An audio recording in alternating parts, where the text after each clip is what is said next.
Awakened in ruins to the echoes of pain. Vi sörger, vi sörger. Cold and empty, lifeless remains.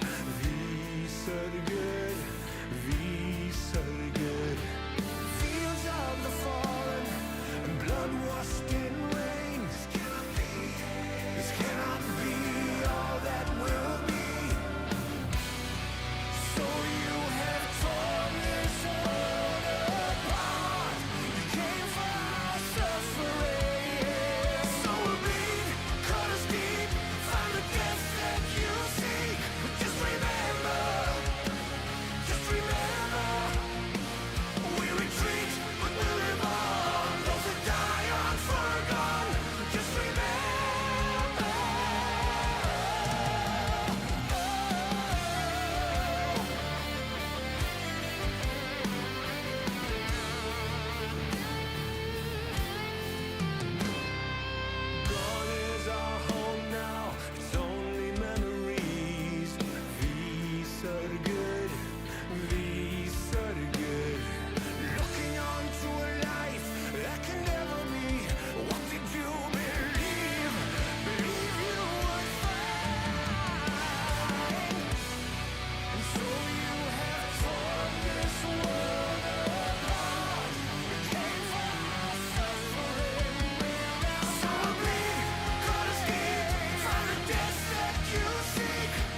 seconds while you dream.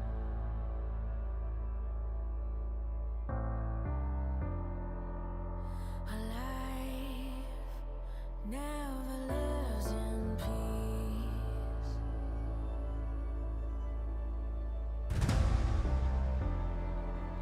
As you stand upon the edge, woven by a single thread,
Shut off your light.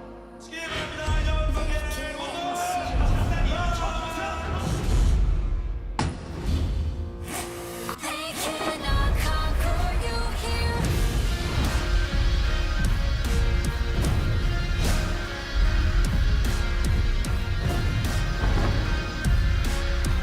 They cannot conquer you here. Don't let it run wild. They can feel you. They can feel you. Don't hold 자, 2022 파이널 챔피언 지원해. think it's the end. They cannot defeat you. They cannot conquer you here.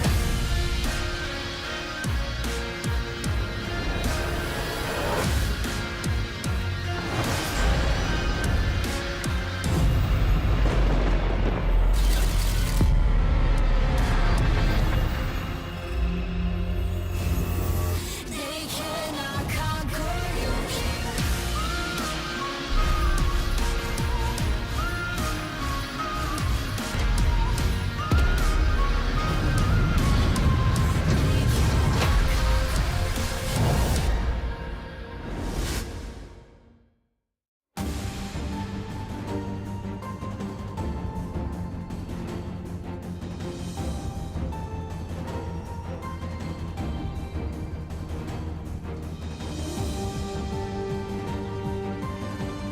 Welcome, ladies and gentlemen, to LCK Summer 2022. I'm Atlas. I'm joined by Wolf here for the second day of the final week of the regular season here for the LCK for Summer of 2022. Really, really exciting stuff. And we have all of our tied in match score teams in the playoffs facing off against other teams here today. Yep, 9 and 7 teams facing off tonight, 3 of them. So we will see big shifts in our standings this evening. That Damwon Kia series in particular could be a massive one if they end up falling to Kwangdong Freaks, who have nothing to play for. They're not in playoffs. But then later on, KT Rolster up against DRX, a huge mover potentially for both of these teams heading to playoffs. And with Liv Sandbox's performance yesterday, I think you definitely want to be avoiding last place in playoffs because that will put you up against them. No, exactly right. Sixth place is a no-go zone at this point in time because Liv Sandbox are looking extraordinarily terrifying. Let's get into the standings and have a look at how it's all sitting. As we mentioned, 9 and 7 teams. That's what we're talking about here today. Damwon Kia are going to be the first cab off the rank, and then Kwangdong Freaks are going to be their opposition. Should be a game that Damwon Kia can win, but as you can see here, they're on a 3-loss streak. Yes, you know, their opposition needs to be mentioned here. Their most recent match was against Genji, for example, and gave them one of the game point losses. Yeah, and Damwon Kia, of course, you know, if they lose this tonight, it will be the first time since 2020 they have been on a 4-match losing streak. So big history could be made here if there is an upset to be had. And Kwangdong Freaks also on a 2-loss streak, not looking in the greatest form right now. But I think that for Damwon Kia fans, you're really hoping for a big bounce back tonight, especially because you had that great performance against Genji. Then you have T1, who's struggling a little bit in the end of this season, later on this week. So this could be potentially a huge turning point for this org that's so storied here in the LCK. No, absolutely. I think anything less than a 2-0 would be very disappointing for Damwon Kia. This time around, though, they do have Kellen back on the roster. Showmaker is here at Lol Park as well. And as we can see here in the points of the match, that might be enough to reinvigorate Damwon Kia. We actually expected that Bible was an intentional addition to the roster, but it might have been that actually Kellen just wasn't feeling well enough. It was a bit of a surprise, and that didn't contribute to them having a better performance against Genji. Yeah, I don't want to really give too much thoughts on this change just yet, as, yeah, 21-1. That's an impressive record there, Showmaker.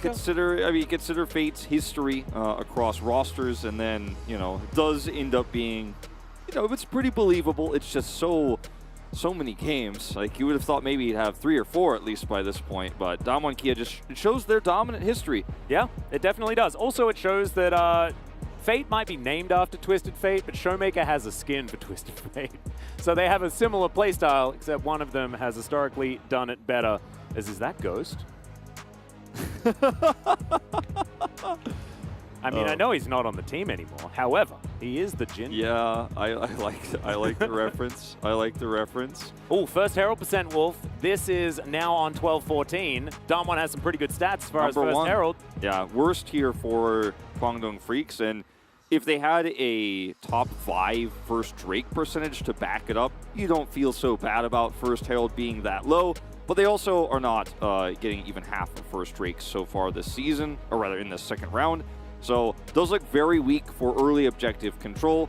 Damwon Kia also weak on first Drakes, but I think they have had a lot of control of lanes, so have had the opportunity to choose. They've chosen gold over elementals. We'll see if that changes here on 12-14. Yep, but let's welcome Guangdong Freaks out to LoL Park here. They will be our home team for this match in the second round robin. Might give them that opportunity to find themselves a sneaky win. Yes, Guangdong Freaks cannot make it towards playoffs. However, there is a slight chance that they will be able to get into the Worlds qualifier, and any sort of victory will be able to help move some of the other teams down, right? Yeah. Like, you always just want to keep moving forward.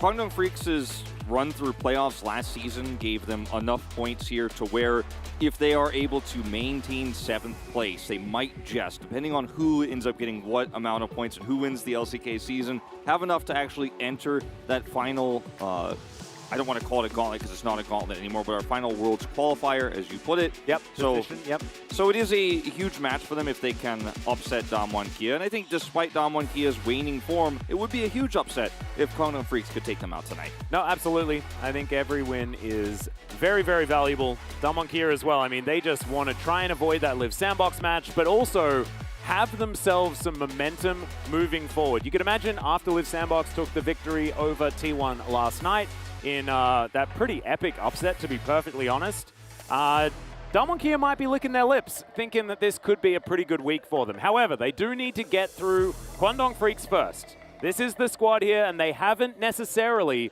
looked like their World Championship selves. Of course, the top side of the map is definitely World Champion material. Bottom lane hasn't quite meshed just yet with the squad. They don't have that big voice telling them what to do in the later stages of the game, and the crazy person that's able to start off all of these fights, like Beryl was able to add to the team. And that's why, for me, I was so excited when Bible was pulled into the roster and was playing several games, because there were some mysteries about whether Kellen was too ill to play, etc. We never had confirmation on that, but he's back now that he has finished his quarantine. He seems to be in good condition. And maybe some of our thoughts about Bible were wrong. Maybe they were just using him as a temporary replacement. But I think Kellen has big shoes to fill, considering how well Bible played in those critical matches while he was away. And I think Kellen will really need to show up tonight and perform big, and also just prove that he can shot call. So maybe some big improvements can be shown in this critical matchup, because that's a sick nuggery drawing here. Yeah, that's some sick sunnies as well. Yeah. I'm really going to get me some of those. They're really cool. Let's have a look at our key player matchup, though. Fate versus Showmaker, the 1-21. But as you can see with the statistics, Fate actually doing kind of okay when it comes to kill participation. The fact that he's been able to get involved with a lot of what Guangdong Freaks have been doing is definitely the positive point. The rest of the stats are middling at best. Yeah, unfortunately, it just hasn't really been Showmaker's season. He also has played a lot of utility champions. He played more Twisted Fate than anyone else. He was playing a lot of Lissandra through the middle part of the season. So the damage per minute stats, damage percent, these things aren't really things we should be critical of Showmaker on, but just maybe, put the stats into a little bit of perspective, as it has been Fate who's been a little bit more impactful for his roster. But I think there's an angle here for sure that if Fate ends up winning lane, because as you and I were talking about this off broadcast yesterday, it does kind of feel like it's moving a little bit more towards a mid-meta here on this patch. Yeah. Could be an angle for sure, as we're seeing that a lot in the LPL in particular. Absolutely. And I mean, this was a meta that Canyon and Showmaker destroyed, right? Like, this was the Canyon Showmaker style of meta that they were able to be so good at. LeBlanc also getting some buffs here. Yeah. You have to admit that that's probably a good thing for Showmaker. But it's about whether Canyon can actually find his mojo here in the LCK. He just hasn't been able to. We haven't seen the Canyon of old that was just dictating everything around the map. He hasn't been able to do so. And I'm looking forward to seeing whether he can come back, or whether it's going to be LM that schools him this time. As Guangdong Freaks will obviously choose the blue side. It's been the more powerful side. here in the LCK, and they're going to want to put Damwon Kia on the back foot as much as possible. Fun fact, though, Wolf, Damwon Kia has won exactly the same games on blue and red. Yeah, for them it's not about the drafting, I think, in terms of those losses, especially here. It has really just been about coordination, and Canyon not being as strong of a player this season isn't really the only issue that's going on, but I think it affects the rest of the team because they've been so reliant on him over the past 2 years. And it's not a matter where you can carry as the jungler. You have to empower your laners and your bot lane in particular, where Damwon Kia has found some struggles. As we'll see the Sylas taken away right off the bat. Wouldn't be surprised to see the Sivir handshake taken away here for Damwon Kia, considering it is Teddy on the other side. Would not mind that one hitting the ban list. They're going to take away his Kalista first, however. Yep. Does make some sense. You could imagine that Damwon Kia are probably going to look largely towards that bottom side. Kwangdong Freak's doing the same thing, as Doc Dam has definitely gravitated towards the Lucian more than a lot of our other AD carries when things like the Sivir and the Zeri are available. We'll see whether it is just going to be a whole bunch of bottom lane bans and then a large amount of choice and opportunity as far as that top side. I'm very interested to see where the Gwen is going to go. The top side of the map is a big focus for me. King versus Nogri, I think, is going to be very important. Damwon Kia agree. They're going to ban the Gwen straight out of the gate. It has been very up and down for Nogri. He's had amazing games, and he's had less than amazing games this season. And it's been that game against Dudu in particular, when he played against Hano Life and they actually just all ran into the Gwen. That was, I think, a huge turning point for Damwon Kia. They have not looked the same since, but we'll see the Yuumi ban come through here, so it does discourage a lot of those 2v2s. See if the Sivir ban is going to be the last one here, or if they'll take away the Azir or Wukong, because those are the 3 big ones, I think, that fit into this slot right now. It will be the Wukong, which has been the most popular final ban here on red side. So Azir still available, Zeri still available, Sivir still available, and it will be Fate prioritizing the lane control that Azir gives you on this patch. It's much more significant. Yeah, Azir certainly has skyrocketed as far as his priority is concerned. Damwon Kia, though, they can choose Sivir, or they can choose Zeri. They can take it alongside the Lulu if they would like to as well, that we've seen rise in success.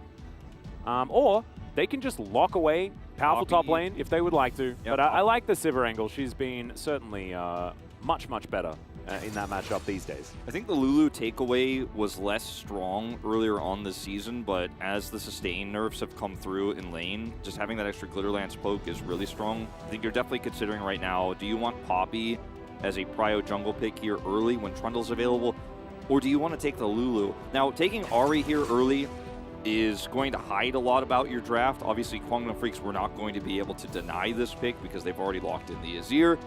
So it doesn't feel strong in that regard, but you do keep Kwangdong Freaks a little bit guessing. Would have liked rather the Lulu here, though, or a jungle pick. However, considering that Ahri is revealing your composition and your opponent can't take that one away.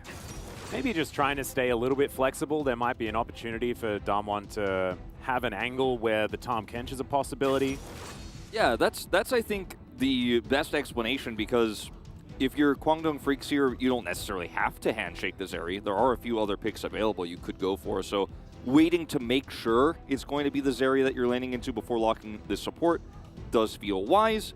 And if you're going to grab a Lulu here, you need to do it, and if you're not going to grab Lulu here, you will lose it. Now, the Renata is the other opportunity, same sort of wave clear and pushing power, not as much harassment. Yeah, this is the choosing violence option. The Tahm Kench was the not choosing violence option. Because then you can ban Renata, you can ban Lulu, and try and protect your Tahm Kench lane, and then have Kellen be extraordinarily valuable, as he has been on the Tahm Kench. It's by far his best champion this season, so that's why it sort of comes to mind. Yeah. But Renata Glass and Sivir going to be a lot more lane control. You can just target a lot of the Moham picks here now as well. You can take away Nautilus, you can take away the Karma, and the Lulu, which is, obviously very popular right now. Taking away Karma doesn't feel great because in the LCK we're not huge fans of what this champion has been able to do here, but it does allow you to match some of the speed of On the Hunt for Sivir, and the shielding can be quite impactful, especially with an Ahri composition that you're up against. So you like this this ban in this particular case. Oh, I really like the Vi ban. We actually saw a very similar composition like this yesterday. The dual carry Sivir Ahri comp that Liv Sandbox used to decimate T1 with. Damwon Kia are going to try it out themselves here on the red side. And the Vi was very important to that composition. Of course, it's Croco, so obviously the jungle is going to be a little bit more important, which is a weird thing to say given the fact that it's Canyon, but that's just where we are right now. Soraka is going to be banned, as Moham, he certainly does have some crazy ways, and that one is going to be taken away from him. So Lulu is still going to be an option, though. Yeah, Soraka can be very frustrating to play against as Ahri, and just in general, with the composition that Kwangdong is running with a lot of late game scaling. So I don't think this is a strong ban per se, but taking that in a way is huge. Now, the Trundle is very commonly picked into Poppy. However, I think Damwon Kia would much prefer a Viego in this scenario because they have the Ahri set up already. They have a lot of really strong pick potential, and Viego's resets will be amazing. And this kind of instantly signals to Damwon Kia, okay, you guys want to run a top tank. And so we're going to take away the Sejuani that Nuguri's been so successful on so far this season. And it'll probably just be something like a Sejuani versus Ornn top lane. Kwangdong Freaks don't necessarily need a Gnar for setup engage because they already have an Azir, they already have a Poppy. And there's that Lulu we've been talking about so much. Yep. No-brainer here. Very obvious that the Lulu was going to be picked up here. Damwon Kia probably know and have sort of a plan in mind as they're hiding theoretically Canyon's pick. Theoretically, you could also have Sejuani in the jungle, which is why I say it like that. As Kwangdong Freaks to round out their roster now with a pick for Keen, and could just be Gnar. Like, it just Gnar or Ornn. The Ornn, I think, is the better option because it's going to give you power around those early objectives, which are so important to fight for now on this patch, and is just going to bolster up your itemization later on, where Kwangdong Freaks are trying to carry this game, try to outlast the Sivir, and obviously Sivir in the very, very late game will become strong again. But this just feels like a Viego angle for me here for Damwon Kia. You just have so much pick potential. You want to have that extra damage, and getting those resets can be massive against a composition like this. Hard to play into the Poppy, just with the value of Steadfast Presence. You really do deny a lot of what Viego does. So does mean that LM's going to have a bit of control, but we've seen Canyon play this matchup many, many times, and he doesn't seem too worried about it. And that's a weird sort of conversation we have to have with Canyon's recent lack of form. He hasn't been a poor player, but he hasn't lived up to his standards in terms of what we expect for Canyons. We always have to give that caveat because people are like, oh, Canyon is so bad right now. I'm like, yeah, he's not as good as he normally is, but he's not bad. That's actually not true. And LM has been a weak link for Kwangdong. However, he is looking better towards the end of the season, especially now with some of that pressure off. So this jungle matchup does become very interesting because of the agency you mentioned that Poppy has into this matchup. In team fights, though, I do think the Viego is going to be incredibly strong if those picks can be set up by Showmaker on the Ahri. And also, we were talking about this earlier on, right? Like, it's turned into a largely a more mid-jungle focused meta on this patch, and Viego Ahri is about the best that you can get as far as that mid-jungle 2v2 is concerned. So looking forward to seeing whether they can actually get themselves off to a great start, because we've seen, like especially Closer yesterday, absolutely dominate with this Ahri pick in the mid lane in this exact matchup as well. Yeah, I think that there's a real scenario where Showmaker either dominates or gets dominated by Fate, depending on how much harassment he gets done, how many resources are committed to the mid lane. Because we're seeing a lot less jungle focus on the bottom side of the map these days, especially with the resurgence of all these Enchanter supports like the Lulu, which make it so difficult to actually win the lane hard enough to then actually dive correctly with a champion like Poppy. So Poppy much more about objectives now than that 3v3. No, absolutely. Let's hop onto the Rift here, though, for game number 1.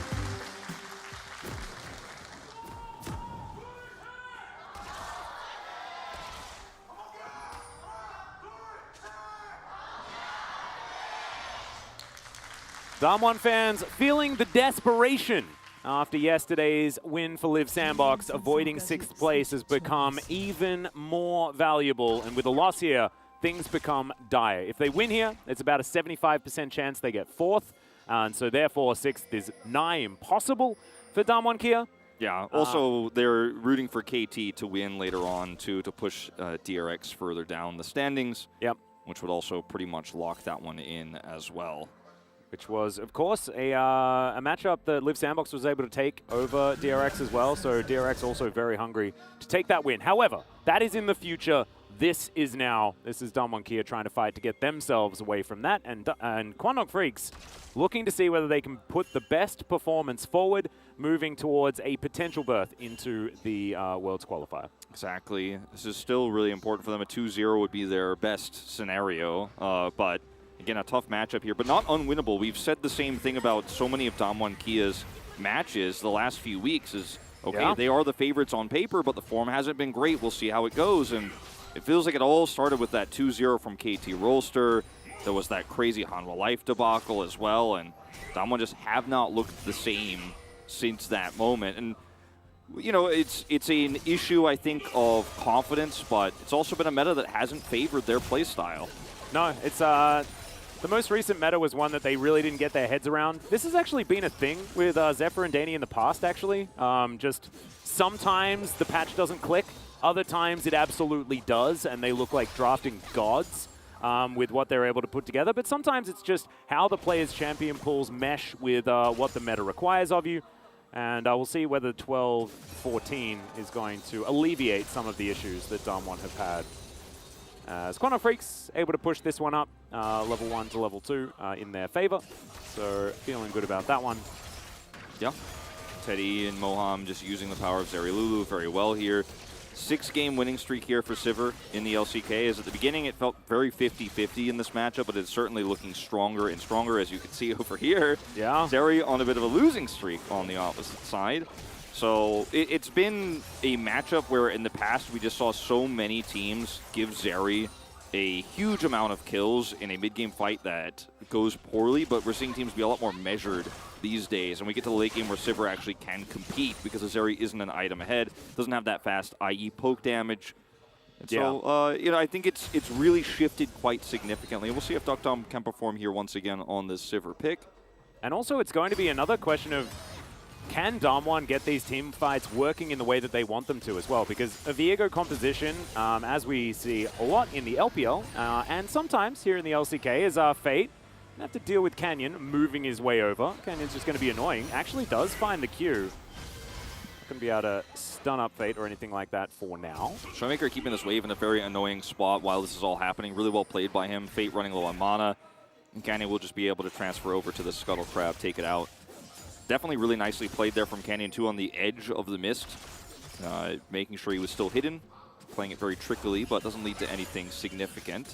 Yeah, just adding some pressure where he can find it. Currently a camp ahead, as you can see. Teleport back here for Showmaker. Fate is going to go home as well, so all's pretty quiet here. As Noguri versus Keen on the top side of the map, also extraordinarily even. That's why we've spent so much time here on the bottom side, ladies and gentlemen. It's the only thing with any modicum of interest at this stage. Thankfully, we do have a dragon that's going to be spawning in 40 seconds. Well, and then the dragon will go into the pit. That will be super awesome. It will then stay there for a while, and maybe we'll have someone kill it in a while after that. As Kellen's going to take a bit of damage here. Don't worry. He's going to be fine. he'll be all right. He has a loyalty program. He has a loyalty program. He's got some cookies. Well, he's only got one left. It's level 4 here, and trade's starting to go back their way. Now, I'd love to take a look at this matchup a little bit more because it's Nuguri, and it's Nuguri Keen, which used to be such an incredible storied matchup we'd be so hyped about. It has been, unfortunately, wet noodle meta, and both of these players aren't performing up to their past standards. Yeah. As only owner has won in this jungle matchup. I would really like to see what the number of Canyons Viego into Poppy are in those losses, because I swear we've seen it a couple of times as well. Yeah, in the early parts of the season was definitely a little bit more common, although Canyon was shying away from the Viego Wukong during that time. He still has a very massive jungle pool this season, despite not finding a lot of success with any of his really niche picks he played. But he didn't want to shake hands on the Wukong Viego during the first few weeks of the season. Yep. Definitely now Damwon are handshaking enjoyers. As you can see, they picked Renata. Yeah, and early Drake attempt here from Canyon with a little bit of prio mid, a little bit of prio bottom side here. Fairly risky play, but doesn't look like without Fate having the control of this wave that he's going to be able to come over here and contest. And the Sivir wave clear just good enough here as Damwon Kia will actually take this break. We've seen a few teams try this and fail. We've seen a few teams try this and then lose control and back off. And it's been very rare. I think this is the second time now in the games we've seen so far on 12-14, the LCK, where someone actually sticks the landing, doesn't have any contest against them, and they just walk away with it. Will be at the cost of Showmaker losing control of his wave for just a second. It's a free back for Fate, but this is definitely way more significant. Nicely played by Damwon Kia around a little bit of early prio. Yeah, it's also really nice that they're able to play around the pushing lane of this Sivir Renata. Sometimes you can actually have Zeri find a lot of advantages at this stage, especially after the nerfs to Sivir, not quite having the level of wave clear as she used to on the previous patch. But as you can see, they managed to time it at exactly the right moment, and Showmaker also having pushed there in mid. So Damwon Kia playing around priority. This is something that they were definitely known for in the past. Certainly is a good sign for the team right now. Yeah. Fate just going to hold this wave here. And it's so true that you mentioned that. That's something that Damwon Kia has been so good at in the past, is just taking a prio lane and stomping game with it, even if it's just one. Showmaker on Lucian, for example, is the most famous example. Yeah. And, you know, it hasn't been a meta where you get that much control, but with the sustained nerfs, if you get a few good trades in any of these lanes, it's just enough to push through. As Sivir, yeah, she's nerfed, but she still has way better wave clear than this lane once you start to get a few points in your abilities. And as you can see here, Zeri just not able to compete. Will be able to catch this wave just fine, but a lot of extra power on first Drake. And now they can take that, regroup up back here, and hide whether they are going straight to Rift Herald with their bot 2v2 or if they are going to go back to lane. This makes it very tricky for Kwangdong to play this out, not knowing exactly how many members are there. They do have arguably the best two ultimates in the game for fighting over Rift Herald in the Ornhorn and the Emperor's Divide. Yeah. So I think they should definitely show up for this. The problem is, won't know necessarily where Duck Duck. Whoa, they get a flash very early on here, actually.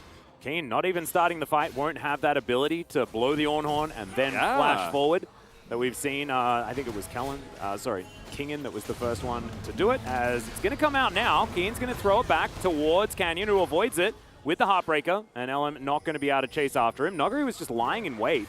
And now, Kwangdong Freaks utilizing the fact that there is no ulti for Canyon to try and start off this Rift Herald. Going down, and 5 members of Kwangdong are here. So that local gold situation working out quite nicely for them. Yeah, going to be big money split across these members if they can take this one down. Damwon coming for a last-minute contest, but this was very, I think, well set up for Damwon Kia at first. They force a flash out of Keen. I think they really wanted to get his Ornhorn there as well, with Nuguri coming in for the invade.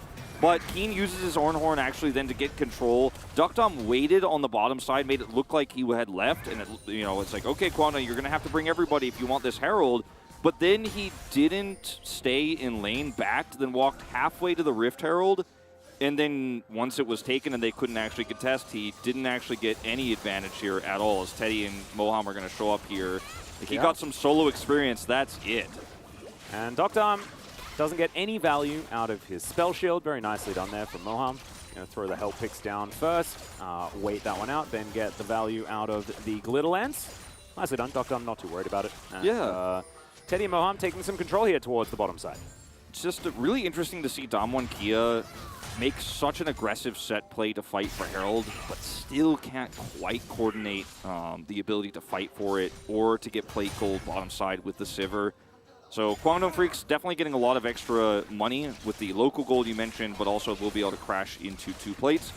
And this should actually give them a small lead here going into this mid game, which is really nice for them considering they have a Zeri Azir Ornn composition. No, absolutely. Any bit of extra help in the early game, you're going to be very, very happy with. However, I think Damwon are looking for more of those mid-game style of skirmishes and fights, right? Like they want to try and open the map. I think their side laning is very, very strong with the fact that they have Sivir's ability to delete waves in the later stage of the game.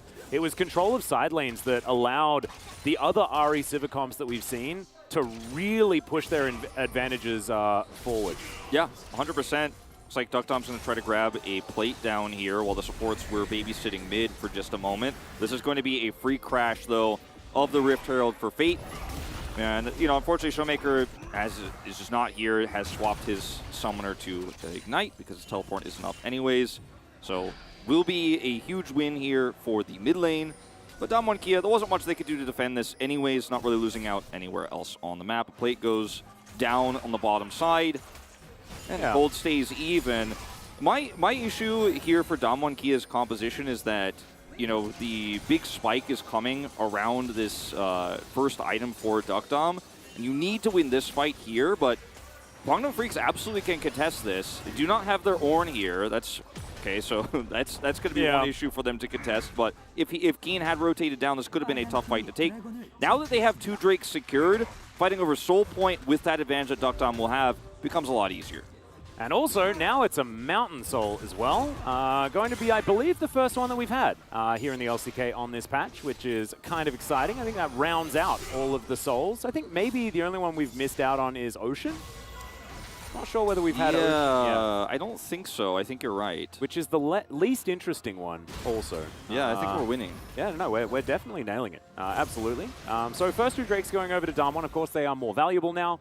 Also, there is a little bit of a stat here. Shout-outs to G-Stun for grabbing them for us. But Canyon has played the Viego versus Poppy matchup just once, and it was a loss. So my memory did serve, although might have exaggerated just a little bit with the fact that it's only happened one time. That's a pretty Atlas sample size. Yeah. There was one. Like I mentioned, he didn't play too much of it earlier on in the season, but, you know, did play it once, as you mentioned, and had been a matchup he wasn't that familiar with, perhaps, because he wasn't playing a lot of Viego during the early parts. The season has really ramped up towards the middle part.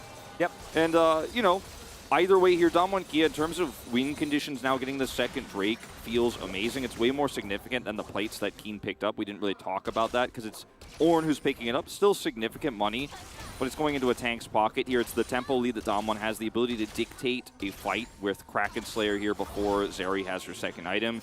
That is going to be the most critical because, yes, she will have her Immortal Shield Bow online, but that's not where she's going to be at her strongest. She will need a Phantom Dancer to really be able to compete in 5v5s. But the Ahri isn't accelerated this game. Yeah, a lead in CS here, but it's not the kind of advantages we've seen most Ahri players have in compositions like this. It's a 0-0 game, so Guangdong Freaks, as long as they can win the Soul fight, even losing the Soul Point fight isn't necessarily doomsday for them because their comp scales so well.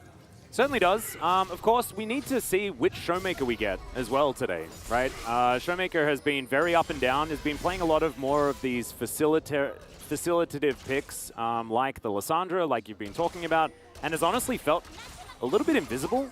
But of course, he was playing from home last week. He did actually have COVID as well, so there are a lot of reasons, as you might expect, that he's having a rougher time. But he's going to have to really show that he can have those big pop-off moments as this game goes on. Completes his Everfrost now. Those playmaking tools are definitely there.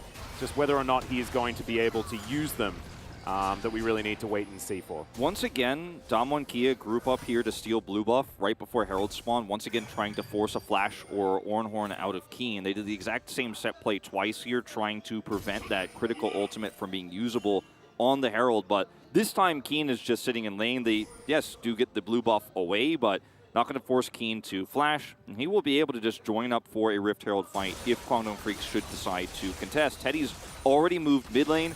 Fate is just getting his teleport back online here. It's unleashed, so looks like Guangdong Freaks absolutely teasing the idea that they're ready to fight here. Crowns up. The Ornn can have a massive impact on this fight, and if Duck Dom just can't do consistent damage or the Ahri doesn't hit a charm, this fight still does favor Guangdong Freaks. It's not just a, okay, Damwon Kia win early game type situation. They have to execute on the comp extremely well, and that hasn't been the case so far here. Yeah, they do now get to set up with the Sivir in the mid lane, though. This is where Damwon's composition should be able to thrive. So Guangdong Freaks, we're looking for them to be able to start something and cause a bit of a difference here in the setup for Damwon Kia, so they can stop them from very happily just side laning like this, as Canyon's going to get spotted on that ward. Guangdong Freaks grouped up as 4. Keen, I don't know whether they have full vision of where he is, but they know that he's not seen, and so therefore probably assuming that he is around this mid lane, as he does just pop out of the brush, so of course. You can really feel, Atlas, some of the nerfs to the Ricochet here in this wave clear scenario. Like, Guangdong Freaks are grouped up better, and yeah, Zeri's wave clear isn't quite the same as Duck Dom, but it's still decent here, and they push the wave in. That gives them just enough time to start this up. They have this choke point controlled. Now, the flank is coming through from Nuguri. It needs to be respected. But Canyon is just not here. Nogri's going to come down, gets the bad news that the Rift Herald is being taken. And regardless of whether or not it has more health, it doesn't seem to matter. Guangdong Freaks will take that one away. So 2 Heralds for nothing as Fate comes on over, clears up this minion wave. Damwon here, I think they just have their eyes on Mountain Drake #1. That's going to be coming up in 13 seconds. However, Shirley going to be taken from the pit, placed in the mid lane, and Guangdong Freaks can use that to get a lot of control. The problem is that, yeah, like you said, the Rift Herald actually gives you the prio for this.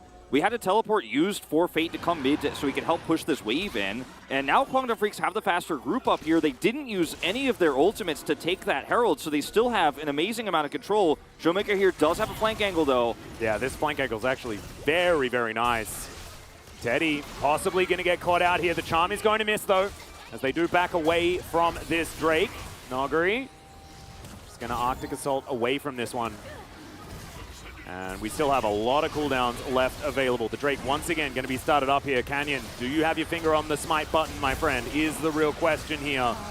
As Teddy trying to have that Zeri moment.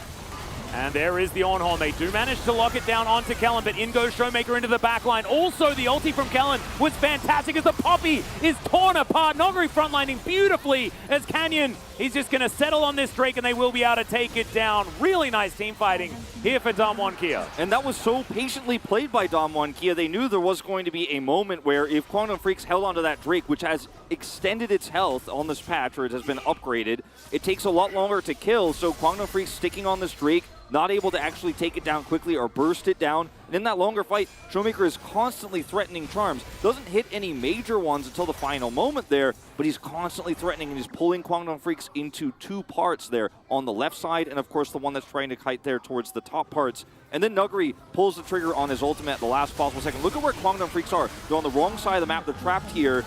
4,000 health on this Drake. When the Ornhorn comes through, hits Kellen only, but then Canyon instantly pulls the trigger here onto Ellen. Charm goes wide here, but it doesn't matter. There's enough damage, and Nugri is just tanky enough. And in this longer fight, the Sivir damage is better. She has Kraken Slayer. It's just a Mortal Shield before the Zeri, who just can't really get much damage done here unless there's a proper setup. So holding the Drake that long ended up being the, like, it basically was the Mountain Drake was on Team Damwon. Like, I'm gonna fight for you guys. So patient from Damwon Kia, really understanding how to play around this in this meta. I was very worried about them approaching this because the setup was way better for Guangdong Freaks, to be frank, but Damwon Kia played it out way better. Yeah, I think the flank angle that Showmaker had as well was very difficult for Guangdong Freaks to truly deal with. They didn't really check their flanks that effectively, so it does make things a little bit tough. Damwon, though, do manage to get first blood before 32 minutes, which is the longest first blood that we've had this series. It was Damwon versus Fred Brion that did that. So glad that we, it was 16 minutes or something like that. It's not the earliest, however, not the latest. Hopefully we get a little bit more action though, Wolf. So it's not exactly great news. We had this patch that like buffs the laning phase. Damwon's like, well, we're going to take dragons now. Yeah. Oh, that charm does connect. A lot of good trading here, but they don't know where Poppy is. Yeah, will not commit further. And you're moving around the side there as Boomerang Blade getting so much value here onto Moham and Teddy. Docked on with his spell shield, just looking to have some value himself. But Extendo Beam working out for Teddy now. Level 10 does almost have that Phantom Dancer online. I think has a bit of money in the bank. Yeah, he's sitting on quite a bit. Hasn't backed for a little while here. We'll be backing shortly, you have to imagine. As yeah, Phantom Dancer done here for Duckdom. This is where he's going to, be able to fight more properly in a team fight outside of just one Ricochet and a Q, and then hoping for the rest of his team to set him up. He actually will have a lot more mobility in a fight. Won't be reliant on his Ghost or his ultimate, but just in general can keep up with the Zeri. Could also threaten even an Ornn pick, right, where Keen is trying to come up and set up for a charge. Will take a ton of damage from the Sivir, who can then use that Phantom Dancer passive to kind of kite back and become very frustrating in these fights. It's such a huge spike for both of these AD carries. Look at how close the gold is, too, for Duckdom and Teddy. 62, 47. Yeah, it's like going down as I say it.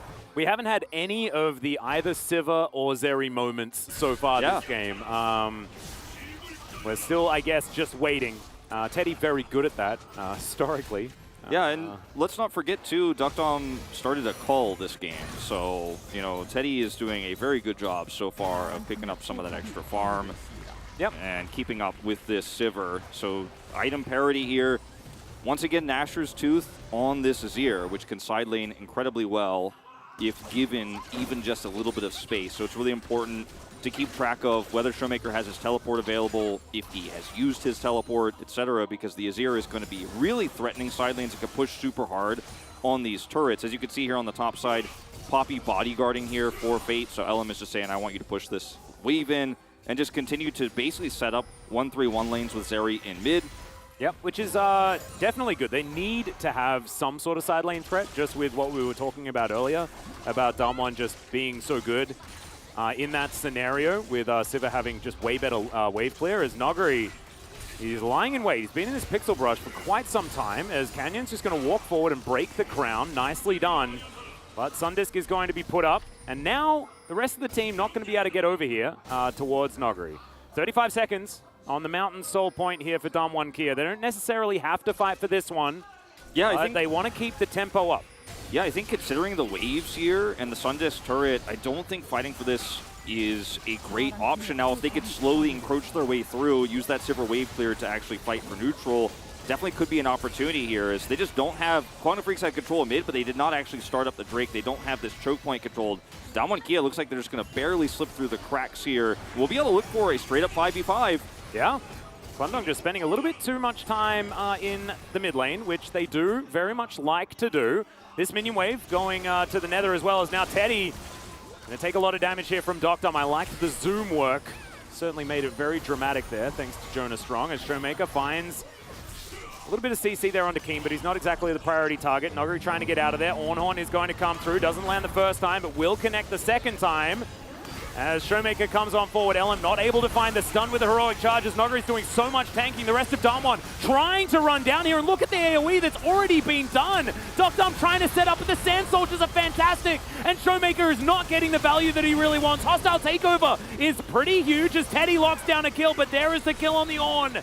And Fate has to get himself out of there. Yeah, Quantum Freaks once again unable to find a team fight. Now, Showmaker and crew just decided we can actually turn on Nuguri's tanking. For a little bit there, it looked like for a second, maybe Kwangdong Freaks actually were just going to kill Nuguri essentially for free and would be able to kite around, because it's Showmaker on Ahri. It's not sustained damage. It's not a battle mage in this type of scenario. But as Nuguri tanks this up, a few critical abilities do hit. The Orb of Deception actually brings Kwangdong low. As watch Showmaker's turn here. It's this first Orb of Deception. Charm comes through, as an Everfrost as well. And all of this extra damage from his second Orb. Look at the health bar suddenly. As Doctom comes over doing Ricochet, it's too much. Oh dear. Ellen possibly in trouble. Charm is going to go wide though, as this Drake down very, very low. Damwon Kia. I mean, they're the ones that do have a lot of control in this situation. They have the soul point. They can give up one. They're not forced to fight for this, as Noguri's going to get out of there. Ellen secures the dragon, and now Damwon Kia are thinking about a team fight. Doctom is extremely low though, as Glacial Prism will connect onto the Poppy. Heroic Charge stuns up the Sejuani, and she will go down. Doctom out of the fight right now, as Teddy picks up the kill onto the Piggy. And Kwangdong Freaks, they get the Drake, and they get another kill for Teddy. Teddy now has 2 kills in his pocket. Is halfway through his Infinity Edge here. Already has his BF sword online before he backs. And this is a massive turning point in this game. Damwon Kia won the last fight, but they're not able to secure the Drake. And this is why we see sometimes 2 Drake fights in this patch, because it's just so tanky. It's hard to secure. It was a narrowly won team fight. It was not a decisive team fight. And Quantum Freaks have the reset advantage. They come over there. Teddy is at full health. And this time the Nuguri tanking doesn't lead to any trade back damage. Quantum Freaks just win the war of attrition. Yeah. Nuguri gets taken down. They end up getting the first Drake of the game, but it's a big turning point here because Damwon Kia now are facing the wrath of nearly 3-item Zeri, 3-item Azir, ornaments starting to come through here. This is going to be where things start to really hurt for Damwon Kia. Yeah, Quantum Freaks, it really feels like they have weathered the storm. Huge shout out to Fate. He's making Doctom's life so difficult. I actually really love this build when you do need to be doing a whole lot of work with the zone control that your Sand Soldiers can put out. And when they have threat, like this Nashor's Tooth is able to give you, does mean that Doctom has to be really careful where he stands, because otherwise that health bar could just get shredded. As Kwangdong move towards their favorite part of the map, which is of course the mid lane. And Dr. is going to throw through a few ricochets, and we'll be able to eradicate the minions. Kwangdong Freaks should be able to clear up vision here in this Baron pit, and we'll of course be able to see that control ward there at the back. It's got 4 hits it's going to take those, so they're a little bit timid about committing all the way to the backside there. A lot of extra information though for Kwangdong Freaks here. Damwon will clear it up, but they can continue to push the mid lane. And I think Teddy should be backing pretty soon to grab that 3rd item. He's got to be very close. And for him, luckily, he actually has a lot of freedom and control on the map to grab that extra gold back and then pick it up because there's no objective to fight over right now. Kwangdong Freaks had a little bit of vision control around Baron, so Damwon Kia won't be able to take an opportunity to start that one up. Yep. And this is going to be, I think, one more fight for Damwon Kia where their comp is still truly online. And then otherwise, if they lose that one, it's going to be really hoping for a 40-minute game where the Sivir is going to start to turn the tides again. Because the Ahri went for this complete utility build. No real damage on this pick. They have a tank top laner. And it's just damage across the board for Kwangdong Freaks. Yeah, they've got a lot of threat on their team. Keen as well has been going very aggressively in these fights. I've really enjoyed the fact that he's not afraid to press that R button whenever he feels like it. This wave going to get caught here towards the bottom side, and there is 100 gold in this game. This is so extraordinarily close. I think it's just a race to infinity, Edgewolf. That's what it's feeling like to me. And Teddy wins. Teddy wins. No, he got the back off here while they go over and drop some wards.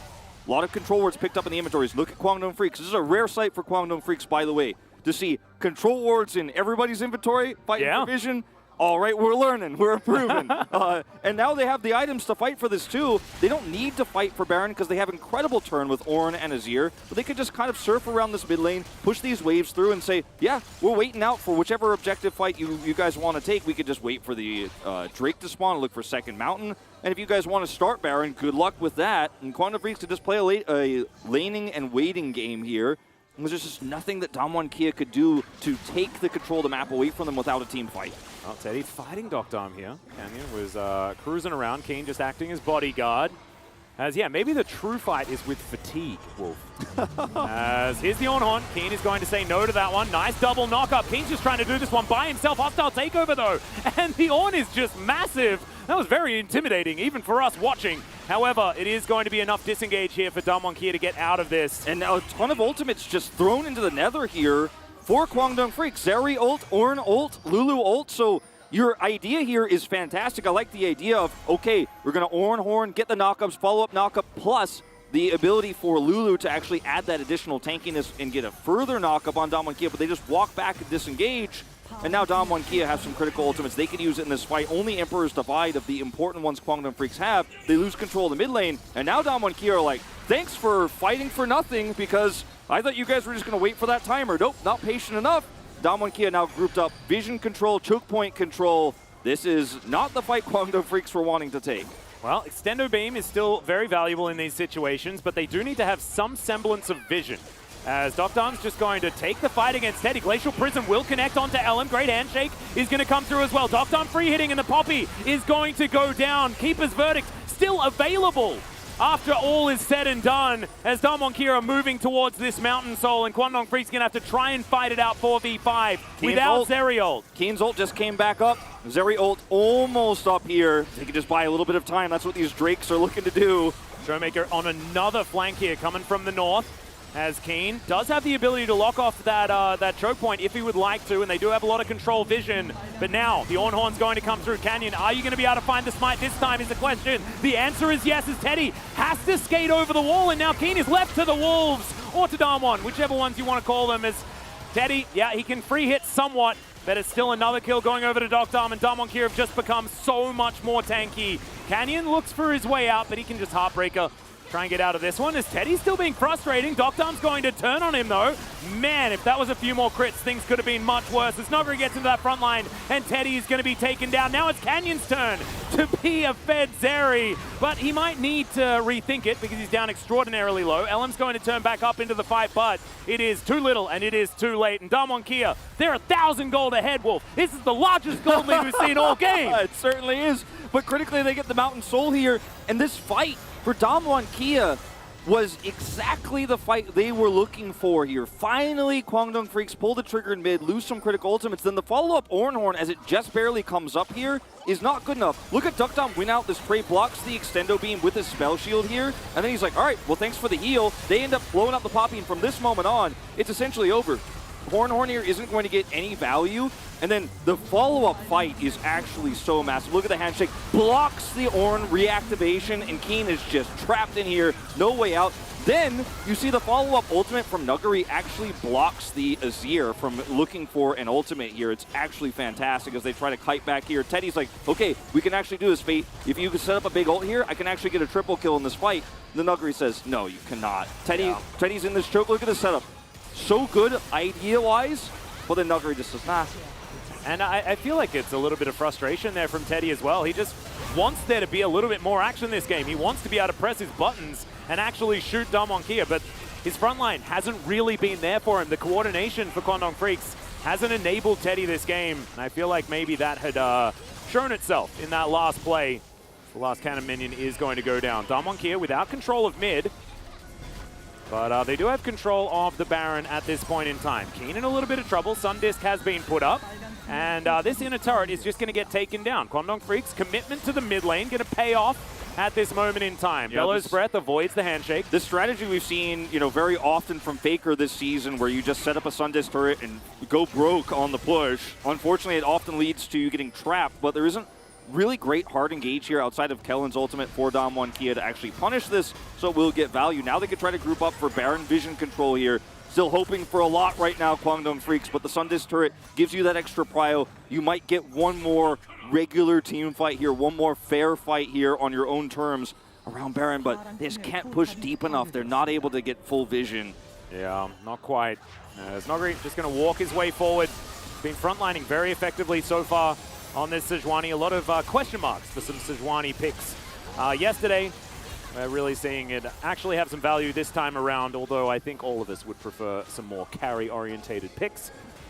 Still, Kwangdong Freaks gonna have to abide by this pressure, and Damwon Kia with their extra shielding and extra stats gonna be very, very happy as once again, like, these minion waves are just being thrown away. They are completely being wasted. You see Azir's trying to get control of the top wave here. Fate's doing his best to maybe then be able to wrap around for a flank. Well, Keen is just gonna press the Ornhorn button, but the hostile takeover is going to be traded, and I love this from Kellen. Every time, he just presses it. Keen presses it, he presses it, and then it's going to be nullified entirely, and Damwon Kia can go back around as Teddy has to cleanse to get out of that glacial prison. Damwon Kia searching for more. They won't be able to get it, as that little pillar interaction, very, very cute there with the Ornn. Yeah. Getting the extendo beam, but not actually able to find too much joy. Kwangdong back to just clearing out waves where they can. Resets here for Damwon Kia. Now, this is, of course, somewhat hidden, but Kwangdong Freaks are able to realize, like, all right, they're not fully grouped up here. Send the Viego away. Yeah, Moham's like, out of here. No. They still need to clear this control in the back, and they will. But I think as Kwangdong Freaks, this is your last chance. This is your last real option, is trying to force something around Baron here. And you're going to have to do it in the next 2 minutes before Elder spawns, because Damwon Kia will have the favorable control of the bottom side. They still have that wave crashing into bottom turret here, completely wasted. No one's picking up that money. So eventually, Kwangdong, you will have to make a tough call here, or just slowly be grinded out of the game by Damwon Kia's control over the map. But Sivir getting stronger by the second here. This is no longer a, okay, Zeri scale better, Zeri win game situation, because Kwangdong Freaks are so reliant on that damage to have proper setup. And Damwon Kia just keeps shutting down the Ornhorn, keeps shutting down the Azir. Yeah, they're still short range as well, so the Sivir value is definitely going to be there. We'll be able to get those ricochets off, but not if he's standing here. Does have a decent spell shield at that point in time, and now Keen is in a whole host of trouble. He's going to have to flash to get himself out of there. Docked Arm back above half health. As now Keen, with his Unleashed teleport, should be able to get back to this battle, but that was definitely a win for Damwon as far as control of this mid lane, which is apparently what this entire game is about. We're K-ramming hard this time, Atlas, because the objective control is so reliant on those waves. Did you know bottom lane minions are worth half as much, as the Glacial Prison goes completely wide, and Damwon now just still wanting to get over here. There's the Ornhorn once again, and they're looking for the Sejuani. Not sure whether I agree with that. Keeper's Verdict is going to connect onto him as well. Hostile takeover lands only onto Keen, and he's able to tank it up pretty happily. Nuguri as well, though. I mean, look at him. He's so tanky. Yeah. Walks back. He hasn't even lost any health, and they just take down this outer turret. And that's just enough time here for Damwon Kia to walk away, get prio on this Elder Drake, and no Keeper's Verdict, no Call of the Forge God here, no ability to set up for this team fight. So Teddy's got a lot of damage, but there's no setup for him. How can he actually deal the damage? Well, there's no front line. Canyon's looking for a flank here, potentially. Kane's still at half health. Nuguri just Arctic assaulting in the backline, trying to get that steadfast presence from Elm, but Elm's going to hold on to it. Wants to use it to try and protect Teddy from someone who's deadly. The Sejuani, not exactly as deadly. As now, we're still looking for a fight. Another Glacial Prison comes out. Kane's going to get taken down this time, you have to feel, and he will go. Doctarm collects it, and now they're on the Kwangdong Freak side of the map, and they're just going to push forward. They're going to run out of minions as Showmaker's looking for a charm. There's the flash, but it doesn't connect. Heroic Charge comes down, but Ellen, the damage from this Sivir is massive. His Fate, I think, ults for the first time this game and doesn't get enough from it as Doctarm's going to chase them down. And I think Damwon may have just done it. The charm connects, and it's a triple for the Sivir. Mohan the last man standing, and this will be a Damwon Kia victory. Very low aggression, very high K-Ram, but it's still a Damwon win. I mean, they still win out on these exchanges in the mid lane over and over again. Nuguri tanking so incredibly well this game, has the Abyssal build here as well, and he's just not going to die. He's not going to go down. And each and every time they look for a pick onto him, he turns it as, look at this, just blowing up Keen, who once again eats the Wild Growth, which needs to be usually used on your AD carry who's low range here. And, I mean, Kwangdong Freak's on the wrong side of the map here. Elder Drake goes down in live. They can get the full Exodia, just run straight towards the Baron. As Fate trying to peel, trying to set up for Teddy, but Teddy has just been left out to dry this game in so many ways. And I think this game was really decided the moment that Kwangdong Freaks decided to go for that Ornn engage mid, used all their ultimates right before that critical Drake fight, and then just lost the subsequent fight, lost control of the map. They could have just played it slow, but they pulled the trigger at the wrong time, and ever since that moment, Damwon Kia have had full control over this game. They have. I mean, that charm hitting Teddy there, it looked to me like Teddy was preparing for that pentakill, but then the charm actually landed, and so Teddy was denied. There was a part of me that was ready to start screaming about Teddy turning the team fight around because he was doing so much damage there as Damwon were just running headlong towards the Zeri, but wasn't enough. And Showmaker 4-0 and 3. He's having a great game. Yeah, he just doesn't care about anything anymore. He's like, yeah, I'm just ready to end this one. I've got 16 sacks in my completed Majais, and I just kind of tired of this first game. It was very boring for a while, and now now I'm starting to pop off. And we have Elder and Baron, so we could just push to end. Looking for a 4-man group up here. Because there's been so much K-ramming, so many structures are up that I don't think the game necessarily ends off of this Exodia here for Damwon Kia, unless they could force a fight. But that's what they're looking to set up to do. That's why they're 4-1-ing, because they want to end the game now, not just get some inhibitors. Yeah. Look at Showmaker's angle here. He could just ult right through and blow somebody up while that Elder buff is still active for 50 more seconds. Yeah, able to get the 3-2 working out as this inner turret is going to go down. Kwangdong Freaks are going to try and defend that as they wait for another wave top lane. But it feels like just a matter of time because Kwangdong Freaks, they have to just give everything up. If Damwon Kia are grouped as 5, Kwangdong Freaks do not win. That is just a statement of fact with the amount of stats they do have available to them. And Canyon here just doing his best to put on an extra pressure point.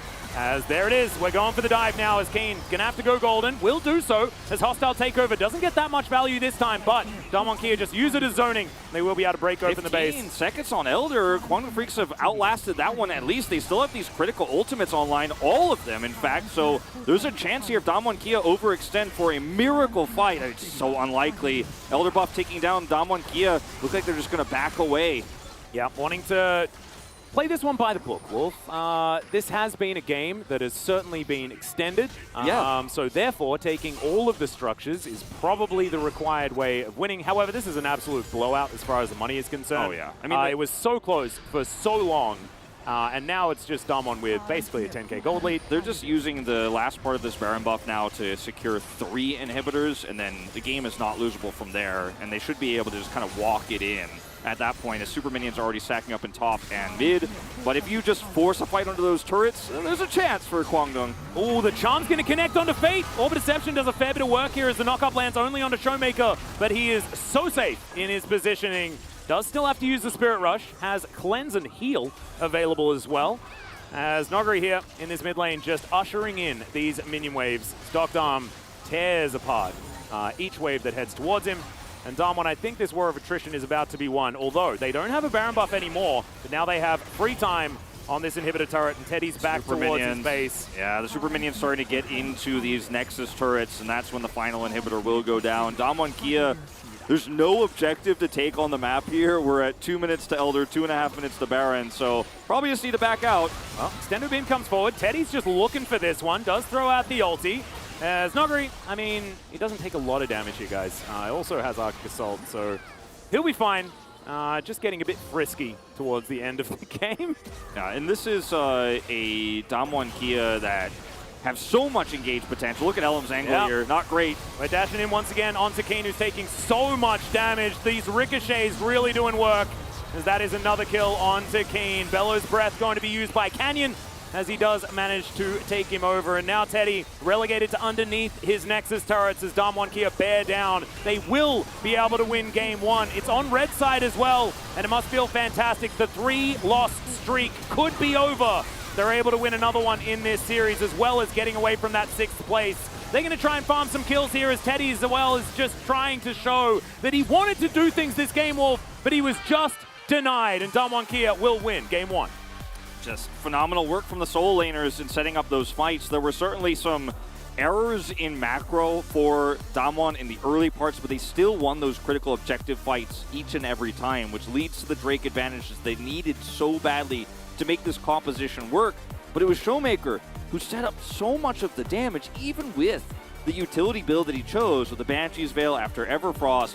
When Nuguri did the tanking, he was always threatening charms. He was always hitting those orbs of deception. And the AoE damage he did on that one critical Drake fight was, I think, really the deciding one for me. Watching how this composition works and why they prioritize the RE this highly. As Showmaker's trying to add himself to the list of really top RE players right now. You could play this into the Azir, and so many players hasn't found the greatest amount of success. Only the top echelon of mid laners are doing it, and Showmaker is proving once again that he is in that top echelon despite his team's results.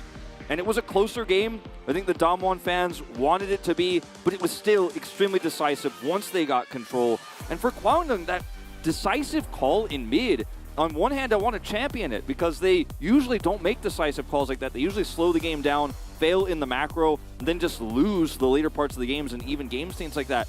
It wasn't the right call, but it was decisive move. The Oran Horn, the follow-up knock-up, and then the Wild Growth to try to basically wipe them and end the game. But it backfires so hard, and that's the moment Damwon Kia seized control of the rest of the game. You could see it in the gold graph as well, these fights at the end. The flat line for 33 minutes until Damwon Kia win the Infinity Edge fight is, I guess, what we can call it. I want to throw a shout out to Kellen. Makes his debut back again after a week off, and he looked fantastic on this Renata Glask. Of course, Renata has a lot of tools to make yourself look cool, but I think a lot of those hostile takeovers were a large reason why Damwon Kia were able to win the game. So we are going to go to a short break. When we get back, the analyst chairs and collaborative carpet space and game number 2.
오른번 넣어줘. 그냥 봐. 위에 루드 걸렸다. 오른 봐. 그냥 매우. 오른 매우. 오케이. 오른부터 쳐볼래. 오른부터 해. 오른. 아지르 들어왔다. 대리 정화 없다. 천천히. 밀타 웨이브하고 끝내자. 밀타 팅구로 때려봐. 밀타 웨이브. 이번에 제리 매우 풀 해볼게. 네, 룰루피 많이 갈렸거든. 팅구 3초. 끝내자. 뽀삐.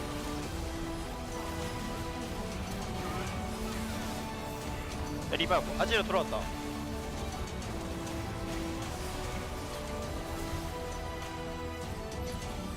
큐? 아이고.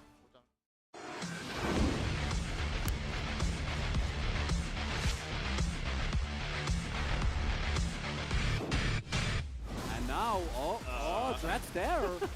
He is there. Can he make it into the pit? The answer is no. As the Rend and the Smite is going to be good. And take a look at this. Are you getting away from Zeka in this case? Everybody is turning up to him, but he has a Zhonya's, and he has insane amounts of damage. Come You on. can't take him down. As the Kingslayer will just keep him alive bit by bit. Finally, they do kill the raid boss, but it's not going to matter because everybody else on the side of Nongshim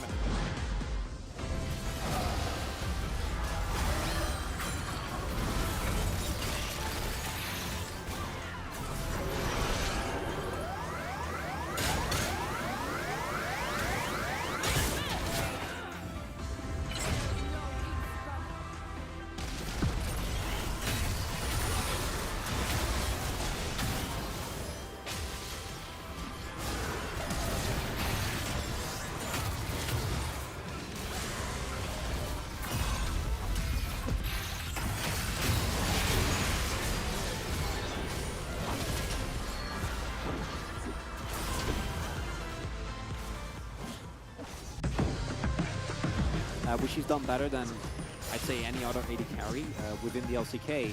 He's always been at least on item parity.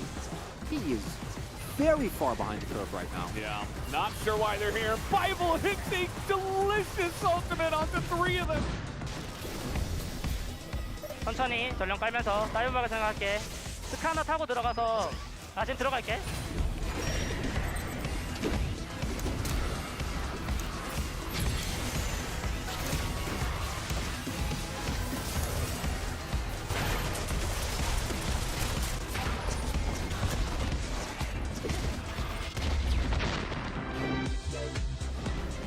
I don't know, a couple of minutes as well. Okay, so they're just going to try to get Peanut here, who is going to get a very nice blast, but straight into the Curseless Hat Mummy, but immediately Amumu goes down. Doran goes forward, and he's frontlining for his team. What a huge play, and Toby gets a massive sweep into 4 of them. And Gen G, yes, they will still lose 2 members.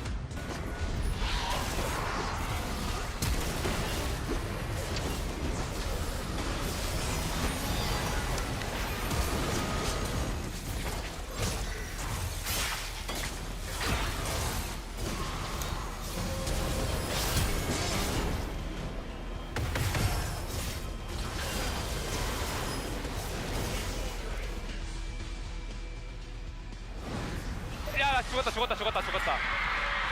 안녕 얘들아.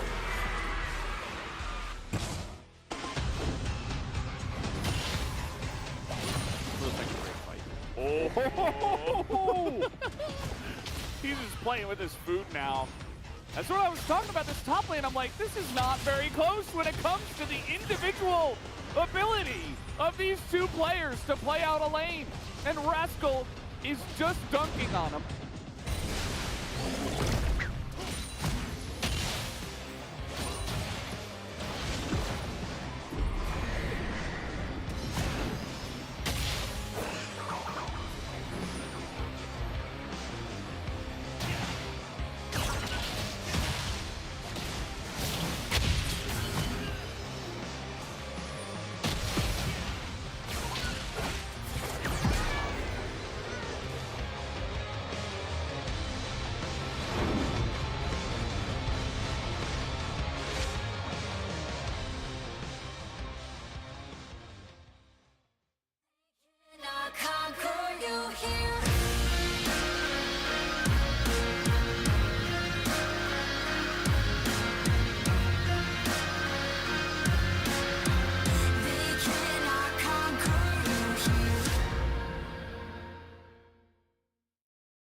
Hello and welcome to the Analyst Carpet Space. It is me, Valdez, with Chronicler here, and that was a very methodical game, I feel like, from both teams.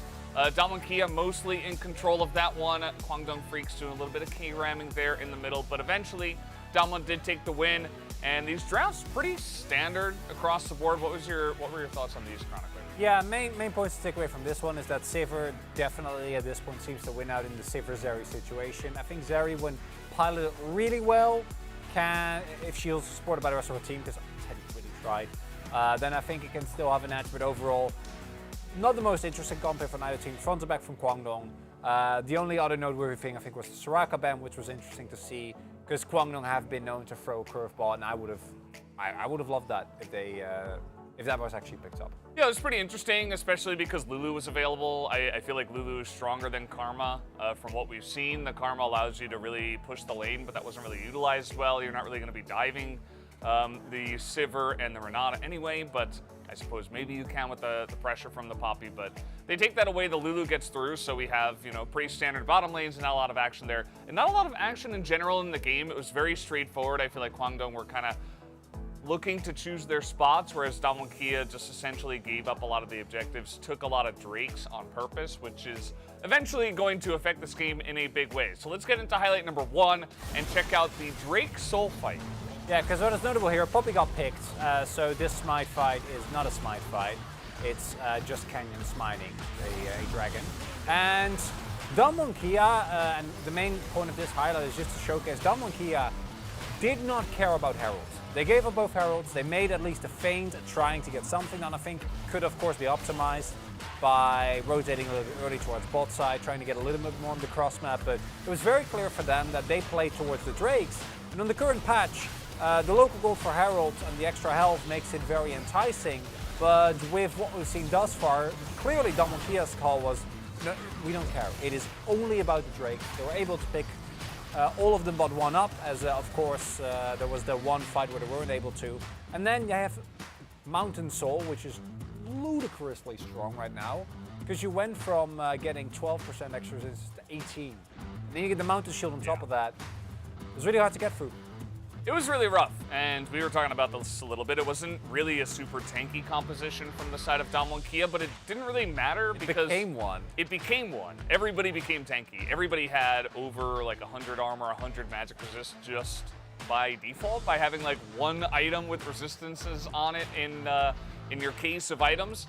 So it was really ridiculous, actually, how tanky they were by the end of the game. And we can take a look at the last fight as well. This was over the mid lane, where both teams switched positions, and Sivir wins out in the end. Yeah, in this late game scenario, not only is the Sivir very strong because any attack has the threat to ricochet, but also we see something that we saw happen in the T1 Sandbox series yesterday as well, where it just isolating one by one is what the Damwon comp does best. And even if that's an Ornn at this point in the game, there's so many Shred available that you don't really care about who you're targeting. You just want to get a target that gets you Viego resets, that gets you on the Hunt resets, and it gets you an Ahri with extra charges on the ultimate. So overall, I think that the moment that you get that as the composition from Damwon, you can just kind of play it very easily segmented forward, which they did.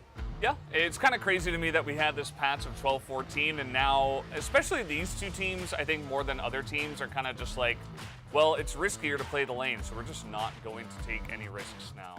Yeah. Let's trade objectives, never fight, because it takes longer to take the Drakes, and the Herald fights, we don't want to take that because that's a risk. So we'll just trade objectives and not fight until 28 minutes. Just do nothing. And I don't know if that's an LCK meta read or if it's just these teams. As we have seen in the past that we got kind of thrown off depending on who's playing on the day. But very interesting to see as we go forward into the patch, into the meta, how it's going to develop. Yeah, I mean, I've seen in other regions that they're fighting a lot. They're fighting over these big objectives that matter a lot. I think it's partially because Kwangdong in general is a very passive team. They struggle really with are. making decisions as a team and trying to fight over objectives. They did get the Rift Herald and stuff, but it didn't really matter that Gold Lead was pretty insignificant, especially compared to the stats you get from the Drakes. But enough talking about the patch. Let's see who the POG is from this one. It will be Showmaker with 800 pod points. Yeah, took a little bit of time to get going. Still not the summer showmaker of old that we have seen countless times, but slowly getting back to form. Another highlight for me was Kellen. I think that he had a very, very nice comeback game here on the Renata. But the composition from Damonkia relied on either solo laner to start setting up the fights, and I think the Nuggery Showmaker 1-2 really worked out well. Showmaker also, especially in this later stage of the game, very reliably threatening Zeri. That's the type of charm that if you don't hit, you might get a certified Zeri moment, so I think overall makes sense. And then a couple of all-around, I like all of those votes as well. I think they're pretty reasonable. Totally fine. Yeah. Give everybody a little bit of a taste, but Showmaker gets 10 out of 13, and that also makes sense. But that's going to do it for this segment of the Analyst Carpet Space. Back to the casters for game number 2. Thank you so much, gentlemen. Media Giga Chad, in my opinion. Definitely Kellen having a nice step back into LoL Park here and onto the team. Showmaker, though, very well deserved. Yeah, I was surprised Nuggery only ended up getting 1. I thought he played incredibly well as Coma watching on the sidelines here through this sign. I hope that's not a belt reference. Calling out Showmaker here. And Ooh, okay. It's coming back. Okay. Again, we've seen this several times from a few different teams. Hanwha Life in particular likes to do this. I think this is probably not performance-based. I think this is more so just a, let's see what we could do here, give both these players a little bit more playtime. And it's important for the Worlds qualifiers, this matchup. We do want to stress that. Yep. But also, you have to then win those qualifiers, which is against tough opponents. So, you know, I think realistically here, giving both these players more playtime is a really good call. And I don't think Moham was a problem in that last game. Some of the wild growth usages were not ideal, but we're not going to get too deep into the weeds on that, as they will pick blue side again. He at least used the wild growth. You know, that was definitely good. I don't think we saw too many Emperor's Divides, and I guess you can't be too upset about that when it is the Nash's build where you want to be auto-attacking a whole bunch more, but still, would have liked to have seen a little bit more of a proactive Azir. But we'll see whether we do get that as we move towards game number 2. It's likely that we won't get any switch of side, as Quantum Freaks did have blue the last time around. They picked it again. Back to the same game, potentially here in terms of draft, because I don't see anything massively that really has to change for either of these squads here. I think Quantum Freaks played the style they wanted to. They played the early parts of it pretty well. Yeah. They just couldn't actually play the mid game and the later parts of the game because of the lack of map control that this team often has. And like Valdez was talking about on the desk, is really struggling to actually make those late game decisions in a quick and decisive manner. And I wouldn't be shocked if we kind of run it back a little bit here. Well, so far, I mean, this was included in the blue side bans. The Lucian was ban number 2. Silas still left up. As Damonkia thinking about Kalista, Gwen, Wukong, whether they just want to go with that one yet again, or whether they're going to go elsewhere. I think the Kalista ban makes a lot of sense. She has been very strong on this patch, and that will remain. I think the big changes for this draft could potentially be on the Ahri, if Kwangna want to take that away, because Damonkia prioritized it so highly, even with the Azir pickup. We didn't even see, you know, Damonkia say, well, you can't pick a mid laner. They just want to make sure they had the Ahri earlier to react a little bit more. Also, Damonkia potentially this time banning the Lulu in the second phase if we do go down that same sort of drafting style. You and I were talking about it. Seemed like a no-brainer. The desk also was a little bit, you know, a little bit of an eyebrow raise on why that one was let through. Didn't end up changing the game for Kwangno Freaks, but was a really strong pick. As this side of the draft also remains the same. Yep, the Gwen might be the thing that is left up and available. Is Yuumi going to fill out exactly the same bans? Although in a different order, so that we know we're not in a VOD. That is definitely good. Yeah. But Damonkia, let's see what they do decide to take away here. It could be a nod to the Azir if they'd like to, but instead they'll also just mess with the order and just ban exactly the same thing. So, starting to feel like a run back here. The Sivir first pick, I like a bit more than the Azir. Yeah, so it's not going to be a run back at all. We're swapping sides here of where the 80 carries are going to go. A Draven being locked in instantly. Draven Renata, they are 100% prepared for this potential outcome, and perhaps even in game 1 they were expecting it, and then when it became the Azir they changed the plan. But just the insta-locks here show how well Damonkia are prepared for this matchup. And we'll see what the support is going to be here, because I think you want to lock it up now. And honestly, I think Lulu Karma, one of those picks is your best bet. The Karma is going to help you a lot more in controlling the waves. So it looks like that's going to be the plan here for Kwangdong Freaks, especially against Renata. I think this choice is wise. Yeah, and those tend to do nothing later on. It works well with Sivir's ultimate and things like that. We've talked about how it should be good, but it hasn't in practicality worked out that way. Outside of the laning phase, I do agree with you.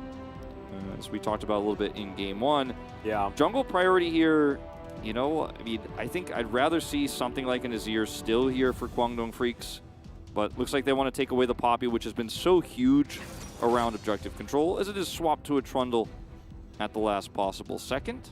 Trundle does make Draven's life very difficult. It's very I've unhappy. seen this. It's also very weakening towards a tank pick for Nuguri on the top side. So going to be a very strong front line here, and is going to benefit a lot from Karma and Sivir's speed ups. Yeah. Does Showmaker just lock away a mid lane pick for himself, get some priority there? Or do they go somewhere else? As with 1 second to go, looks like Ahri will just be locked in again. If it ain't broke, don't fix it. And I do like the pickup, especially with how Showmaker played in game number 1. Now they have the ability to ban away some top lanes and collect one for themselves. They can ban Lissandra here, I think is a pretty easy call. And then you're not worried about Talia, you're not worried about Azir, you're not worried about any other real meta mid lane pick. Right now, Sylas is already banned.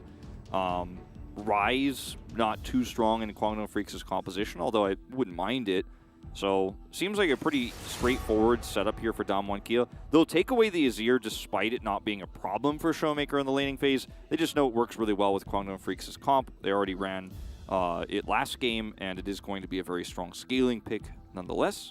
Yep, just comfort for Fate, taking that one away. Of course, flavor of the month as far as mid lane is concerned on this patch. For sure. As Kwangdong Freaks, what is the first ban here in the second round is the question. Jungle bans. Jarvan, okay. Yeah, Jarvan taken away here for potentially locking up the Karma or the Sivir and deleting them. I think this is a pretty solid ban here. A little bit buffed on this patch, of course, as well. Yeah. I mean, Lissandra seems like it's just... I mean, yeah, Fate can play LeBlanc, and I think they're probably considering that as well, but seems like the easiest call to make right now. Man, they just really not interested in that one. We'll ban away Keen's Sejuani here. Yeah, Nuguri actually respecting the Sejuani a lot. You can see that Damwon Kia have certainly had a lot of success with this champion. Nuguri, of course, just won with it. Yeah. The first game, so they're looking for a different option here, as Vi is going to be banned away. So, Damwon Kia will probably take themselves Viego for Canyon. Yeah, Viego then save the counter pick, I think is the easiest way to approach this one. As the jungle's already locked up for Kwangdong Freaks, Viego's going to work extremely well with this composition, just as well as it did last game. And Lee Sin, another strong option here. A lot more flexibility in this pick. Isn't going to be strong at getting kills early, obviously, but that's not what this game is going to be about.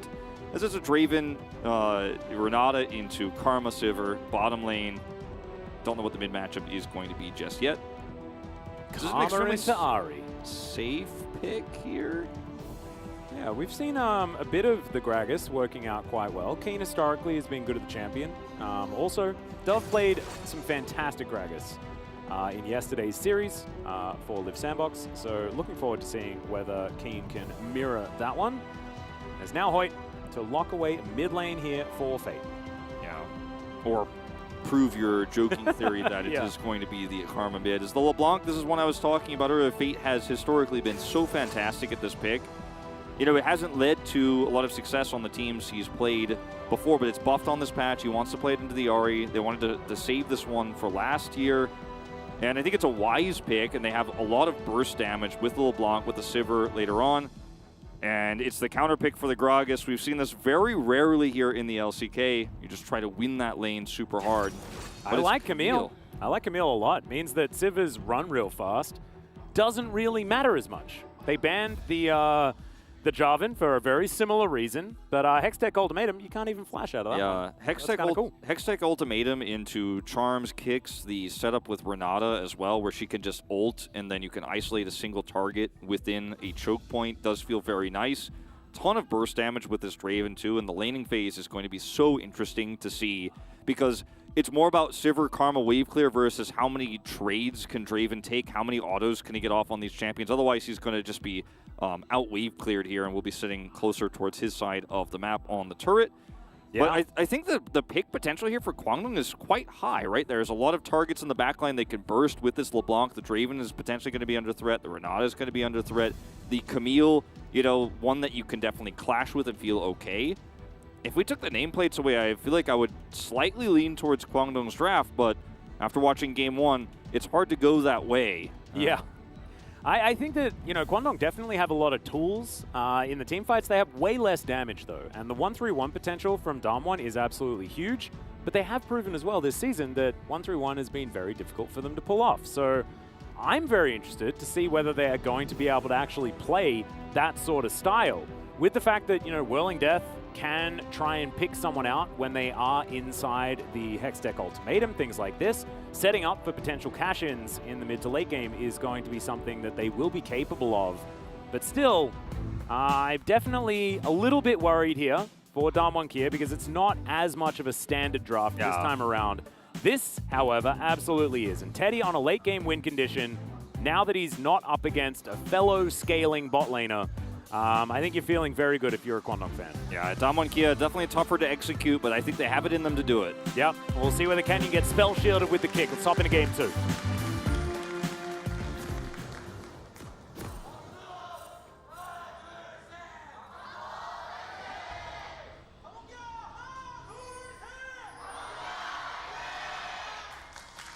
Damwon fans definitely coming out in force today as Kwangdong Freaks look to hold on to this series. Damwon Kia move to a much higher likelihood of locking in that first place. With a victory here, it's about 75% the chance with a 2-0. So just one game away from being able to attempt to avoid Liv Sandbox, who, you know, I mean, there's an argument to say that they're the second strongest team here in the LCK, which is a crazy thing to think about. It is definitely, you know, it's not set in stone. It's not fact yet, but based on what we saw yesterday and their current form, it feels like there's a real world where we could see them actually make it all the way to the finals. Well, let's not get ahead of ourselves, though. Of course, that's all going to be happening next week when we get into playoffs. Yep. For now, we're trying to decide whether Kwangdong Freaks can keep their chances of Worlds qualifiers alive. And Damwon Kia are looking to prove that their form is strong right now, while, like you mentioned, avoiding that team. And I think that the style of drafting here from Kwangdong Freaks is very much comfort in this second game more than the first. Fate's on LeBlanc, right? Keen's put on the Gragas here. You know, he's on blue side. He's going to say, yeah, you can have the counter pick, but there isn't a super strong counter pick for the Gragas. Snuggery considered the Aatrox is okay. Whoa, okay. Keen is here. Kellen's going to flash immediately. And Damwon Kia lose out on a lot of priority towards this bottom side as Noguri gets a whole free wave. So, not sure whether entirely worth. I think the answer is probably not, because that's also a teleport down here for Keen. He's obviously going to have to expend that one. Took a little bit of damage as well. Nuguri's up a level. And what that gives you in this lane is nothing, really, in terms of what you're trying to accomplish. You're going to get level 2 first, and you will be able to push this wave in. But that's what your comp is, or what your duo is supposed to do naturally anyways. So grab a flash out of Kellen. Feels good if you have kill pressure in this lane, but you really, unfortunately, do not. So yeah, not right now. Especially, I mean, if Ellen now paths down bot lane and they kill Kellen, I'll be like, oh my goodness, they've got such huge brains. It's amazing. Yeah, if. But that hasn't happened yet, and so now it's just Keen sort of giving up any semblance of lane control against Noguri, who has a pretty good win rate on this Camille. Yeah. Of course, was from a time where Camille was a bit of a different champion, and Noguri was a bit of a different player. Okay, here's that level 3 gank from Elmi we're talking about here. Dokdom very low, actually. Took a big Mantrid Q, I think, probably before this. He's super low. Dokdom does get a ward in here, but we'll have to see whether he actually does manage to pick up the information as Elam is going to present himself. And now, Dokdom with Cleanse and with Flash, can he survive? The answer is absolutely not. And Elam is going to prove the theory. Maybe their brains are just massive, Wolf. Yeah, I mean, this is a really difficult dive to stop, and Canyon didn't see it coming, doesn't come over here for the assist to try to defend here, and even with single target damage so high here, as Showmaker will grab the clone. Yeah, wants that money. Grabs the money, too. The Duck Dom defense here is just not, I mean, it's not something you could do. He does a ton of damage, of course, to a single target, but it's just chomped by the Trundle. Level 3 gank, very strong here. Flashless Kellen. And now he is, you know, quite significantly behind in terms of the farm and in terms of the experience. So, you know, we were criticizing Keen for this play early, but the plan, the big brain move, as you like to call it, does pay off here. And I think Canyon probably should have been a little bit wiser to this, considering how obvious of a follow-up it is for Trundle at level 3 when the wave was being pushed in that hard. Yeah, I mean, Canyon does lose out in the 1v1, though, so it is difficult to sort of face the Trundle at this stage of the game. But the fact that LM actually goes for this, that's the main I mean, I don't think he's even considered, like, Canyon is, look at where he is mid. He's actually trying to threaten LeBlanc, which is where that clone goes down, which is why we had that snapback to the mid lane during this replay. He's just not actually trying to defend his bottom, you know, laners. And usually Draven Renata is pretty self-sufficient, but not with a push that strong and with what I assume was a Mantra Q that hit Duck Dom, which is why he was so low. We didn't really get a shot of exactly what happened there, but that's my expectation considering his health bar. If he's a little bit healthier there, they might just be able to defend. Now, we need to talk about like how much this actually matters, right? Because if Dom1 are actually going to play a 1-3-1, as Duck Dom goes in for not the greatest of trades, does have some whirling axes, and the base damage of that should mean that as you're throwing them around in this lane, you're going to be feeling all right. But they're going to go in onto Hoyt. Duck Dom looks for a few more autos. Teddy's at full health, though, as these ricochets are looking very scary. And now Canyon's going to move on in, safeguard in range. Kwangdong Freaks just back away, and you can see it's 11 CS the advantage for Teddy. Still playing pretty far up, though, as I think Canyon snuck in. Yeah, he's in that brush, and they don't know it for sure, but they have the idea he could be. Yeah. Well, can Canyon actually get through? He manages to land the Q. It's a great spell shield there from Teddy on the Tempest, but still. Nice work there from Canyon. Safeguards get himself out as LM's rotating down, and Kwangdong Freaks know exactly where their bread's buttered. It's Teddy. Yeah, and they're just going to play around the bottom side here, make sure there's no trade back. Now, going back to your question about whether or not, how much it really matters, let's say, as what you, I think, literally said, is it's tough to quantify the advantages that Kwangdong Freaks pick up here because, yes, it's a pretty massive lead for the Sivir in terms of control over this lane and control over the CS, but Nuguri got small advantages topside. Those have now kind of washed away here. He did not commit to teleport back to the lane, so does lose control for just a moment here. But I think it's quite substantial, in fact, because, yeah, I mean, across the map, things are overall looking pretty good for Dam1 Kia, but getting the Sivir a faster Kraken Slayer is massive, even if it's just an assist she picks up here. The Trundle being even more powerful in this early game now, too. Kwangdong Freaks are looking to control early Drakes once again, get that same sort of tempo that Dam1 Kia were looking for with their Sivir comp in the previous game, and things are definitely a little bit more smooth sailing now.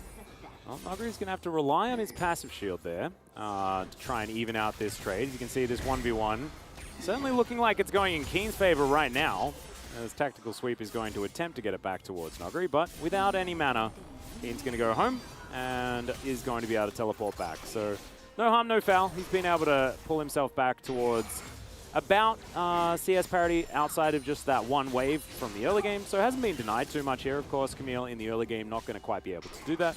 Canyon hits 6 here. They have no LeBlanc in mid. I think this is a pretty good opportunity for Dam1 Kia with his extra prio. All Showmaker has to do is clear a wave, and he could be down here so easily. Has his ultimate, of course, available. Will be first Drake going over to Dam1 Kia. This time it's a Mountain Drake to start us off, so it's like we're just picking up where we left off. Ooh, is it going to be reverse order is the question? Oh, that would be sick. Let's find out. Oh, it is! Oh, so far. So we need Ocean Drake Yeah. to come through as our soul, which we don't really want, but that's fine, because it would mean reverse order has been confirmed, which is cool. Now off some backs, both Nuguri and Keen fighting one another. The subjugate value for LM this game also not very high, with Nuguri picking this Camille up. So this Herald fight here not as strong for Kwangdong as it was in the previous game, where they had the Call of the Forge God, they had the Emperor's Divide, which didn't end up being used, of course, but they had the potential for a really strong fight.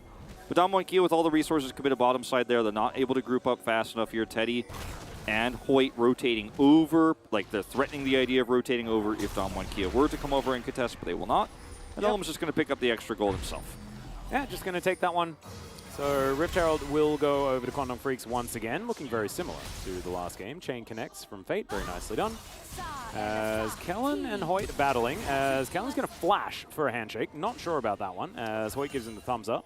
And they're just going to be partying. Yeah, it's not really an ult advantage, just Hoyt is playing Karma, and Kellen is hoping he gets the handshake into the ult there, and Duckdom has so much burst damage and his ultimate that could kill him. Well, there's the Mantra Distortion, as now Canyon looking for Fate here, connects the Q. But he does have the passive, so he should be all right. Orb Deception's fantastic. Oh my god, the kick! Just extraordinary from Canyon, but now he has to try and get away from the Karma, which he will do so very, very comfortably. That was so well played by Showmaker and Canyon. That gave me some flashbacks of some old Damwon Kia. That gave me some flashbacks of 2021 dominance there with just the baited setup from Showmaker. They do not know if Canyon is there. Trundle's somewhat nearby, so Fate beats LeBlanc. He feels comfortable. This goes extremely low, and the follow-up kick there from Canny holds it to the last possible second just to secure the kill there. Knows, of course, trying to kick LeBlanc is not going to be an ideal situation, but then gets the nice follow-up there. Beautifully played. Okay. If you can't kick the LeBlanc, just kick the Trundle into both of them. 잡았어. He said he already says he got him before he even does. Then kick the Trundle into him. Bam, that's a secured kill right there. That's a smite for the kill. Love it. Love to see it. That was so well played by Showmaker too to set it all up. All right, well, Rift Herald is just going to come down in this mid lane, try and get Fate back into this matchup as, yep, not going to be able to deny it, but will be able to kill it. So Shelly not going to be able to take more than the minimum as far as those two plates are concerned. Canyon really wanted to get hit by that one as hostile takeover comes through. Q lands onto Ellum. He is likely going to die as he burns down to the Ignite, Whirling Death, unable to actually lock down the kill. There for Dom. He wanted to have a cheeky cash-in, but it's not going to happen. Damwon, though, able to win out in the skirmish. Yeah, and unfortunately for Kwangdong Freaks here, they aren't able to trade anything back around the map for this. Dom is controlling the bottom side pretty well here. Still significantly behind in CS from what happened earlier on in this game. Calgary. Yeah. Trying to get some damage onto Kane here, who is starting to build up that tankiness. They haven't been back to base since the skirmishes had begun. And as you can see, I mean, the CS has not changed one iota. Yeah, not really. Dom really does need a cash in here to keep up with Teddy in this game. And, you know, if his ultimate had actually given that to him just moments ago, would have been massive. Unfortunately, just barely off. Doesn't even pick up an assist, unfortunately. So now he had that push down, but as Renata is returning to lane, Kellen's so far away, he just has to sit under turret. Felt pretty comfortable, obviously, with a dead Trundle for a moment there, but we're going back to square one here, which is not, unfortunately, looking very good for Dom so far here in this early game. Yeah, I do really like how Damwon are playing this, though, because playing weak side Draven is not necessarily what you expect, right? But they're just like, well, maybe if we win the rest of the map, he can get a cash-in sometime later, and then everything will be fine. He died very, very early, and so those adoration stacks are starting to come back up again. Yeah, and it could be an opportunity. Those types of champions that can just sit down here and then win later are very rare in this meta, you know, where you've seen it sometimes, obviously, with the Jhin, where it's like, okay, you're not going to have a fun time in the laning phase, but later on you're going to be huge utility for our team, can actually get some extra pickoffs and then become a huge threat. Draven usually is a threat in the lane, but he's playing against Karma Sivir, so he's just going to have to sit back. And with that play from Keen that ended up leading to that early kill, he falls so far behind that that's going to be the name of the game. But like you say, if they win everywhere else, he will just be able to say, well, all I have to do is last hit a champion, and then all those last hit minions I'm behind, we can forget about those. Yeah, should be able to get himself back in amongst it. As Fate is just going to take the very end of the Orb of Deception. Maximum damage there from Showmaker. As this Infernal Drake up in 4 seconds time. Fate getting over there, but does get hit by the charm. Orb of Deception coming down here is now Kellen. Without his flash available from earlier, he's going to hostile takeover though. And that will allow him to disengage. Now they won't have it for this Drake fight, as Ellum also doesn't have Subjugate. But as you mentioned, not exactly the highest value here, as Nogari looking to move his way in. Teddy could just get ultimatumed as Keen throws the barrel, but it only hits Canyon and Kellen, and not really too much more happens. Great little handshake there. Showmaker doesn't find the charm. Dom with a fair bit of space to work with here, as that's a beautiful kickback in the backline. Canyon going to help facilitate the cash in here for Dom, as Showmaker is once again pushing forward. The flash charm will connect this time. The handshake lands as well, and Quandong Freaks have to go back to their base. Dom's not done yet, and Nogari just dives the turret. He'll flash himself away, and now I think Damwon will head back towards the Drake. No, they'll just let Canyon do it. Canyon can take it by himself. It'll take a long time, but they have so much control, it doesn't matter. Nuggery's just locking him down. Oh, man, he's just dancing in amongst this one, really wanting to take more, but I don't know whether it's a great idea, and the Sivir will pick it up. Cloud Soul is going to come through here, and yeah, that's some vintage Nuggery right there as Teddy gets snagged by a Sonic Wave, but Canyon will hold back. The Sonic Wave he got in the sweepstakes is a one free trip. He decides he's not going to take it. He's got enough going on the map right now to then take the one-way trip to the Death Chambers. This fight is really so well played here from Damwon-Kia. It's just like the last time where they had the same neutral fight. They used the Drake against Kwangdong Freaks, play it patiently, play it slow. The kick from Canyon is amazing, sets up for this ultimate here from Duckdom. But also Showmaker does so much more damage in this fight than Fate does on a LeBlanc, right? LeBlanc the first to die, of course, in this, but LeBlanc is essentially, as Fate here, trying to front to back the early part of this, and you're just never going to win out as the LeBlanc in that case. They don't have enough vision to threaten any backline picks with this LeBlanc so far, so it's just not working here compositionally. Well, we've got another fight as Canyon is going to find Keen, and he's already used his cast, guys. It's a very dead Gragas. Canyon locks that one down, and Canyon and Showmaker show he's back on. Yeah, no, I mean, this I can't believe it's a new season. I've just waited so long for it, man. It's a huge reboot here. And yeah. It couldn't have come at a better time, right at the end of the season. Right when I was starting to get worried for this team, thought maybe, it was going to be a tough first round. I was starting to think playoffs. the cast was getting too old to be able to make it work, like, it's amazing that the fact that they've actually rebooted it. I love the reunion episodes, Yeah. Reminds me of Stargate. Anyway, Kwangdong Freaks looking for a dive onto Nuggery. Yeah, exactly. So he's going to try and get himself out of this one, but he's just going to die. This is the classic Nuggery situation where he is alone in a side lane, and he just hopes that Damwon-Kia will be able to get more back. And they will, because they should be able to get 2 outer turrets here, mid turret and the top turret that Ari is taking. So Showmaker getting left alone here. They have the second Rift Herald as well, and just kind of tossed down here as an afterthought, like, okay, we couldn't quite do it with this wave, so we'll toss the Rift Herald and wanted to save it. Yeah. This ult actually almost saves the bottom turret here against Fate, and it's 2 turrets for 1 here, way trading up, and actually they'll get an additional charge from this Herald with that extra health it picked up, just a little bit tougher to take down, a little bit meatier. And Kwangdong Freaks losing out on the cross map. Duckdom as well, being there for Canyon, so he can safeguard his way out. Really like to see the added coordination between Damwon-Kia. Every little bit counts, in my opinion. As, yeah, we're going to have a look at this 2v1. Canyon just uses his Q to close the gap. It was honestly the best cast King could have ever asked for. Maximum value, just doesn't matter. Yeah. He's ever frosted, he's charmed. That's the end of that. Both top laners just dying. Kwangdong Freaks investing more. Nuggery's ultimate is, maybe 10 seconds away at this point as well. Really frustrating for him. If he has Hextech Ultimatum, maybe he could force a trade back there and buy a little bit of extra time. But they knew the timing. They punish him. He's got it up now, but still 2 turrets for the 1. Definitely feeling much better about this as Damwon-Kia, especially with that extra charge on the inner. And straight up 5v5ing here is still going to look very nice for Damwon-Kia if we continue to see the setups for Kwangdong just really not come together, because their comp is so punishable by perfect play from Damwon. We talked about how this draft is harder to execute, but they are hitting the mark every single time. Canyon, especially on this Lee Sin, he has had just such a return to form tonight. Yeah, it's feeling like a renaissance here for Canyon as Keen having to deal with Nuggery in a very long lane. As Tactical Sweep's going to slow him down. There's the flash out as Keen has to give a lot of respect over here, but now he won't have that flash available. Nuggery is not going to waste any time, puts down that control ward. But meanwhile, there is another fight here towards the bottom side. Canyon, realizing that that is not the real LeBlanc, is not going to go for it, as didn't even have kick available, as he now safeguards to get himself out of this one now. Showmaker not in position. Hostile takeover, a little hasty there from Kellen. Keen will escape, meanwhile, of course, on the top side of the map. Damwon-Kia looking for this turret here with the group up, but will be denied. Drake not up for 45 here, so the idea here is to lead to a kill, then set up for the turret, then have the faster group up after the turret goes down on this soul point for the Cloud Drake. Yeah, I think Nuggery wanting to hold on to the ultimate as well, because I think Keen, if Keen ults Nuggery out of his ult, then he's going to win that little exchange, so it might have been more of that waiting game, but Keen, I don't believe, had the cask available. Nuggery didn't have flash. I think Keen just barely gets out of range there of being ultable, and Keen didn't have the cask like you mentioned. Nuggery's flash coming back up now, does have teleport, and Damwon-Kia, this is a really critical Drake fight for them. Fate's teleporting down to the bottom side here.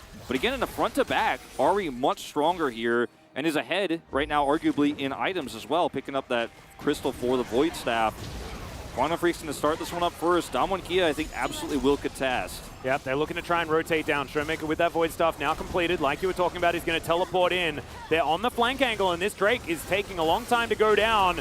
Charm connects onto the Gragas as Canyon dives into the back of the pit, and now the fight is on. It's a surround here from Damwon Kia, but the Whirling Death doesn't really find too much value in Nuguri. Immediately is going to go down. The cask is good, gets the flash out of Dr. but they're not able to actually kill him. Fate diving forward, doesn't get the chain onto this Draven. And now, Quantum Freaks were also able to steal away the Dragon of all things. Didn't even really notice that one happening as Canyon gonna have that kick denied. Oh my goodness, he lasts a very long time. He's gonna get bailed out as well as Keen goes down, but Teddy is still alive. He's the main one here, is now Kellen.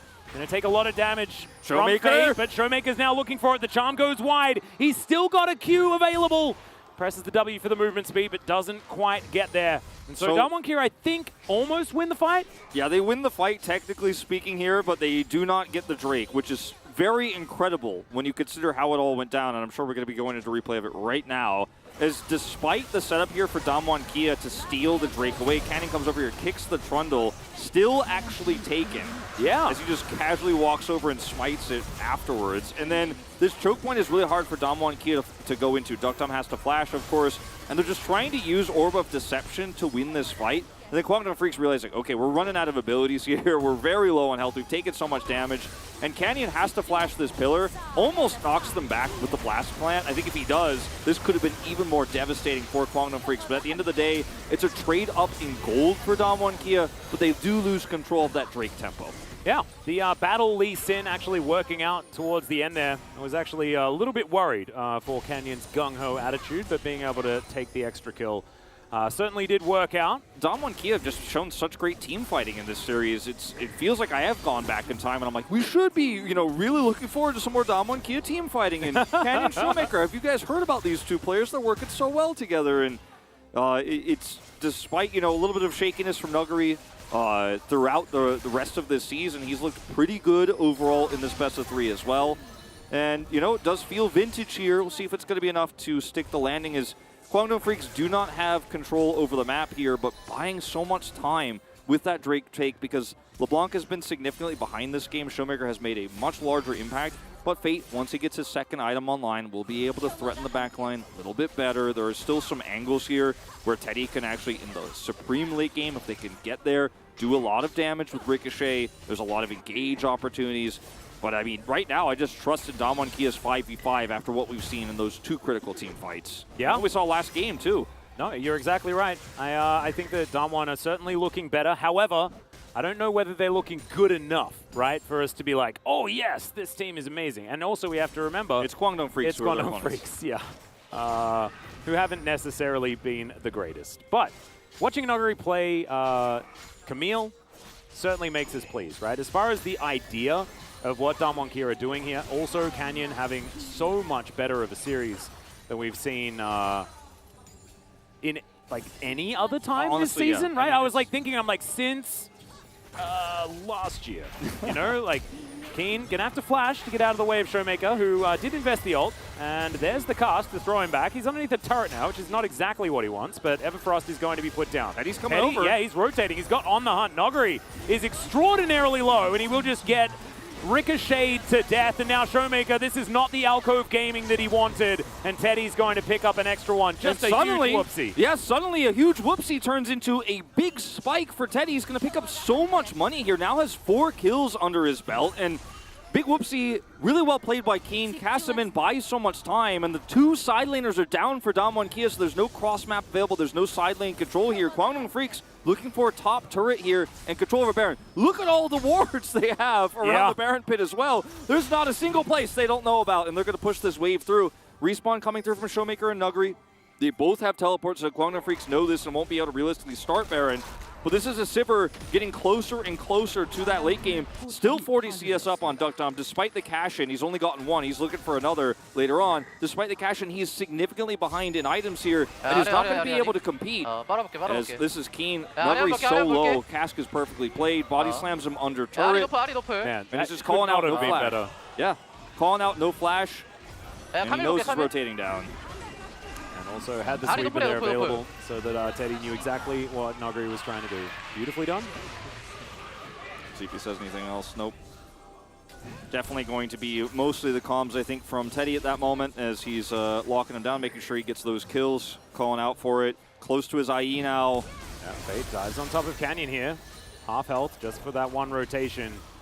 Noguri's going to get slowed down. Didn't get the maul, but still the Void Staff showing its value here. We talked about how it's going to get easier for Fate to actually find value this game the more items he picks up. Yeah, Showmaker looking for his way in, gets a control ward into the river. As these barrels, very useful, doing all that zoning, as now Dom is by himself. He does have a turret and a flash and has to use the flash to get under said turret.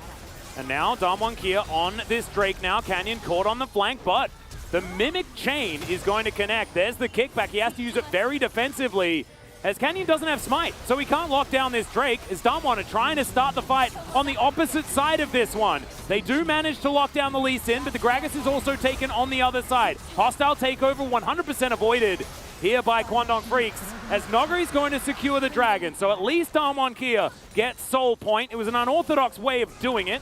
However, they do manage to get there in the end. I think that might have been the most Kwangdong Freaks thing I've ever seen, is just chasing down and flashing over the wall to chase one of the most mobile junglers in the game we call League of Legends. As the chains connect over the wall barely, so that calls point for, okay, I'm going to flash over the wall, look for my own chains to connect and grab him, and they do kill the Lee Sin, but at the cost of Soul Point here for Damwon Kia in a team fight that was definitely winnable for them. Dum was pushed away. Got to focus on the real priorities, Kwangdong, as Noguri will get out here. Yeah, not going to be able to find the chain, and hookshot just pretty strong. Damwon Kia are like, man, they're really chasing Canyon. I guess we just win the fight on Drake. Yeah. As look at how many resources are committed. Teddy is here.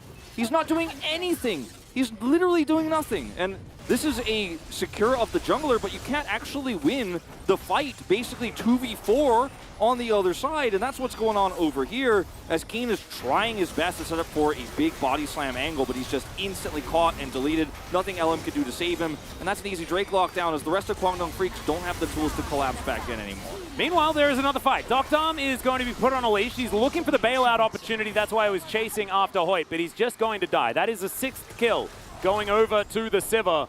And Damwon Kia are very quickly losing control of this game. Yeah, this is looking rough. Yeah, Q going to connect there from Canyon, but immediately Fate just pops himself back. No flash, but of course he's Lee Sin. Yeah, Fate now, oh man, he is in such a good position at this point in the game as Canyon's just going to get thrown back. This is the jungler, by the way, guys, and he is going to be taken out. This Baron should all but be Kwangdong Freaks. Really good secure here from Kwangdong over the wall, making sure that Canyon cannot be there, taking him out first. Noguri's going to try to trade this for a turret, but I think you're very happy about this as Kwangdong Freaks is going to be so much map control. And stopping that Soul Point ends up being, or wanting to stop that Soul Point doesn't end up mattering as much because Damwon Kia lose their AD carry again. Dum was forced out last time, didn't die before that Drake fight, but this time he is picked. And Damwon Kia, they don't have Soul, it's only Soul Point. And they're going to take some bottom side control here, but at the end of the day, this Sivir is super online. Like, she's going into a GA now, and in these longer fights, you're going to have so much more powers. Let's see how this pick happens. It's really just a great play from Keen. Comes over here on the edge. Dum is unfortunately trapped. Yeah, no handshake available. At least he does get a bailout, but otherwise he's just dead, and it's just a great pick. Like you were talking about, this is a fantastic game from Keen. And this is just them saying, all right, Canyon, I know you're lurking around. I know you're flashless, but we're going to make sure we kill you before we kill the Baron because crazier things have happened. The denial of safeguard there the entire time from Keen. First the cask, then the body slam. Oh, man, really beautifully done. Yeah, Keen, he's 0-4-5, but he's made a huge impact in terms of the zoning this game, as well as some very great defensive casts that set up to get Teddy ahead bottom side as well, catching those solo laners. Kwangdong Freaks, 2,000 gold ahead, but you know the aspects of this composition and how easy it is to execute. How we've talked about how their comp is, it just kind of plays itself. It's working out for them. And so much CC. Yeah, and now they're pushing for this inhibitor turret towards the bottom side of the map. Showmaker is splitting on that top side. Canyon's taking his chickens, and looks like Damwon Kia are just going to give this one up.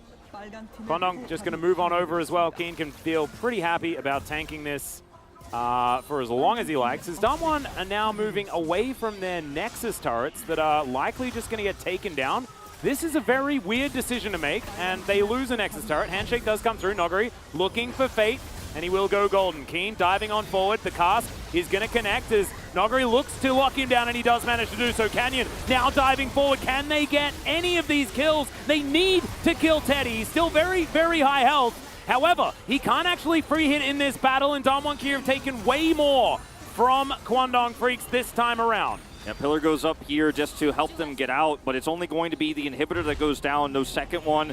And Damwon, it looked really risky there for a second to watch how they handled the Nexus turrets going down, but they wanted to win a fight straight up. And so Nuguri's here on the flank angle. If they pick off Fate, which they successfully do, the fight is won, and it's a strong defense for them. Otherwise, there's a chance that Teddy just front to backs here, and then they actually lose the game regardless. Renata ultimate does go wide here. Teddy kites it out. They grab Keen. But I think this was a very high risk, high reward play for Damwon Kia, because this is the most high value defense they could hope for. If they get a wipe there, maybe the game is theirs. So at the cost, of course, of a Nexus turret, but that probably won't be too important for quite some time here. We're only at the 30-minute mark in this game. There's no win condition for a strong split pushing champion for Kwangdong Freaks to come over and just end this game. We're talking about Gragas and LeBlanc. So I think that it was a good call from Damwon Kia to let that Nexus turret go to try to hope for the full wipe. Yeah, being able to win the team fight definitely was important. We'll see whether any of these waves do actually sneak forward. As you can see, Kwangdong Freaks now just trying to deny Damwon Kia the ability to push this one out.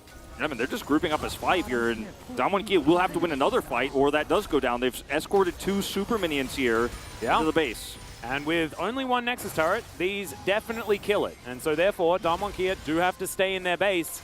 And Kwangdong Freaks, you don't have to stand in the mid lane anymore, guys. You can, you have taken control of the entire map. Yeah, it's a Sivir as well, so she is just going to delete these minion waves. Keen here, looking for flanks. There is one coming through. Yep, Noguri. Can he actually get into a position to threaten any of the carries? Is this inhibitor down relatively low? Mantrid Inspire is going to come in here as Noguri. If they turn still on working. If they kill him. Well, Doctor may just die first. Good handshake is going to come through, though, as now Fate. He's too tappable by this this Camille if Noguri does find him. But LeBlanc, not usually a champion you think about as the first one to pick in a fight, but he's just been targeted every single time. He's not tanky. He doesn't have any survivability. He does have his Zonias, but that's a death sentence if you use that while you're being chipped away by this insanely fed Draven as well as the Ahri. And if Nuguri had gotten picked there, you know, had died there, had been caught, then I think Damwon Kia just straight up lose the game, but they don't hard commit. They find a pick somewhere, a pick potential onto Fate, and that's just enough to push Kwangdong Freaks back. I think Kwangdong Freaks definitely could have pushed the issue harder there, and like you said, pushed the bottom lane with those siege minions, but they got greedy. They wanted the double inhibitor. They wanted further control of the base. And Damwon Kia, once again, miraculous defense here, and the game keeps going. it does. Minute and a half until that inhibitor does come back up again. And there's 49 seconds on the Baron. Have a feeling that Kwangdong Freaks just going to take some control here of the topside vision and then move over and take the purple worm while they've got the 6th man in the minion wave. Getting a lot of work done there towards that bottom side. Noguri over there trying to do his best to buy as much time for Damwon without these super minions being an issue. Yeah, he's doing a great job of it. Doesn't have teleport, but if Kwangdong can actually force a fight, doesn't matter if he's there or not. As he's now going to come into the mid lane, got another flank angle. Kwangdong just, you know, spending a lot of time trying to get value around the map before that Baron spawns in 15 here. They have way better control over that part of the map right now and have a line of vision in mid. So they could just kind of kite back and start it up here. They have fantastic turn with this composition. Yeah, Teddy also now able to get up close and personal with this turret. So that one is going to go down in a heartbeat. And now, with that Baron live, I mean, you could just go over there, Kwangdong Freaks, if you want. Yeah, and the bottom wave isn't as threatening, but they want to set up a pick. Yeah, well, Noguri is going to have to try and hookshot his way out. Fate gets himself stunned. It was a bit of an unfortunate situation there as the stand aside is kind of decent. Noguri's going to go down extraordinarily low as he gets bailed out. Looks to dive back in. Oh no, the communication not quite there for Damwon Kia. And now they're going to back themselves up because they don't have their Camille. It was almost beautiful, but in the end it did not work as Doctarm is going to get pillared at Draven's worst nightmare. And he is going to have to be forced to flash out. No ults here for Damwon Kia. Defensively kicks down. No Renata ultimate. Guangdong Freaks should just be able to push these waves in and end the game. Yep, Canyon just going to try and safeguard his way out. He breaks his stopwatch, so he's going to stay alive for the moment. And he's going to heal up just a little bit. This is Damwon Kia well and truly on the ropes. These minion waves, so difficult. And Guangdong Freaks, they feel like they don't need a Baron. They are just going to try and push through and take down this last Nexus turret. Maybe they do need the Baron, though, as they are going to back away, look to grab this respawned inhibitor. Did come up a moment ago. Nuguri is respawning in 5 here, and Guangdong Freaks, again, not being very decisive with the end here. And it's a composition that has good turn with the Gragas. They have Pillar right, and they have Karma to speed up, and they have On the Hunt. But just running at Damwon Kia's defensive composition here, even with just one Nexus turret remaining, it's not something Guangdong Freaks is willing to do. I think they probably should be, as this is a very nice stun here. Fate, unfortunately, flashed for that, but is going to be able to continue to do damage. The bailout attempt here is nice, but this is just a one fight here as Keen is in the thick of things. Teddy is untouched. So this has just been the story of Teddy this game. He's just always at full health. He's always doing ricochet damage. And they haven't been able to win a decisive fight, but they are getting these consistent picks at the beginning of them. Still a chance here for Damwon Kia, though. If Guangdong can't end this game, it's like, how many times are you going to give Damwon a chance to come back in this game? 2 inhibitors down now. Use your wave clear, just push it through and end it. Yeah, well, the idea for Guangdong Freaks is they just need Teddy to stay alive. He has a GA? Yeah, he has all of the tools in order to do that. He hasn't died so far this game. I think odds are things are going to be all right. But Guangdong, they are going to move back. They're going to grab themselves this Baron now that it's guaranteed.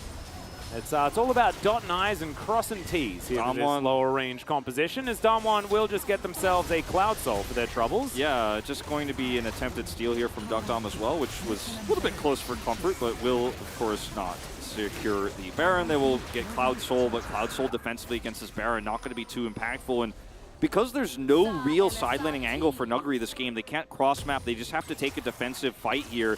And eventually, Guangdong Freaks will wear away like water on rock Damwon Kia's base with now Baron buff, the extra siege they have with the siege minion. 2 super minion waves crashing through mid and bottom as well.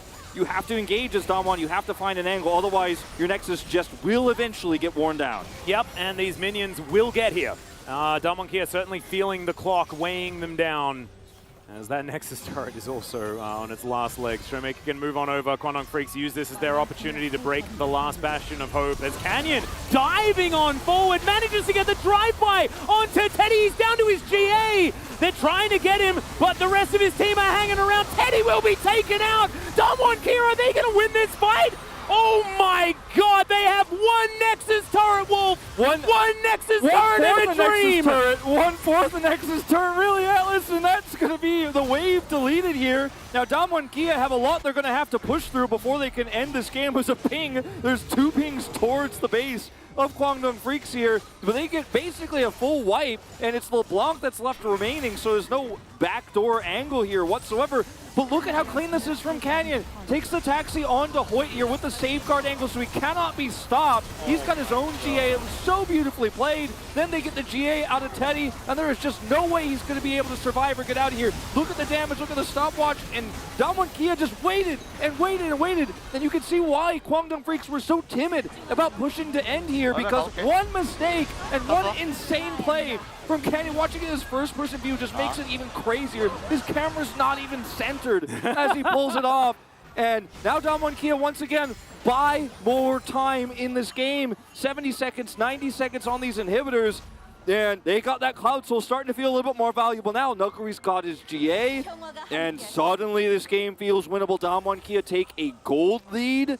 And Guangdong, man, have they really thrown this away would be a crazy, crazy circumstance that this actually comes to be a Damwon Kia win, but feels more realistic the more of these waves get deleted.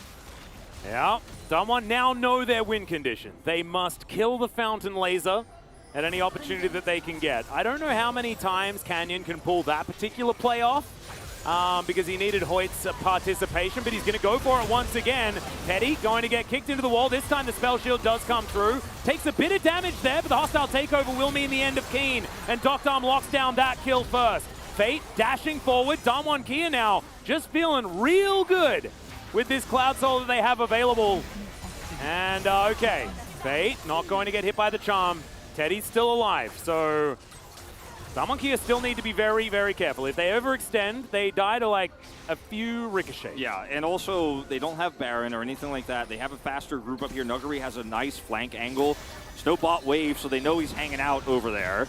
This is insane. I mean, Someone is just pushing down the mid Kwangdong, lane. you have to do something. You can't just watch them take your base. And like, remember, Kwangdong, they just barely pushed, and what they did over basically 20 minutes of advantage, Damwon Kia just did in about 15 seconds. Well, Whirling Death is going to look to save this inhibitor. And it will buy a lot of time. Decent job, yeah. Duckdom's just going to back here. And with enough time here for the backs, they will be able to stop that. And there's 2 minutes and 20 seconds until Elder spawns. This is nuts, Wolf. I mean, this is Kwangdong Freaks in a nutshell, though, in terms of the indecisiveness the desk was talking about, the lack of commitment, and often a timid nature. After what happened with Canyon last time, I get it. You got to show respect. But when Canyon just walked in the mid and Kwangdong Freaks parted like the Red Sea, I'm like, well, I mean, you guys have good CC. You have a lot of damage. Yeah, he's got GA, but you have to respect. I mean, Damwon Kia don't have to respect Kwangdong Freaks if they do nothing, but otherwise, like, your comp still works. It still does a lot of damage. You've got a full build Sivir. You have to do something. You have to be ready to fight. Damwon Kia, I mean, this is just it feels like a robbery we're watching right now. Yeah, the thing that's really, really scary, though, is that Damwon have Camille, Ahri, and a Draven. Yeah, they can side lane. It's triple threat, as Canyon going to dive forward. Teddy is caught out once again. There's the 1,000 gold one more time to Noguri, and I don't believe it, Wolf. Damwon Kia are going to come back from that massive deficit. They just team fight their way out of the hole. It was by no means clean. However, a 2-0 is a 2-0 at the end of the day. You mentioned the threats, the triple threats. Well, they all collapse and triangulate onto Teddy. He is deleted a second time. 2 kills on Teddy. All Damwon Kia need to end this game. Oh my goodness. And sometimes you say that a team wins, and other times you say that a team loses. And I'm sorry, but I have a feeling that Kwangdong Freaks lost this game, Wolf. I think they so refused to win it, as Damwon Kia will destroy the Nexus. This is going to be a very interesting interview after this one. Yeah, this will be an interesting interview, and I think for Kwangdong Freaks, one of the toughest losses they have suffered this year. Sometimes Canyon just does find back-to-back incredible moments, though, as well. Canyon and Nuguri, they were so solid in the final moments of this game, and Nuguri was 1-3. He had made a low impact in the game in terms of team fighting or finding deep side laning, and it's a Camille Ahri, right? So you have the idea that, okay, in a normal game state, this should be actually very oppressive and very frustrating to play against as Kwangdong Freaks. They have a Gragas and a LeBlanc, so not the same sort of side lane pressure, but they had all the control in the world. They had all the inhibitors down. They had the whole base control. There was one Nexus turret, and then the Nexus turret went down to 1/4 health, and they kept being like, all right, well, we're going to go try to kill the last inhibitor turret up on the top side. They grouped up as 5 repeatedly, and even while grouped as 5, still, Damwon found the pick. There's Ghost again, just throwing some shout-outs here to Canyon. No, of course, just a gentleman dressed as Jin. It was the best of times and the worst of times for Damwon Kia in this series. You know, the first game was fairly close until it wasn't, and then in this game, they had lost full control of the game. The Sivir was well and truly online. They had lost inhibitors. They had messed up a few critical team fights, and then they came back in a miraculous fashion, in Damwon Kia fashion, late game team fighting, what they've been most famous for, what they won a world championship with. But you know, you can't help but feel frustrated that it wasn't that clean the whole way through if you're a Damwon fan. But if you are a glass half full type person, you can look at Canyon's performance and you can breathe a sigh of relief, because we know that he is still capable of those incredible plays. So we're going to be able to see some of them now. Noguri a little bit out of sync with his team here in this early stage of the game. And Kwangdong Freaks get themselves into a beautiful position, to be perfectly honest. They had no right losing this game. Like, really. I mean, I don't know if we're going to watch this whole highlight as Canyon comes over here on the side, and of course has to flash the bill. Remember this moment, but charms are good here from Showmaker. Showmaker and Canyon together felt reunited, almost as if they just agreed that they were going to go back to the old days and just pop off together. And we saw a lot of that. Nuguri was looking for some really optimistic engages a lot of the time this game in the early to mid, but in the late game, the Camille value really showed through. And so many of these fights, Teddy was full health, doing a lot of damage, but wasn't able to actually secure any kills. And moments like this where he just doesn't have a front line, he's just got to hightail it out of there. This is the winning moment, though. This is why Canyon should get the POG tonight. I mean, he just obliterates him. Oh my goodness. I think there was a spell shield there that he broke as well on his way past. Like, I really hope that we get like the full breakdown of exactly how that one worked, because in the moment, it's too hard to know, but oh my goodness. Let's watch them in this game-winning fight, as this was pile onto the Sivir. She's the threat, and they managed to take down Teddy. 2 deaths on Teddy, that's all it takes. Like we said earlier, Sivir gone, that's the end of it.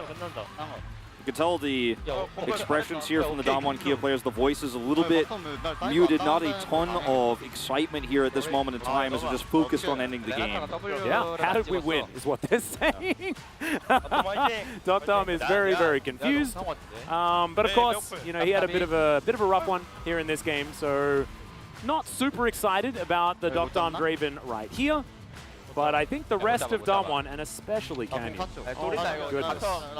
This is what we've wanted to see all season, partially. Yeah, it's in some ways really exciting and reinvigorating, but in some ways also a bit worrying at certain parts. But my favorite thing about this, if you're looking at it from the positive light for Damwon Kia, is the players seem to have made a big return to form, especially in the early mid, especially in jungle mid, that 2v2.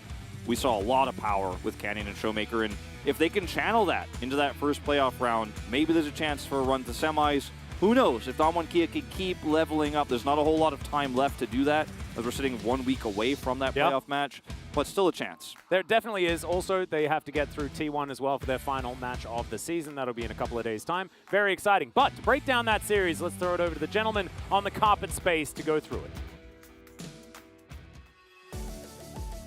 Hello, and thank you, casters, for that cast on that game, especially the craziness at the end of Game 2. We are here at the Analyst Carpet Space, me, Valdez, with Chronicler, and Damwon get away with it again. It all starts with the draft. I wasn't a huge fan of the last pick, Camille. I think it could have been utilized a little bit better. He did okay. But what did you think about this one, Chronicler? Yeah, so the benefit of the Camille is that obviously, like, you scale well into the Gragas in terms of side laning threat, which was what happened. But I don't think side lane threat is all that important in the current meta right now. Like, everything's decided by team fights. And to add to that, Gragas is one of the very efficient tools at actually getting you out of your Hextech ultimate pretty easily with a cask. So I'm with you there. I also think the Damwon comp overall was a little disjointed. Very execution heavy, and when you're not performing that well, I think that's always a huge risk. Kwangdong comp, super good. You got frontline, you got Teddy on a hyper carry, you know, you got LM on a supportive pick. It seems like you hit all the marks. And then... I don't want to get to that yet. It's too Not sad. yet, yeah. We can take a look at highlight number 1, which was a very early fight that actually did favor Kwangdong Freaks. And it starts off like this.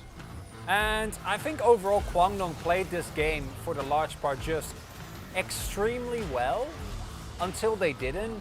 The one thing I do want to highlight again is that do take note. The priority that Damwon put on Drakes is actually, I think, really cool to see and a really good sign of what their meta read is. The downside is that it is again the indecisiveness of Kwangdong, because that really plays them parts, because for a large part of this game, especially in the mid game, they were very much in control of what was happening. And you know, you have a couple of these moments early on where Damwon looked okay, but there was like LM wasn't able to find a crucial smite in the mid game on Drake when he had you double check Subjugate still up and Flash, and there was no enemy jungle. And full health. Yeah. So moments like that, just Kwangdong you can't afford. On the flip side, as Damwon, you also can't really afford to get this close to losing against Kwangdong. Yeah, it's definitely a big question mark, I think, on this series. It's like, how are Kwangdong having this much trouble, or how are Damwon having this much trouble against Kwangdong Freaks? And it's a good question, because, you know, we kind of had 2 highlights, this first one and then the second one, which we're about to get in, which of course you might guess is the Lee Sin kick from Canyon. In between those 23-odd minutes, Kwangdong were winning and in total control and taking down the entirety of the enemy base. So it's like, What happened? That was the only good fight, effectively, that early on one for Damwon. And then they didn't win anything until this play. And I want to highlight a couple of things there, because Hoyt had three choices. One was not flashing, which would have had the same result. Because if he doesn't flash, then Canyon flashes, and Teddy dies. Flashing back, as we see here, serves as a death sentence for Teddy. Unfortunately, Canyon with a mid-flight blue smite on the kick there, really nicely done. So, actually the only correct play, on the spell shield, the only correct play here for Hoyt was to flash forward, but that's one that you have about half a second to do that. I could probably pick maybe 3 supports in the world that would make that play. Yeah. Carrier being one of them. Well, I don't even know if Carrier right now would do it. I think he, that's a totally different. Yeah, let's not we get need into that 17 discussion. Carpet space for that one. I think he's still got the mechanics, but yeah, it's a really hard choice, right? And Canyon, he's the one that's making the crazy play, so we should give him the benefit of the doubt there. Hoyt kind of getting caught in between a rock and a hard place, makes the wrong decision. It does happen, but Canyon sets it up. Let's see if he does pick up the POG for this one, as it will be the man himself. 100% kill participation at 14 as well, had a nice early game impact, and of course did make the game-breaking play. And that's really the key thing. Overall, Canyon had an okay game, but by no means this is the Canyon that we have seen in the past. We always keep going back to it because it is still very much true. This is a player that shows glimpses of brilliance, like the play that he was able to find here. Basically a lead kick play of dreams. This was one in the game. Teddy was on a great highway to just a free win. Multiple inhibits going down, like the turret getting taken down as well. And unsurprisingly, it's a 13 out of 13. Yeah. Because who else were you going to vote for in that game? Damwon were losing until Canyon made that play, and then they won the game. And it's Showmaker and Canyon in an interview, but not like you knew them. Crazy. Yeah. We've never had that before. Pretty much every Damwon Kia game does end up with these two getting interviewed when they do get the wins, so not too surprising at the end of the day. And Wolf was talking a little bit about Nuggery. I was a little bit worried that maybe he was going to throw out the cheeky Nuggery vote. Did not happen. We all made it there in the end. But guys, we do have the interview now. Let's hand it over to Ji-sun for the translation. Thank you very much, guys. This is Ji-sun for the POG interview, joined by Canyon Showmaker from Damwon Kia. A very precious win to end the losing streak. How do you feel, Canyon? We made a lot of mistakes, but still, I'm so happy with the 2-0 win. And Showmaker, welcome back to Low Park. How are you feeling? Well, I'm feeling okay, good enough to play on stage. How does it feel to be back at Low Park to play in front of the live audience? Did you get a lot more support from the fans? Yeah, it really feels like I'm playing, the matches, which made me concentrate even more. I have a question about the Ahri today, because regardless of the opponent's mid lane pick, you just went for the Ahri pick, and it was having a great synergy with the Renata as well. So what were your thoughts on Ahri after playing game number 1? Could you break down the draft strategy around that mid pick? Well, we thought Ahri is a very high value pick in the draft, and as long as she can get through lanes, she'll do great. And I was actually able to do win lane in addition to that, so we were able to have a great game. But with the potion nerf, we thought it's gonna be a lot harder to play into Azir on that Ahri. Yeah, definitely that nerf does hit the laning phase a lot, but I think you really have to connect that, lend your charm a lot, and also taking the tanky rune also matters a lot. So I think the fight around the trick was really critical. Well, Damwon Kia was actually sitting on the bottom in terms of the first Drake percentage, but today you guys are really quick grouping up around Drake. So did the 12.14 patch change your gameplay? Well, Dragons have become a lot more stronger and also giving a lot more buff. And also, we wanted to stack up the Drakes from the get-go. And Canyon, you played Lee Sin. It was only the second time this split. 상대 조합 보고 좀 So I was looking at the enemies comp and I thought Lee would be a good pick into them, and also he has great synergy with Ari as well. And Damwon Kia decided to let open the Sivir one more time. I mean, Sivir is not an easy pick to play against, but we wanted to focus on team fights, and we thought we could still compensate with our team fight abilities. And Kenyon, today you took the blue smite, not the red one. Is that because of the nerf? 많이 당해서 Yeah, the red smite got nerfed so bad, and also even while playing solo queue, I could tell that this is really bad right now. 편입니다. But I do want to take a look into the opponent's comp before, deciding my smite. 그냥 이 판을 봤을 So in 때 that 제가 game, 밸런스하고 I think red smite can also. It's not about fighting. I didn't want to take many fights with the red smite, so I wanted to go with the blue one.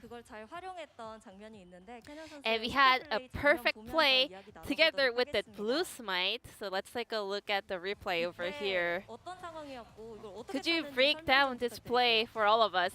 탑 억제까지 밀리면 So I really didn't want to give that top inhibitor away. So I told my teammates that I'm gonna go in for fights. And the moment I landed my Q, I just wanted to go all in for the play. Showmaker, what was your reaction to that play? I was like, oh my god. I was like, I'm just gonna land my charm, whatever he's gonna kick. Well, game number 2, looking at the KDF comp, they had a very high value in terms of the late game scaling, and then Damwon Kia in the late game was able to get a lot of picks onto the carry on the side of Kwangdong Freaks Sivir. Who made the calls? 일단 저희가 좀 그래도 11을 볼 Well, 챔피언들이 많아서 we did have many tools to actually jump onto the Sivir, Camille, Ari, and Lee Sin. So we are having a lot of communication within those 3 players to, dive onto that Sivir. And we were able to hear that in the player comps, you guys are giving a lot of feedback towards the bottom duo. I mean, we asked, are you guys gonna get turret dove? And they were like, no. And then 10 seconds later, they just died. So I was like, just let us know if you need cover, and we'll be there. Now Damwon Kia secures 5th place with this win, and your next opponent will be T1, your last match of the regular split. 좀 이겨본 적이 별로 없는데 We have not defeated T1 many times, so I hope we can do our best in the upcoming match in order to get a win. So the next match will be the last one before the playoffs, so I hope we can come back with the best performance possible. And Showmaker, we wish for your speedy recovery, and this will be the end of the interview from Showmaker Kenya from Damwon Kia, and back to the carpet space. Thank you.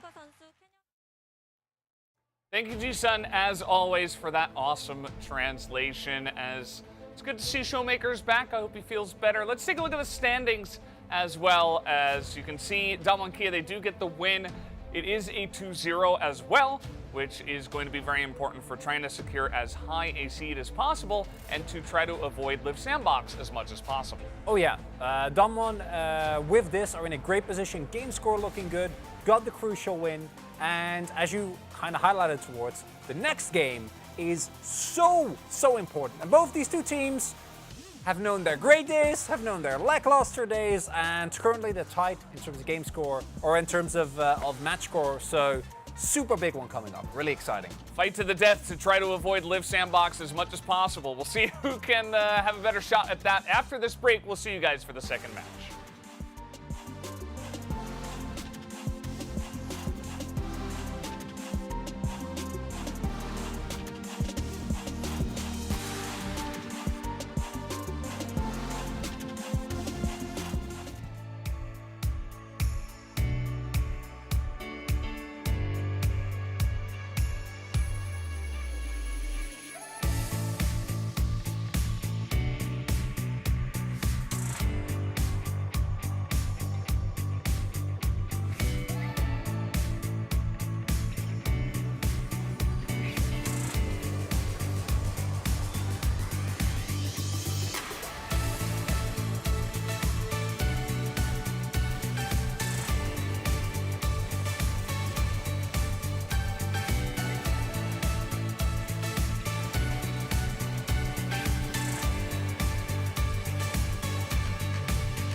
신인이 아닌 것 같죠?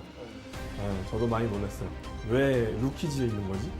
신인이라고 하면 보통 너무 공격적이어서 데스수가 많거나 아니면 너무 수비적이어서 눈에 안 띄거나 약간 이렇게 안 좋게 시작하는 선수들이 굉장히 많은데 너무 다 좋은 모습을 보여주기 때문에 이 선수가 진짜 과연 신인이 맞나? Plays like he is a top laner with 5 years of experience. So he plays team fights extremely well. His side laning is really good. He's just like the perfect all-rounder.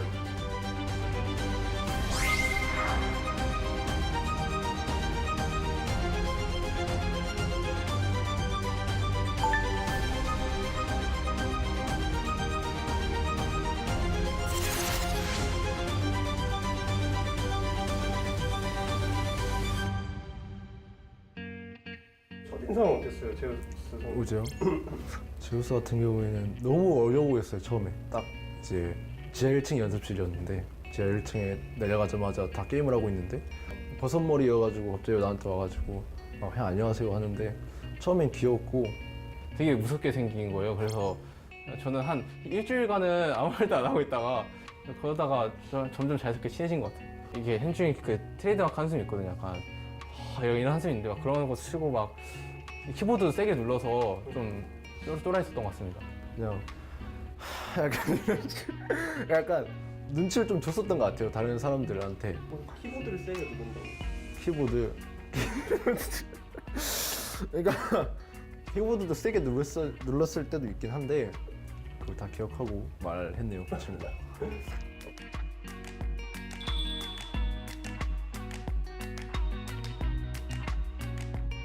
제일 의지할 수 있는 사람이 저랑 이제 우재 서로였었던 것 같아서 서로 제일 많이 얘기도 하기도 했었고 디오도 많이 하면서 그래서 좀 많이 친해졌었던 것 같아요.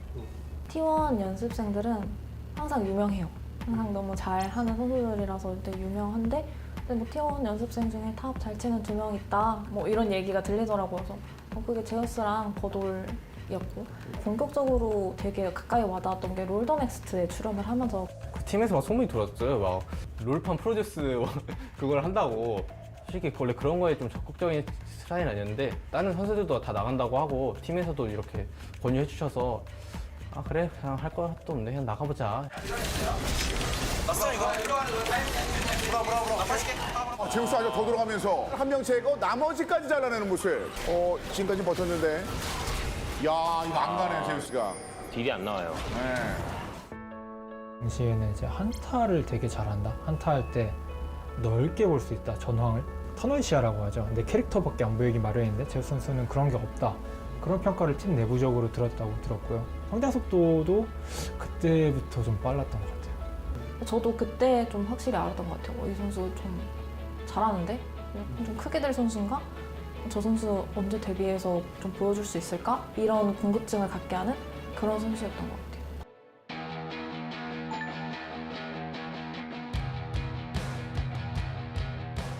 내복에 있었던 만큼 아선을 빠지고 또 잡아서 캐리를 잡습니다. 빅토르 잡습니다. 자 제우스 첫 킬 기록했고요. 피너치 보고 있습니다만 제우스에게 첫 데스를 안겨야죠. 일단 전멸이 아직 이제 찬데요. 네, 과연 네, 이게 데미지가 안 되고 스파이크입니다. 우리 누가 모델이거든요.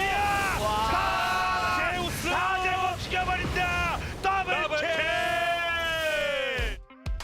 농심전 때 리치 선수랑 했던 것 같은데 근데 긴장을 되게 많이 했었는데 솔직히 뭔가 제가 잘했다기보다는 뭔가 그냥 오늘 운이 좀 잘 맞는다 이런 느낌을 받았어가지고 뭐 엄청 만족스럽진 않았던 것 같아요. 역시 예상대로 좀 쉽지 않더라고요, LCK가. 그래서 쓰라린 경험을 한번 하고 또 그런 과정 속에서 DRX는 저 탑을 못 민 게 결국 조금 기분 나쁘다는 거 말씀드리려고 했는데 신기해 솔로킬. 스킬 안 맞은 게 좀 그래도 이게 위드가 튼튼해가지고 충분할 수 있을 것 같은데 뒤쪽에서 못 빠져나가요. 결국은 하면서 표식이. 하루 종일 좀 라인전에서 좀 수비적으로 하다가 결국에는 뭐 타워도 뚫리고 솔킬도 되고 그랬거든요. 그래서 그때 너무 감정이 좀 안 좋았고 경기 지고 이제 그냥 가만히 앉아 있는데 너무 분하기도 하고 좀 너무 쓰라렸던 것 같습니다.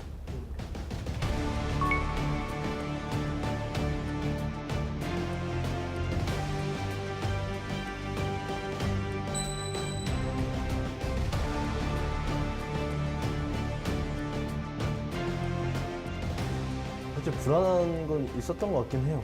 우재를 포함해서 5명에서 맞춰본 거는 막 오래되진 않았다고 생각을 해가지고 그냥 좋은 성적이 나올 수 있을까? We saw him play a couple of NAR games in his first season, and he was good, but he wasn't like fantastic. So we were like, oh, you know, he's good, you know. But then the next season, it was like, whoa, okay, like who is this guy? 스프링 시즌에서 제우스의 데스 챔피언. 제이스랑 주머니 열어봤는데 상대가 주머니. 제우스. 네, 어이구. 캐리아의 복싱. 우와, 나르랑 그 다음에 그리고 제우스가 공격을 나르가. 제우스가. 우와. 그라가스. 왔는데 사용 선고에 빨려 들어갔습니다. 세게 맞았어요. 이거 위험한데요. 도gan경 초토화로 캡했죠. 아 이러면 용 포기하면 원래 안 돼. 제우스 선수의 진짜 면모는 이번 연도부터 나오는 것 같아요. 진짜 뭐 지금 뭐 씹어먹고 있죠 그냥. 제가 LOL을 시즌 1부터 봤단 말이에요. 그랬는데 이런 케이스는 없는 것 같아요. 본인이 뭐 명상을 하면서 수영을 했다든지 그렇게밖에 얘기가 안 되지 않나. 그냥 저는 평소대로 했던 것 같고, 그리고 비교적으로 좀 더 여유가 생겼던 것 같고, 여유가 있으니까 이제 좀 더 자신감 있게 해볼 수도 있고, 그래서 그렇게 보였던 것 같습니다.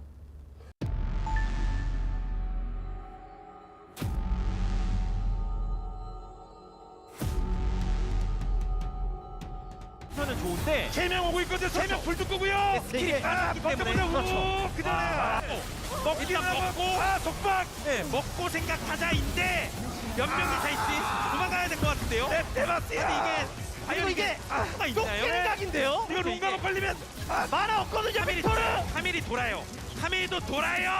눌러 1, 2, 5 오세요. 한 명도 살려보내지 마라. 딱 들어갑니다. 거drake 있거든요. 도라 궁 있어요. 그래서 달려들면서 궁 있어요. 도라 같이 하나면서 하나 잡고 치돌이자 나보다 도라 숨었는데 안쪽에서 오 데미지로 몰았대. 데미지로 잡아. 야 칼리 여기서 그런데 빨아들였고요.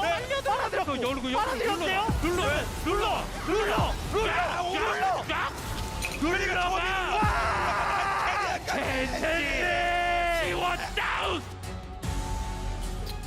세 번째 판이 되게 분기점이었던 것 같은데, 마지막 한타에서 앞에 좀 카밀을 무시하고 그 상대 원딜한테 포킹을 맞춘 그게 있거든요. 아리가 왔어. 아리가 더 해야 돼요. 진짜 초비압을 나왔고.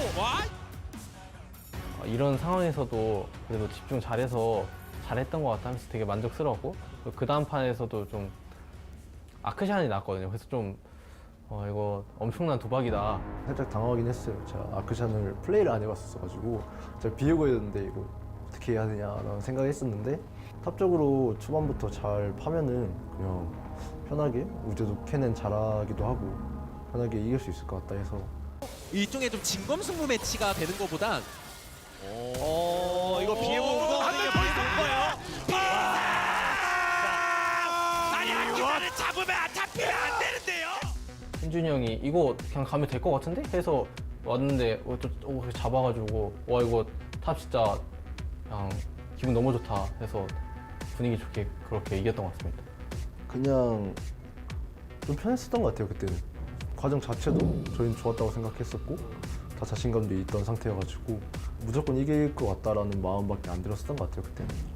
조금만 더 버티면 나와 신났어요. 그만 신났어요. 에면서 제재.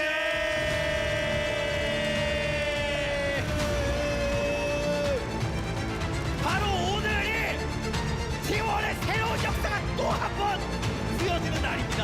T1과 페이커 V10 달성! 전승 우승 달성입니다. V10 T1.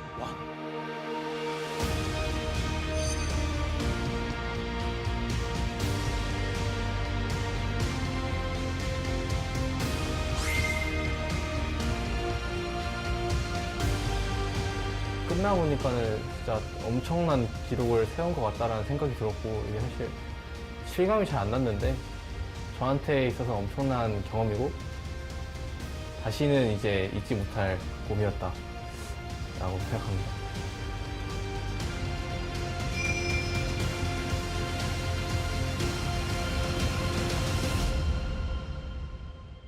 저희끼리 그냥 하는 말로 저는 MSI 보면서 이 선수가 한 경기에 원버가 1억씩 올렸다 그런 생각을 했었거든요.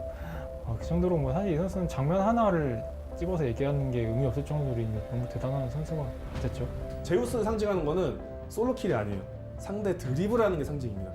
갱공 타이밍까지 왔고요. 안면 강타입니다. 날카로운데요. 데미장식 연결. 깔끔하게 죽는 게 맞는 것 같은데. 이거 제우스가 밀고 대박 뭐 지금 깔끔하게 죽을 필요 없다. 이거 나 살 수 있다? 비에고 전면 없는 걸 기억해서 그렇지. 와 제우스 솔킬 누구나 딸 수 있어요. 근데 그게 영향력이 어떻게 보면 드리블보다 낮을 수도 있거든요. 근데 제일 뿌리기 좋은 건 상대 턴 빼는 거예요. 상대 아무것도 못하게 뻥치게 만드는 거. 그게 팀 시너지랑 너무 잘 어우러지면서 이렇게 완전히 터졌다고 생각을 해요. 탑에서 호스트를 쓰지 않고 상대 갱을 흘려내고 그냥 혼자 꿋꿋이 다 하니까 밑에서 너무 편안한 거죠. 그 흘려낼 때 전멸을 안 쓰고 무빙으로만 스킬을 피하면서 이렇게 흘려낸 적이 있어요. 그 장면이 있는데 이 선수는 진짜 다르다. 뭔가 다른 선수다. You know, everybody says he's like lightning, but for me, I feel like he's like an ocean. He's everywhere. You know, you can feel his presence everywhere on the map. You know, he's not only focused on his lane, he will win his lane and then he will go to other side of the map and win the team fight for his team, and he's just surrounding you, kind of suffocating you. You know, the confidence, the aggression, the composure, and once he gets experience, I mean, I think it'll be hard for anyone to really best him in the future.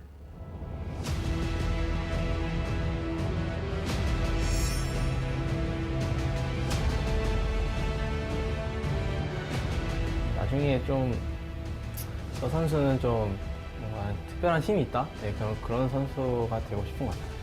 특별한 힘? 그냥 좀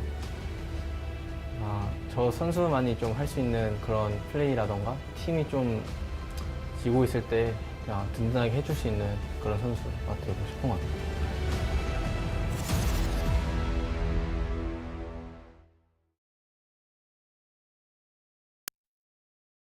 And we want to get into like what it means for all of the teams, but we do need to talk about one last thing about the patch, which is relatively large, and that is Shelly and Shirley's gigantic resurgence in power, as well as some very tanky dragons that give you a whole lot of really fun stuff, and what this is going to mean for how the early game's going to play out. Because to echo Wolf's point just a little bit, T1's spring style of fight every herald, win every lane, kind of seems like with these changes is going to be kind of good. Yeah, so to summarize, Drakes do less damage, but they take way longer to go down, have gotten very substantial health buffs. So you can't just sneak a dragon by yourself anymore as a jungler, which in pro play didn't happen that often, but still we often see a jungler like start it up, and then by the time his lane arrives, dragon is half health, enemy team can't really respond. That shouldn't really be a thing anymore. And just the play buffs, Kazakhs. Hey, Maybe the there we go. Quick return. Q-Mech, Yeah. yeah. Mhm. Shyvana jungle, bring it back. Some of these Where's objectives, where's you my know. Warwick at? Yeah. No, Warwick, but I don't think he's in the game anymore. I don't know. Yeah, he exists. That's I my think. favorite maybe character in Remember Arcane Lilia? Battle. But every single like the buffs are humongous for individual drakes. So individual drakes matter way more. And then the other huge thing is that surely like the health is I think fun, but because of all the percentage health damage things that exist for both Shirley and Shelly, it's not as relevant. But the gold that you get, which to be precise, Old Dragon is back. Old Dragon is back. I didn't like the fight over every herald, and I think now you kind of have to. But I also think that the fact that like champions like Zeri could just always, if you were smart, trade very favorably for herald no matter what, kind of made it a little bit boring. I have no idea if this means that it's just going to be early game and laning phase dominance, because I also think we won't know until like a few weeks later, because changes like this, we saw this with durability patch as well, are always going to take a fair amount of time to really settle in. I think maybe we'll have to watch other regions to figure that out as well, because we don't change very fast. I like this change of the Rift Herald and the local gold for solo queue, because I think a lot of teams just focus on their lane, or a lot of players just focus on their lanes in general, and like for low level play, if you're a jungler, you're like, ooh, I don't know if I want to take the Herald because I'm probably going to do it by myself. My team isn't going to come. They have no reason to, because they're just focusing on winning the 1v1 or winning the bottom 2v2. And then you're like, I hope the jungler doesn't show up because I'm at half health because I'm trying to do this by myself, and my team also isn't helping me set up vision. And now your team has a reason to come. So for the game, very good. For pro play, I really hate this change, actually, because I think it forces teams who have comps that aren't strong on Herald to fight for Herald, which then just leads to more snowbally games when they lose it. Or maybe teams that are more scaling oriented or teams that aren't good at fighting in early skirmishes just can't be drafted anymore because you have to fight around early Drake and early Herald as much as possible. We might even see a lot of dragon fights, I think, pre-level 6 because you want to make sure you can get the dragon, then set up your lane, and then go to Herald. So I think we're going to see a lot of fights for both objectives early and less trades of objectives. I think trading for objectives was, for me, one of the most fun parts of this meta because both teams would be like, what does the Drake mean for my comp and the tempo we have? What does the Herald mean? What does the gold mean? Teams could make active decisions to slow the Drake down, then try to trade objectives so they could avoid a fight. There was a lot more macro there and a lot more decision-making that I thought was really good for the game and good for two different styles of comp. One more focused on the early games, one more focused on the late game. Now it might just be we move away from the scaling and everybody's just fighting all the time. And I think that our weaker teams in the LCK, it's not going to affect playoffs as much. I think our strong teams will figure it out very quickly. But I think the weaker teams will just coin flip a lot. And we will just have games that are decided at 12 minutes or less. And it'll just be sad. And I'm not happy about that. Yeah, it's tough. I think that with the changes to, like, Herald being local gold is actually a solution where maybe if we do see a lot of champions like Tristana or top lane split pushers come back and an enemy team throws multiple people over to a Herald to try and maximize the gold, you're actually, in theory, should be able to also trade better cross-map then, right? Because if they commit people to actually get the gold, then... But I think in practice, what Wolf is saying is going to be the case. It's just going to be Herald flips. And I think that we had a pretty good balance of early comp versus late comp in the game right now, at least in the LCK, right? Where, like, Kalista was viable. There was a ton of early game presence or pressure lanes that were good.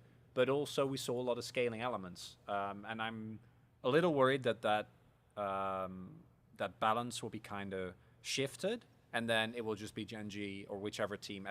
Right now it's Gen.G. Whichever team has the strongest lane is just stomps lane, gets Drake and Herald, and immediately wins the game. Yeah, and the system changes also haven't really helped as far as stopping people from picking early game, right? Yikes. Yeah, in a sense that can be fun, but I'm kind of with Wolf on this one, where I think it's going to be just going to simmer the game down to a very similar consistency kind of every game, What it was previous to the durability patch. Kind of. Yeah, like kind of. early Like, game. going back to what Max said, like, it's kind of just going to be T1 Spring, where you fight in your lanes, you win, and then you take everything and you win, and even the second Rift Herald is better, so you want to get that as well. You want to fight over that for the local gold, but also for the extra push power, potentially. Just the fact that it has a harder time of being denied, you're going to get that second charge regardless. And even if you give up a Drake, it's like, well, they got some extra stats, but, like, 3 extra ability haste is not going to, like, it's nothing compared to, like, even if you look at the gold, in terms of what it's worth in terms of gold, like 3 ability haste is not going to be worth like 200 gold, at least off the top of my head. So it's like, I don't know. I think we're just going to be seeing like crazy fights all the time, and it's going to be really fun. But I just hope that it doesn't mean that now, like, yeah, some of the dragon buffs will be scaling, and they are, but like, the way that we play it here in the LCK, I think it's just going to be like, the better team is going to win the fight, and then they're going to win the game. I think it's a buff to the LPL's playstyle as well.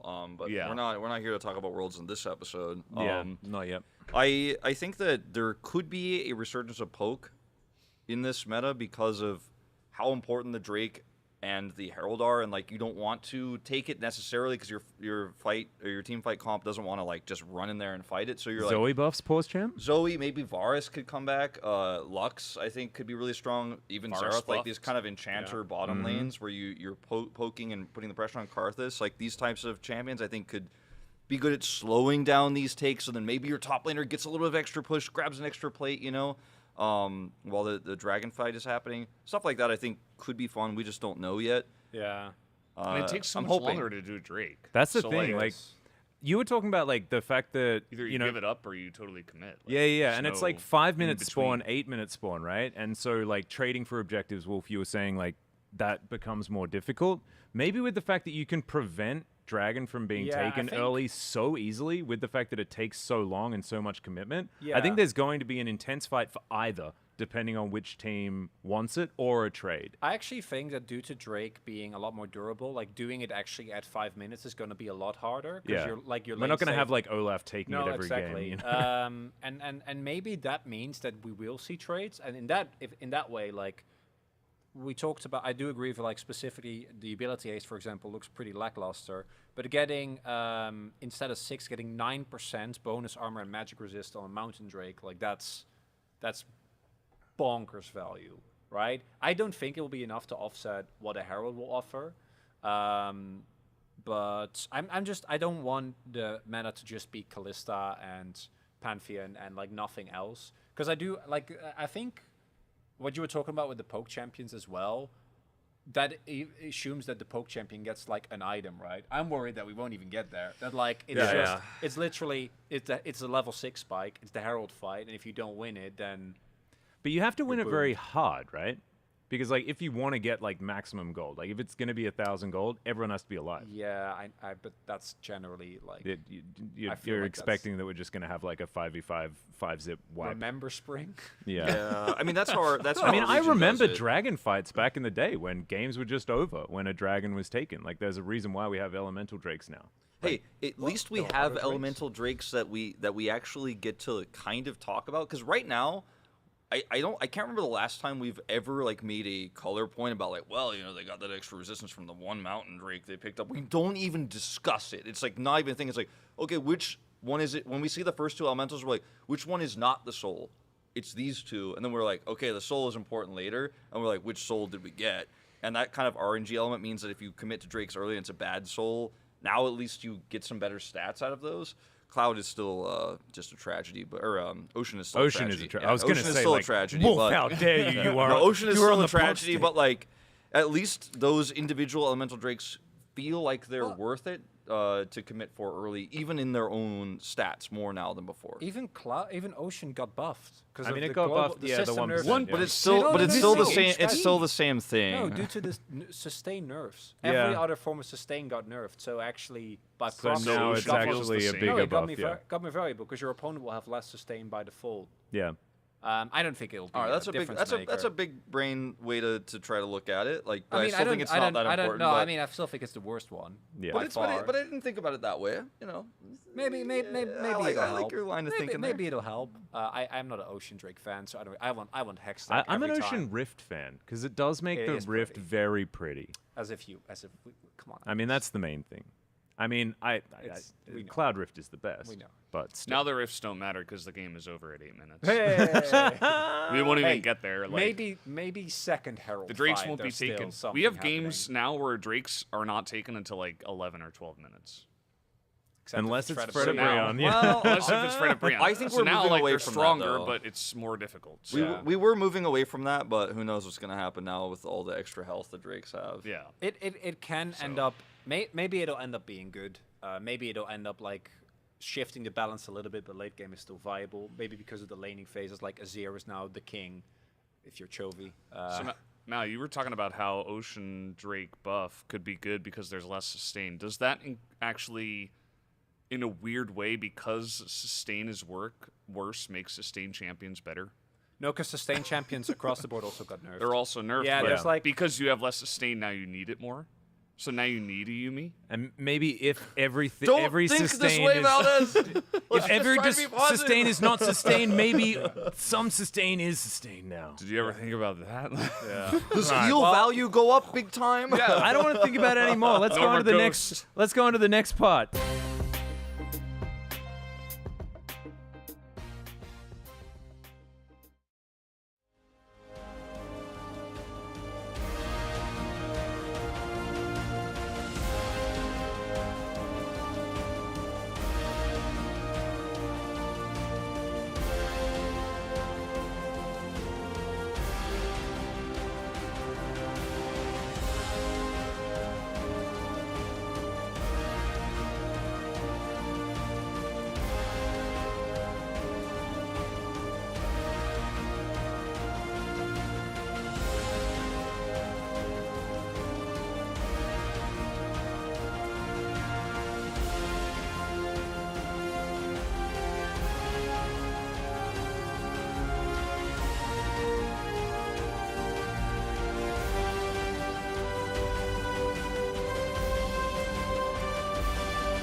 Welcome back, ladies and gentlemen, to LCK Summer 2022. I'm Atlas. I'm joined by Wolf here for our final series of the evening. 2 9-7 teams facing off. This one is absolutely massive for playoffs, especially for trying to dodge Live Sandbox, which I guess, KT, maybe not too worried about, Wolf, because they lost to Live Sandbox by beating them 3 times in a row. Yeah, that was a very wild and crazy series. We might get a rematch later on in the playoffs. Seems unlikely, though, based on the two teams' positions. It's more likely that DRX will face off against Live Sandbox in that first round. That's the expectation but that could be subverted if they're able to defeat KT Rolster tonight. KT definitely coming in as strong favorites, but anything could happen, especially in these last 2 weeks, as we've seen. Exactly right. Let's bring up the standings here, guys, and really get into what this all means. If DRX are beaten, as you said, Wolf, there is absolutely no way that they can get further than 6th, and so KT will be locked. I mean, they'll be up against Damwon Kia in some sort of order, and DRX will be facing Liv Sandbox because they have already locked 3rd place. So excited to see whether that happens or whether DRX can possibly try to avoid that Liv Sandbox match. But KT need to be super hungry. If they lose, and if they fall to 6th place, they have to win in the playoffs to have almost any hope of qualifying for the World's Gauntlet. It's really huge for them to take this series. It puts them one step closer to that, as 4th place is up for grabs. That's what this is all about here in the 9 and 7 matches, as we already had one of them earlier this evening. Yep, looking forward to additional ones. So that one step forward here for Damwon Kia means whoever wins this one, of course, will move up to join them in terms of the 10-7 standings, which is what we're talking about here, but just in a numbers sense, as KT reverse swept by Liv Sandbox despite the 10K gold lead is really the focal point here. And you could look at it one of 2 ways. Of course, one way is, wow, KT really threw that away, but also the other way is, wow, it was such a great domination from KT in the early laning phase. As look at the solo kills for Rascal. Rascal is, he just always finds a way. He was actually quite middling towards, you know, the last couple of weeks. And I think in their last game, he got 5 solo kills in his game against Liv Sandbox. Of course, this was him really targeting Dove. It was fantastic to see. Unfortunately, it didn't work out when it came to the late game and things like that. But Kingen has been very stable there towards the top side. So we'll see whether Rascal is going to be able to punish that. Yeah, and it's definitely not going to be the same advantages he found against Dove. He will not be given the same draft and counter picks as for Deft here, trying to pick himself up here in terms of the playoff players POG. He is at the bottom in terms of 80 carries, only with 1. Despite this being such a strong 80 carry meta. And Deft had a pretty good start to the season, but it hasn't really always been about him. Yeah, no, it just hasn't really been the standout. And I think that I've had a bit of rose-tinted glasses from a few of their opening matches where DRX were definitely looking like they were vying for a clear 4th or a clear top 4 position here in the LCK. Since then, really hasn't been able to find too much, especially not POG points. But having a look at some of these team stats now for round 2, Baron percentage quite high here for DRX, which is quite interesting. But the rest of it, I think the main one that I'm looking at is the Herald percentage, which really does kind of suit how a lot of teams are winning in 12-14. Yeah, that's right. And KT a little bit more Dragon focused here. We'll see if that continues to be a trend. I think that is really so far solely been based on tempo-based compositions or compositions that are stronger on first Mythic, where the Dragon commitment we're seeing a lot more. Second Dragon fight is usually where that Mythic comes online, but the first Dragon, you want to get that one so you could turn 1 Drake into 2 Drake lead with that item spike. So the Sivir comps, generally speaking. Yep, Deft, of course, no stranger to playing out the Sivir. We'll see whether they do manage to get it here, as DRX will start off on the blue side. Home side advantage we've seen be very effective in our last series, definitely was not. However, choosing the blue side is a bit of a no-brainer still at this point in time, especially when you've got a bottom lane that can go toe-to-toe with your opposition.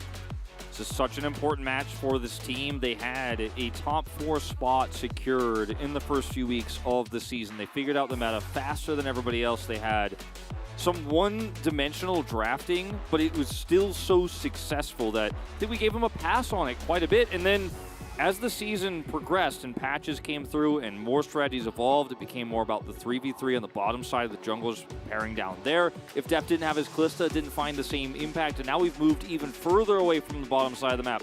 So I think tonight it's going to have to be about the solo laners. It's going to be about Kingen and Zeka, Pyosik being the glue that holds them together, if DRX are going to look for the upset win, which they so desperately need to avoid Liv Sandbox. Yep, still absolutely crazy to think of this as an upset win, but last time around it was a KT victory as well. DRX took the first game and then they were reverse swept, much like what Liv Sandbox just recently did to KT in their last series. And here they are, jackets on here for aiming, as KT are going to make their way out. Both of the mid laners in this series have really been standout to me. I think there weren't very many expectations for Zeka. There definitely weren't any expectations for Vikla. A lot of people were still calling for Arya. I don't think anyone's calling for Arya anymore. Vikla has been absolutely fantastic for this squad. Even Cuz really stepping up. Like, I remember it was not long ago where you go into a game with Cuz in the jungle and Twitch chat is just awful. Yeah. And I don't think that I see quite as much of that. No, I don't think so either. And it's a meta that suits Cuz's playstyle as well, being aggressive early. But I think he's refined that quite a bit. And champions like Skarner do also suit him in terms of what you can do pick-wise, even in the later parts of the game. And for me, the matchup between Vikla and Zeka is such a critical one because both of these players have been standout, but also the meta has moved into more Ahri, Sylas territory. We've even seen some Akali for Zeka this season. Yep. And I think that playstyle is what is going to push one of these two teams over the edge because they both have very strong AD carry players on the bottom side. Aiming equals Zeri, well, has been quite a bit, but key player matchup, man. Yeah, Zeka versus Vikla is going to be it. It's just amazing that this is actually our key player matchup when there's, aiming and deft as far as star power is concerned on this roster. Kingen versus Rascal has in the past been a really interesting one to look at, but I don't think there's any doubt in anyone's minds who's been watching these two teams recently that it's all about Zeka and Vikla these days. Yeah, and notice their laning stats here and their damage per gold. The stats we've chosen here are very similar, actually, for them. Slightly larger kill participation for Zeka, but, I mean, we're talking about 9 percentage points here. Damage per minute, also almost identical. Damage percent, almost identical. Like, these two players do the exact same role for their team. They are facilitators, but not in a utility mids way, but they are frontline, hard carry, pop off, get in the back line, I'm going in type mid laners. And when you have two great AD carry players on both sides of the rift here who are great when that setup is there for them, deft and aiming, have enjoyed a comfortable lifestyle back there on the back line. Been a little bit more successful on the side of KT Rolster as of late, but still, I think winning mid here and getting mid counter pick, potentially getting that Ahri pick, could be something that actually really defines this best of 3, even though it's been so much about aiming for KT all season long. Let's see if they could diversify here on 12.14 and allow Vikla to continue carrying like he has in their last few series. He's been such a great player for them once he got out of his shell a little bit, and once the laning phases for him started to look a little bit cleaner, less rocky, because that was his biggest weakness. Team fight's great, laning phase will turn our eyes away. Not so much in their last few games. Yeah, and Zeka and Vikla as well have been playing pretty similar styles as well. A lot of the Ahri, a lot of the Sylas, if they can get their hands on it. Of course, Zeka has only played 3 games of the champion, but he hasn't lost yet. On that Sylas, Vikla, no stranger to the Sylas either. We've seen him lose lane on it many, many times and never lose the game, which still baffles me, but obviously he's doing something right, especially when he's able to get into those backlines and really do the work. Same thing can be said for both of these players on the Ahri. Of course, the reworked Ahri was debuted by Zeka here in the LCK, and Vikla has also had his fair share of it. In fact, I think both of them with Ahri very close to their most played. Vikla has actually played 7 Sylas games. He has played it somehow. He's prioritizing it more than a lot of other mid laners. They will be on red side here. And I do think that red side is not as big of a handicap or disadvantage on this patch and in this evolution of our meta as it used to be, because things like the Zeri, not as powerful or hard win as they used to be. It's less about the bottom 2v2 where you have jungler prio leading into stealing away Gromps, blue buffs, and stuff like that. Not as significant anymore. We also have a lot of strong counter picks in mid lane, like that Ahri pick that often goes through the red side. Yep. So, unfortunate for DRX that at this part of the tournament where they get the side selection, it won't be as big of a boon for them. We have to remember as well that Gen G, when they had Rascal as their top laner, loved red side because Rascal counterpick was how you won the game. Of course, a lot of things have changed around it. As we can see, the Yuumi going to be banned away here, and it's that game of chess at the very beginning to see which OPs are going to be left up. The Wukong standing out here, Sylas as well standing out here for DRX to pick up if they would like to. Yeah, I think it's Azir or Sylas here, and I mean, Vikla has the Ahri counter pick ready for the Azir pick. Sylas, you pick this one early, does really discourage the Gnar, but that's not where Rascal has been looking. And you can, of course, play Ryze into this later on in the draft. You don't actually really need to lock up early on a mid laner. Neela probably not going to be picked this time around. Haven't really seen her just yet. Yeah, we've seen 3 AD carry bans here for KT Rolster, and I think that they're trying to make Deft as uncomfortable as possible in the bottom side of the map. And picking Ahri into Sylas here is quite bold, but she still has extremely strong pick potential. She can also peel very well for Silas Engage later on in the game. Yep, these are just the 2 picks for both of these mid laners that really do stand out the most. Maybe for Zeka, you're going to throw an Akali in there, but really cool to see them both playing exactly to their style. Kuz can also lock away the Viego if you would like to, but also there's a lot of other stuff that he can get. Viego and Wukong both up, as Aphelios is going to be locked here.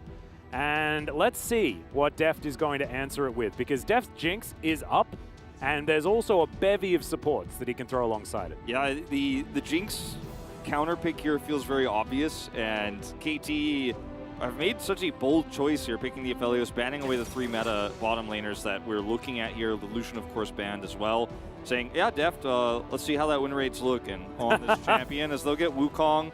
As we keep seeing these hovers here, I think it's kind of a tease between these 2 teams. The Jinx, definitely the option I would recommend, not the Nyla here, is Wukong also going to be very strong with Silas. We've seen this pairing work extremely well, and when you have Jinx, Wukong, Silas, there's a lot of ways for you to get that first blow-up kill, get the Jinx excited, and then front to back from there. Yeah, I also really like the idea of Warrior Trickstering forwards, leaving your clone there to stand on top of the Jinx, and if anyone tries to dive on her, you can just press your R button, and then they get knocked up into the sky. It's really fun stuff. Life is going to pick up his Tahm Kench, certainly a man that has a lot of experience playing alongside Ruler on that champion, and is now going to create that Aphelios Tahm Kench lane that we've seen be so stable there on the bottom side. Not going to give them a whole lot of power in the early game, though, so Beryl does have his pick of the litter as far as anything that he wants to take down there. So, I mean, well, he does until it gets banned away, right? And with this is kind of the trade that we have here with this Tahm Kench lock-in, is KT saying,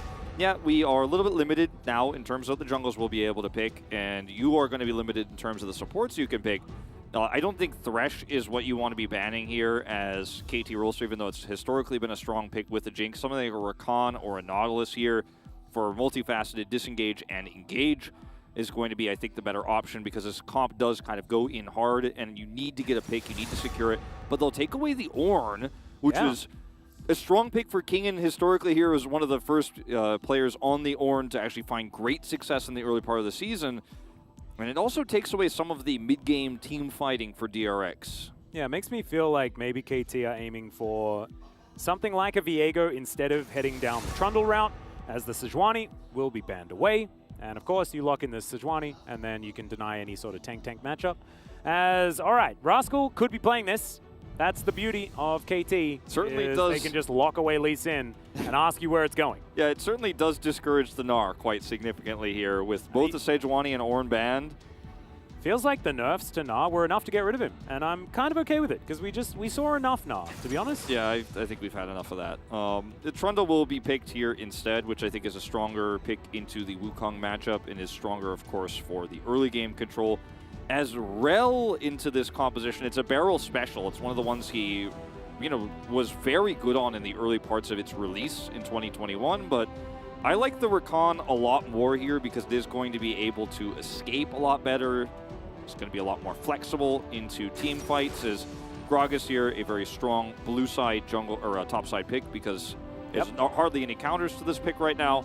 I'm really hoping it is that Rakan or Nautilus rather than the Rel, because the Rel is good hard engage and you have so much CC with it, but there's no backing out with that pick, and it is very risky, especially into the Tahm Kench. Yep, this one has a lot more escapability, so the Rakan, no surprise, will be picked up there by Beryl. And now KT to round out this composition with something for Rascal. Rascal Renekton incoming. Ah, yes, obviously, it's the Corki. And we've seen a lot of the time when this Gragas is picked like this, the Gnar answer, but not a great time to be Gnar, and not really a team composition that wants the Gnar. Something like hard engage is what you really want, and Renekton is going to fit the bill. I think this is a really strong pick into the Gragas, and I was mentioning it not jokingly, but actually in full seriousness, because this is Rascal leaning into the solo kill machine, the strong side top lane that we've known and loved him for across his career on multiple teams. You have the Trundle here, so you have hard engage top side there. Bottom side, you can just sit down and weak side it. You got Aphelios, Tahm Kench, and you have the Ahri again to kind of keep it all together here. If KT get a nice lead, in the early mid, it's a very coasting type of composition for them towards the later parts. However, I think DRX on the other side have a composition that is so well set up to find success on the Jinx, get those excitement resets. Silas going to be such a good front line with the Gragas. And I think DRX overall have the more well-rounded composition. They just have to make sure they can get through the bumpy path that is KT's composition around this Renekton pick. And if Aphelios scales up later very nicely with a Renekton lead, you've got a nice front line there too. But I think DRX overall have a composition that is much easier to play out and is kind of becoming the new evergreen 12.14 style of drafting. Yeah, and they just straight up outranged KT forever. So I don't know how they're ever going to kill Deft, but we'll have to see whether they can catch him unawares. Because it's largely going to be about finding these flanks and catching him out, because Deft has been out of position sometimes this season, to be perfectly honest. It hasn't been his greatest, and therefore, we've got a bit of these sign battles going on between the two different teams. There's always very interesting when it happens. There's a new meme for KT. It was KT standing for Kang Team, even though technically that's romanized as a G, which means strong team. And it's basically saying like KT's a strong team. It's not a joke. And everybody's putting it on the signs these days. You love to see it because it's just hard to believe we're looking at a world where KT could be a top 4 team in the LCK. People are saying that KT's a strong team, Wolf? Yeah. All right, well, quickly. I'm putting all my money on DRX. Here we go. Game number 1.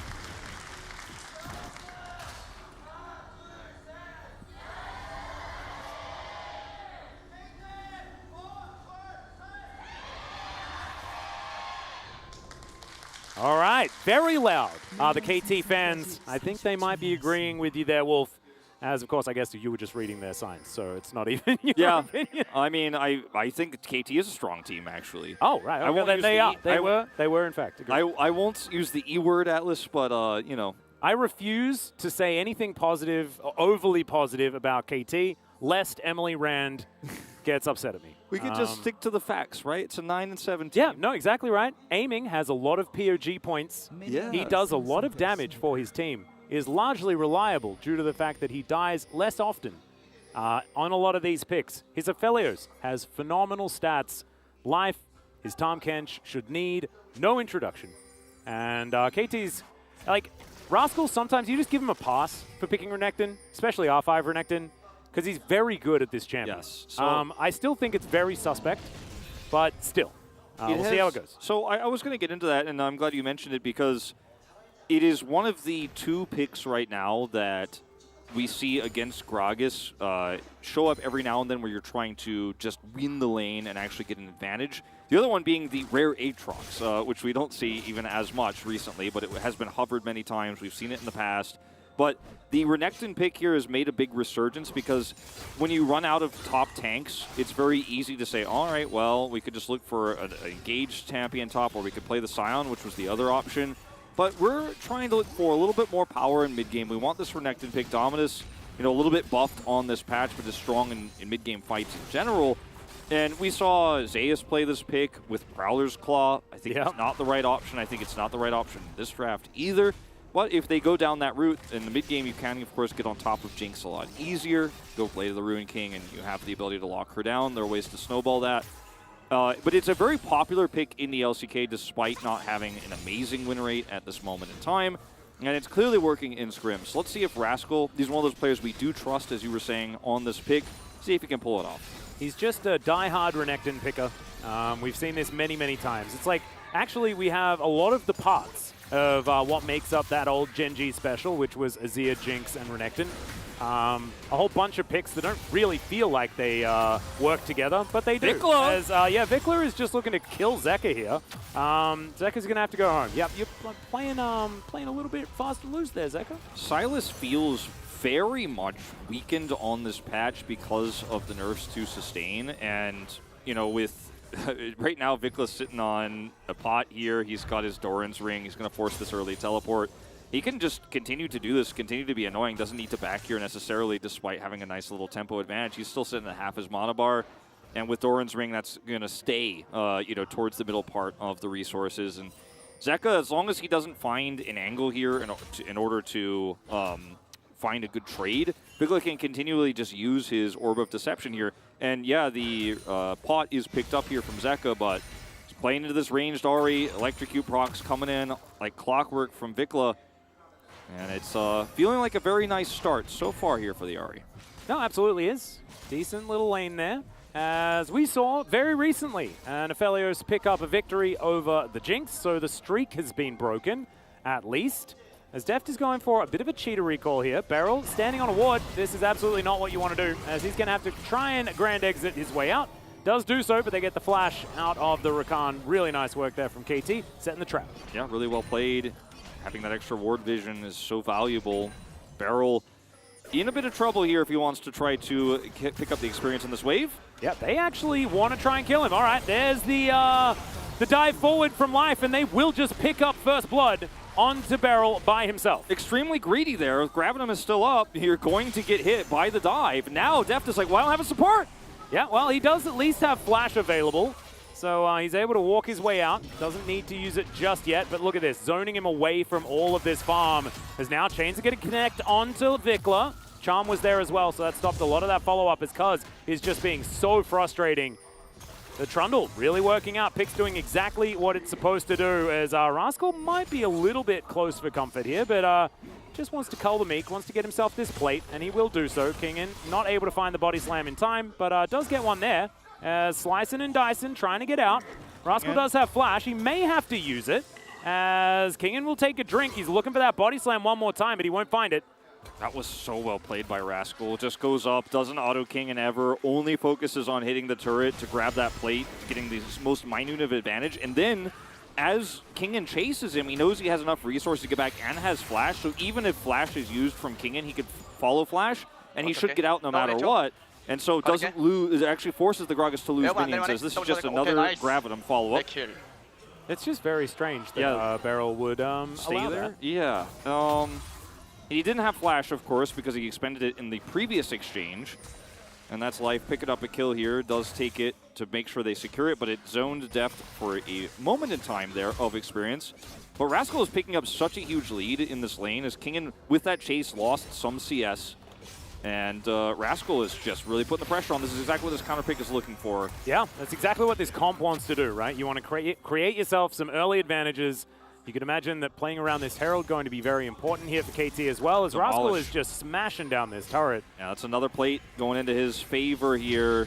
Yeah, will collect that money as well, as Pioshik realizing that he can't really do anything. Zeka is also rotating up, and they're going to lose the Drake for this as well. So much rotation topside here. KT are going to get the Drake with all the control they have bottom side. They have a lot of vision set up here as well, as Amy's just going to casually put down his turret and walk away.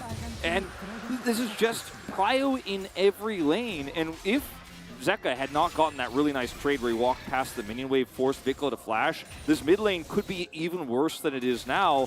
Still starting to even things up a little bit, but man, KT taking this early game and snowballing it into a 1,500 gold lead, plus early Dragon, and they're ready to fight for Rift Herald here in a minute's time when it spawns. Such a massive lead this early is almost unheard of, but it's the composition that you want to use like this, and they're using it so well. They certainly need to keep doing it, keep pushing this advantage further forward. KT has been a team relatively reliable at that exact method of play. We'll just have to see whether it works out in practice, as Life is playing an extraordinarily aggressive Tahm Kench here towards the bottom side. As now aiming, gonna have to walk away from these Flame Chompers as Deft tries to get as much damage back as he possibly can. Very even in farm, so wasn't actually punished too much in that regard, as Pioshik has made it in unseen. Another wave crashes in mid. Ahri has prio here. Well, Rascal is going to check this brush, I believe, eventually. There's no 6 for Pioshik, and Trundle's here. I think Rascal doesn't care. He's like, yeah, if there's somebody in that brush, let me know. Yep, Cuz going to move on over. I'm not entirely sure whether they're going to go for this one, as, yeah, the cask is going to be used. No flash available. He's going to come out now as Pioshik gets himself towards the back line. He managed to get level 6 by waiting in the brush and allowing those minions to die, so he's going to be able to use it defensively to keep everyone alive. And Kingen does survive here. It's a nice Cyclone coming through, and I think it was the right call to stick for 6 to actually protect Kingen there, even though the gank idea went sour. So nice play from Pioshik, but loses Cyclone. Cask is down here. They're grouped up now for Herald. The lane swap comes through, And this could get very deadly for DRX if they fight for this here. Kingen has no health. Teleport comes through from Beryl because he's unsealed, so they're trying to get towards a group here in mid, but I think this would be a very incorrect call to actually straight up fight KT. KT also expecting they won't, sending Rascal straight down to the bottom side, and this is just aiming, picking up more plates. KT are taking this lead and just really furthering it. I mean, I don't know how many times I'm going to say that because it just keeps happening. Now it's almost 2,000 gold to lead, with still only that pick onto Beryl. Yeah, Beryl just going to now walk back down towards his bottom side as Rascal is just trying to deal with the Jinx. Keldermeek does come through as we're not able to quite get the plate, but aiming, he's certainly able to get as many plates as he would like. Solo plates here for this Aphelios, and it looks like he's looking for first turret blood, and there's no one stopping him, not anybody. And look, he's got life and cause bodyguarding for him. There's no potential angle here. Is Kingen? Oh, no. No! Missile dive comes through yet again as Cuz, yep, he's just going to be aided by the Devour. Devour and Chomp as, yep, that's a very dead Gragas. And this is incredible. Yeah, no, it's really well played, the early game here for KT. And we'll see whether they can continue it. 3,000 gold. They've got all the tools. Remember, the last time they had a massive lead like this, guess what happened, Wolf? They lost. Yeah. So we'll see whether they can. I'm not counting any chickens. I refuse to count chickens. Oh, no. Exactly. Only stick to the facts. It's a lead at the moment. Exactly. At this current point in time, yep. KT have a 4,000 gold lead at 10 minutes. By the way, the lane swap finally comes back here for Deft. He goes to the top side of the map after the turret is gone. Rascal will get an additional plate here. Oh my goodness. And now the Jinx is timidly farming there with no vision really around her. As Deft is like, guys, you guys are going to have to, scry this, please. Take a look because I want to actually kill minions and I want to keep my life. As Kingen just sticks around here clearing this ward for so long, because he dies here, because he spent so much time, he's finding himself not only massively behind in terms of gold, but experience as well. Yeah, no, it's a real disaster. And if this snowball continues to roll, then KT are just going to take it to the bank. Yeah, no kills for Rascal. It's a 2-kill game. Yeah. 2 kills on the Tom Kench, but he's just got such a lead in the side lane, or in the solo lane, I should say. It's not side laning, he's just lane swapping. He's winning the 1v1. He picked up a Cole, I've by the seen way. this play before. They've got Cuz here as well. They're going to employ a troll to help lock down the Gragas, and Kingen is just a sit and duck. Aiming is landing every skill shot that he wants, and they're just setting this up. They allow him to take the time, and where's the response? There isn't one. There is no answer. Kingen was just dead, and he was dead 20 seconds ago with no option whatsoever. Yeah, and these are split plates of gold going over to the top side here for Depth. Still something at least being traded here, but Kingen removed from the map another time. And we talked about the builds here for Rascal, the potential options he has this game. Gore Drinker, I think in an even game state, definitely the call. But in this game, with the massive lead he has, he's going straight into Bork. And, okay, hold on. See if there's anyone coming up. Now, life is going to be moving over. Ari was thinking about it, but shadowed by Zeka here for the moment. As aiming, just going to be 1v1ing against Kingen, who's just having not the greatest of times. Turret is going to go down. Aiming is even with the Gragas in experience right now, and is about to just 1v1 push him out of the lane and take an additional final plate. He picked up so many plates worth of gold this game, it is absolutely hard to believe. It's hard to fathom or calculate. Well, there's another Abyssal Dive as Zeka spins around a heck of a lot. He's lit on fire, and that is the Spirit Rush to lock down the kill. They'll take a Cloud Drake as well, as KT are just trading up all over the map right now. Vikla will get this next wave pushed forward. Not going to stick around for any plates, and it's going to be an Infernal Soul. If you ever need a Drake to help you snowball, that is definitely the one you want. This rivals the leads that T1 found in spring against weaker teams. This is a playoff team that has the same scoreline as KT Rolster that they are doing this to. Because once again, Kingen has just dove repeatedly, taken out the map, and it's summertime, but they're not jumping into the swimming pools, they're jumping into turrets, and they're killing people. Charm misses here, but it's actually a really nice angle because if Zeka goes down to avoid the dive, he will get hit by one of the CC. I think that's the idea there. The aggro is still held very well from life there regardless, and they end up picking off Zeka once again. So just more bodies piling up on top of an already massive gold lead in terms of map objectives. 1,000 gold the advantage sits aiming right now.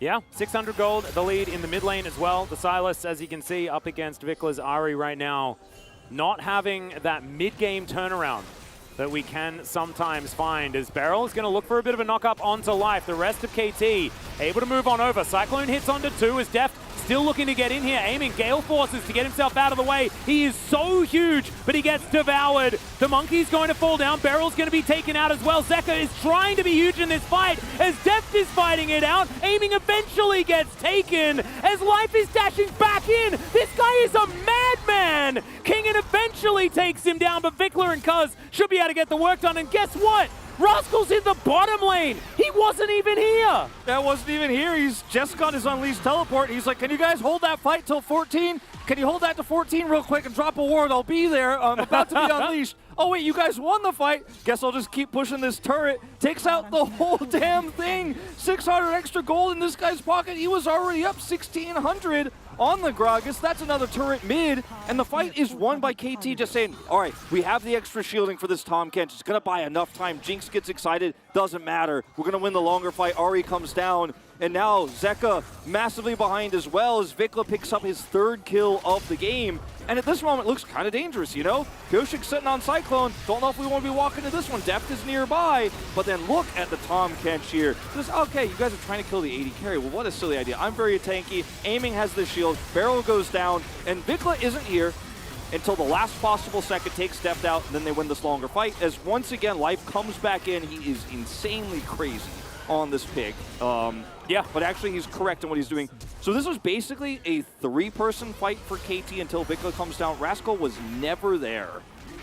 I mean, no, it's just, I don't know what else to say. KT have just more resources at this time, plus they have Life playing like this on the Tahm Kench. He's back in position now as well as Cuz deserves the red buff, however, he's not going to be allowed to have it. Pretty sure Deft actually managed to collect that somehow. As Vikla splitting here towards the top side. KT certainly win in the 1-3-1. They probably would even if the game was closer. It's not close, guys. It's 7,000 gold. And now they're looking for the Rift Herald. As they were rounding the corner there, I was expecting to see a Baron. Yeah. But it's not there yet because it's not even 16 minutes into the game. The lead that Rascal has right now, if Kingen dies in a side lane again, he might get like a pre-20 Flame Horizon. Like the OG Flame Horizon type of Flame Horizon, you know? Oh my god. He is 60 CS up at the moment. And unfortunately for Kingen, he hasn't been playing badly, by the way. He has just been, unfortunately, he's like, I'm weak side Gragas. I'm pretty safe. That's why we picked this on blue side. It's safe. Our comp has a lot of disengage. We're going to be fine. It's not his fault. It's not his problem. He's just getting set up by KT so many times. He's being dove repeatedly. They've lost control of the tempo, so no one can protect him. If they protect him, then the lane swap goes even more poorly, and then Aiming gets ahead further than he did on the top side there, so they have to match the lane swap. Then he dies again. Like, I don't feel like DRX, this has been a game where anyone should be pointing fingers at their players. KT's comp is accelerated, and they are just taking no prisoners. Yeah, I mean, they're snowballing extremely well. I think that the DRX bottom lane dropped the ball absolutely. Yeah, Barrel and Deft, unfortunately, we can definitely point some fingers there. Yeah, it's certainly, but KT just holding on to their early advantage. And we haven't seen this push this hard so far on this patch. I mean, look at the build from Rascal, by the way. Yeah, he's got a chem tank. Yeah. Why not? As Beryl is going to get taken out here. The pillar is just too good. There from Cuz. Flame Chompers do absolutely nothing. This inner turret's going to be taken down. They may just break open the base here sub 20 minutes. Yeah, I mean, I don't know if they want to get an inhibitor this early. We'll have to call Freak and ask on that one. But, I mean, grabbing an inhibitor turret and all that extra money, you definitely want that. And they don't have a wave to push inhibitor even if they wanted to. Bounties are up here. It is going to be Infernal Soul Point. Wow. Yeah, actually gets the charge there. They're trying to wait, allow Shelly to get some work done here onto the inhib so that Deft has a lane that he can farm from, but he's just going to make sure that Shelly holds the wave. And this is going to be Soul Point.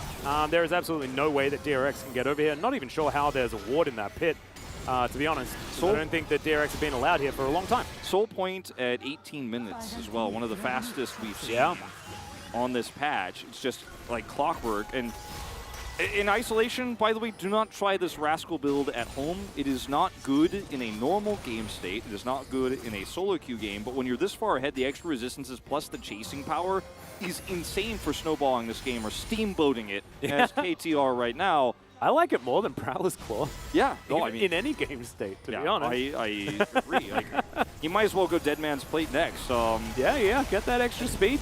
And This is just Beryl trying to do his job, trying to clear vision, trying to look for a flank angle here. Is caught by a pillar and is isolated and instantly deleted. This comp has insane single target deletion, and it also just front to backs really well now with the very tanky Renekton plus aiming starting to come online here. The gold graph just looks like a triangle here with how it's been such a steep slope just going up and up for KT. Yeah, this is just an absolutely amazing performance of early game tempo advantage turned into further advantage over and over again. And the way that they've compiled this, the way that they've made sure that DRX have never had a way back into the game has just been amazing. DRX don't have too many tools to try and get themselves back into it if they do fall this far behind. However, KT have also just played an immaculate game of League of Legends as far as holding on to this lead. Yeah, however, now I'm speaking very positively. So I guess it's time for a 9,000 gold lead to be thrown away. Is what I would assume. There are some angles for DRX to come back, like overextensions from KT. Jinx gets excited, she picks up 2 kills, gets that IE a little bit faster. They're not going to be able to hit those conditions before the soul fight, which is really unfortunate for DRX because in some ways there could still be some hope in the scaling aspects of this draft, but there isn't. I think a lot of this draft goes back to the 80 carry bans for KT, where they kind of forced Deft into and baited him with the Aphelios pick into a Jinx that could be easily abused when they also had the counter pick for topside here. Yeah, and also not picking the Jinx with a Tahm Kench when they had the opportunity to, as Moonlight Vigil comes down, just explodes more than half of the health bars of all of DRX. And Aiming just by himself has managed to claim this inner turret. Zap is going to fly over, does find Aiming there for the moment, but he's dashing forward. Deft just looks so meek on this Jinx that just doesn't have the items to stand up to Aiming. Aiming is getting towards that Infinity Edge now, and he's going to be an absolutely huge deal. I think KT are set up to just do Baron now. I mean, it's a 2.5 item Aphelios, as the Jinx Rocket steal/check is not going to do anything. Look at the trap! Oh no, Pyoshik's just dead. KT had not invested all of their resources, as Barrel's going to grand entrance over. Battle Dance is going to come through as well. Does have a couple of those as Zeka is going to steal away the ultimate. This kind of looks all right, but the wallets are extraordinarily large, and Cuz and Aiming are still just doing the Baron. Great charm is going to connect there as Zeka does manage to go golden. Deft at full health, but there's a Devour. No one's anywhere near death right now. And KT, they're taking Baron on one side and then also managing to win team fights on the other. Kingen is now lurking over here, but there is absolutely nothing he can do. It's the same as how this has been the entire game long. And yeah, Zeka's just going for a bit of an alcove game. And remember, this is also KT on the red side, decimating DRX like this. And I think part of it is due to the red side as well. You know, the counter picks they had, the Renekton here, the bait of the Jinx, the ability to pick up Tahm Kench early, use it aggressively here, has really just snowballed this lead, and there's not much to criticize here for DRX anymore. You're looking for a desperate fight. Deft does what he can. Like, his job in this game is hope that Zeka can set him up for a reset, hope that his Rocket takes Baron. I mean, that's all there is to it in this game anymore. There's no mechanical outplay he can make in this moment. Beryl is doing his best. He's trying his damnedest. But there, like you said, nobody's even below half health here. And this is 3 people fighting in a skirmish with the way better items, as Kingen is off in no man's land trying to steal with Cask, I guess, on the Baron, with his barrels. That's the level of desperation we've reached, as Beryl, speaking of which, has never been able to get even close to item parity. It was a very early Locket here for life because he got 2 of those early kills, was so accelerated in this game, has a stopwatch here to build into Zonia's. I mean, Life is my POG by like 400 miles. He's been so good this game. It's just unbelievable. And this is the item difference here. A whole item ahead has Aiming been this whole game. We will not do Kingen the disservice of showing what Rascal has an advantage to him, because it is even worse. He now has a GA. Yeah. It has been a wealth of gold for KT Rolster and a very happy game. And you know what? I'm going to go ahead and say it. I think we're going to have a happy ending here for KT. I don't think this one is turning around. I don't think this one is getting thrown into the bin. You know what? It might be that 14,000 gold is enough. That's probably enough for KT fans to not be too worried about the state of this game. We're trading some Dominus. Here is Zeka, flashes out of the way of Rascal. Rascal wants nothing to do with it. That's another phenomenal charm After an absolutely gorgeous Abyssal dive, Life is going to spit out the Gragas once again. He might be getting bored of that flavor, to be perfectly honest, as Vikla is going to dive forward. They are going to break open the bottom side, and KT, it's about just destroying the Nexus turrets. To be perfectly honest, I don't think DRX are going to be able to stand too much of a chance here. They even get the teleport through from Rascal to make sure that none of the minions are going to go down. Cyclone for a last-ditch effort, but Pyoshik is going to be absolutely obliterated, aiming with a huge Moonlight Vigil as well as Deft trying to do damage, but it's just not going to work. Another charm comes in. KT just destroy DRX in game 1. 24 minutes. Not close at all. If you take a huge bite out of 2 of those lanes, you destroy the Gragas topside. Resources are given there for Rascal to pop off, and then Barrel and Def make 2 small mistakes, but the lead just keeps compiling upon itself. Then the well-roundedness of DRX's composition, the front-to-back team fight, the engage, the disengage options, the evergreen style of comp, outside of the Jinx that's a little bit off meta, but the safe Gragas pick, the Sylas, everything about this comp, the Wukong, felt it was so S-tier across the board, but when you fall this far behind and KT push their lead, they push Rascal into an advantage, just like they did against Live Sandbox. This is a different look, and KT are playing the early parts of these games differently than any other team right now. Gen G isn't playing like this. DRX used to play like this sometimes. Live Sandbox play aggressively, but not around lane prio and early counter picks. And KT just have this very unique and special look. And you see the draft and you think, okay, well, if it goes well, this could be great. But you don't want to trust it just yet because DRX have all the tools. But then when you watch it in actuality, when you watch this team push their advantages non-stop, lane swap early, I mean, we just saw one of the most one-sided games we've seen this whole season. I think it probably was. I don't think that there's been anything that's been this one-sided, and as you can see, very linear as well. DRX put up absolutely no fight in this series whatsoever. I think that they're pretty happy with the Live Sandbox matchup, I guess, because I don't think that there's any possibility that they win game 2. KT have come here to play today. They want to be able to get towards that Damwon matchup, 4th and 5th. And this, remember, is KT's ability to get into the Worlds qualifier. They have to win here to make sure that they avoid 5th place so they don't have to win that first round of playoffs. Being able to breathe a little bit easier, going to feel so much better here for KT. However, they still do need to win the next 2 games as well. Looks good for them, but we'll have to see after the short break and, of course, the breakdown from our gentleman on the carpet space.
그러면 사람 하나 052초 끝 노플 그냥 타워쳐 타워 사이 노플 나 이거 피 잠깐 빠졌다 살짝 기다려 앞에부터 빠르다 해 나 안 죽어 공부터 링크스 필 아 조식해 돼 타워 칠게 타워 링크스 노플이다 타워 나이사 빨리 끝내자 링크스 마저 노플임 끝 살려줄게 나이스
beckons while you dream.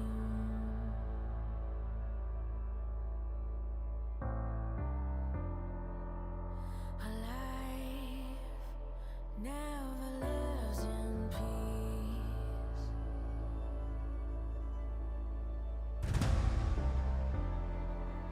As you stand upon the edge, woven by a single thread,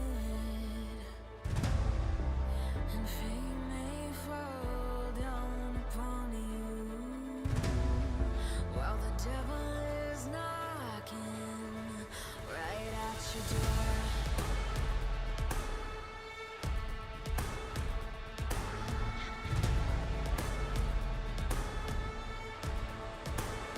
So are you restless?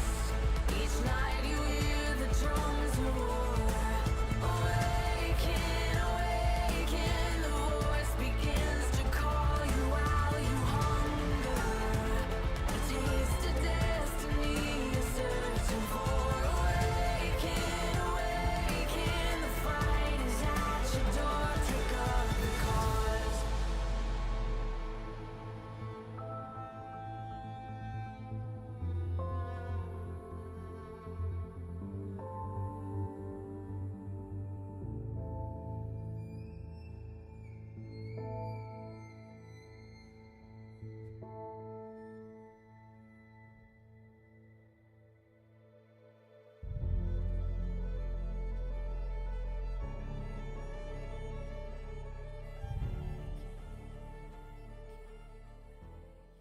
They cannot conquer you here.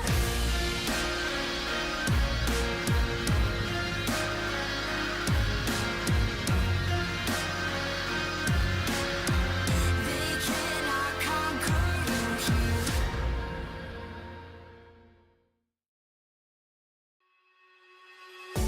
you here.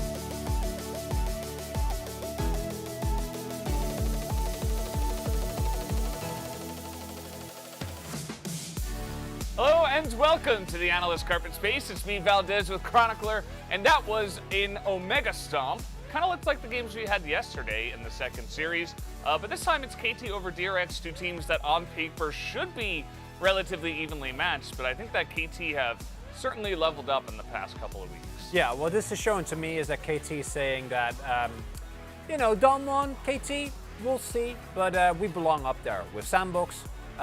We are not in the same boat as DRX. Like DRX, 6th place, we're 5th place, but we're not the same. And looking at these drafts, I think the DRX draft is a typical draft where, as an LCK guy, you're going like, that looks good. You know, there's like team fighting power, there is scaling, there is frontline, and then it's easy to forget the fact that KT will have prio in 3 lanes. And if you're a good team, then prio in 3 lanes means you will dunk everywhere. And they did. Yeah. They dunked everywhere. That was the thing. I mean, we were sitting here and I was talking to you. I'm like, you know, with the Tom Kents and the Aphelios playing into this much melee should have some fun, and also Rascal on an aggressive lane pick, like that should look good for him, even if it is into the Gragas, which has been picked in the past as a counter pick.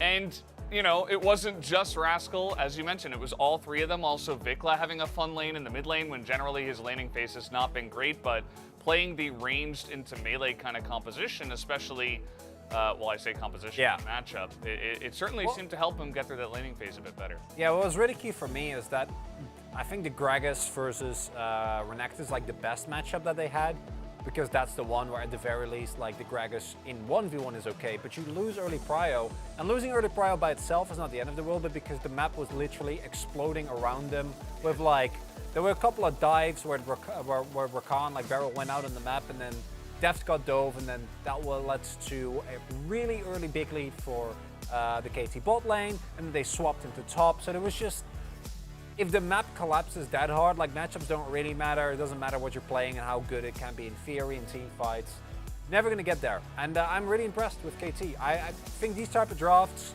do put some onus on you to actually do stuff, and they did. And really good luck for them. Yeah, it's absolutely a great look, especially, you know, coming into playoffs. Their form is on the up and up. I think that DRX and Dom1 kind of on the downswing, whereas the other two teams in round one looking incredibly strong. We do have one highlight from this series, from this game. It was essentially this play around the second Rift Herald up in this river. Trying to set up a play on Kench with no damage. As it turns out, doesn't quite work. Aiming stays alive for so incredibly long here, in large part due to Life with it.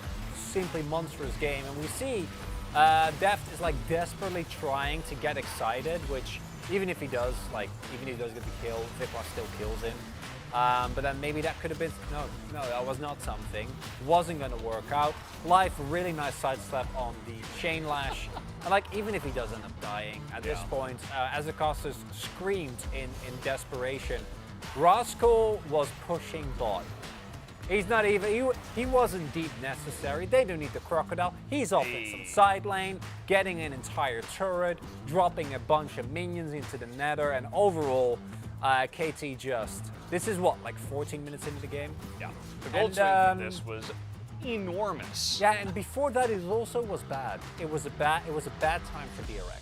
Yeah, it really was. I think that, you know, just as you mentioned, you know, a couple of big mistakes there, like going pretty hard into the Tom Kench, into the choke, you know, really forcing it with like Barrel coming over the top and trying to get into that back line, aiming, surviving. Exactly what we were talking about with the draft, right? Where he's like, no, I'm Aphelios and I have Tom Kench and you're all diving me. So I'm just going to survive forever, get a massive shield, do a ton of damage, and also Deft kind of flashing in and being a pretty much non-factor at this point compared to all the shock rooms, all the damage out of the Aphelios that got ahead in the lane. It was just a bit too forced, I think. Well, it's the worst part of that is that, like, I think at that point, Deft in terms of gold wasn't even, he was like a little bit behind, but he was like the only one that was on relative parity. But you can kill Aphelios in a comp like that if everyone dives on him at once. Yeah. Right? We've seen Sandbox do it, we've seen Gen G do it, but they basically went in like by 2, by 3, by 1, and that kind of scenario, like you just, as Aphelios, you just sit there and enjoy yourself.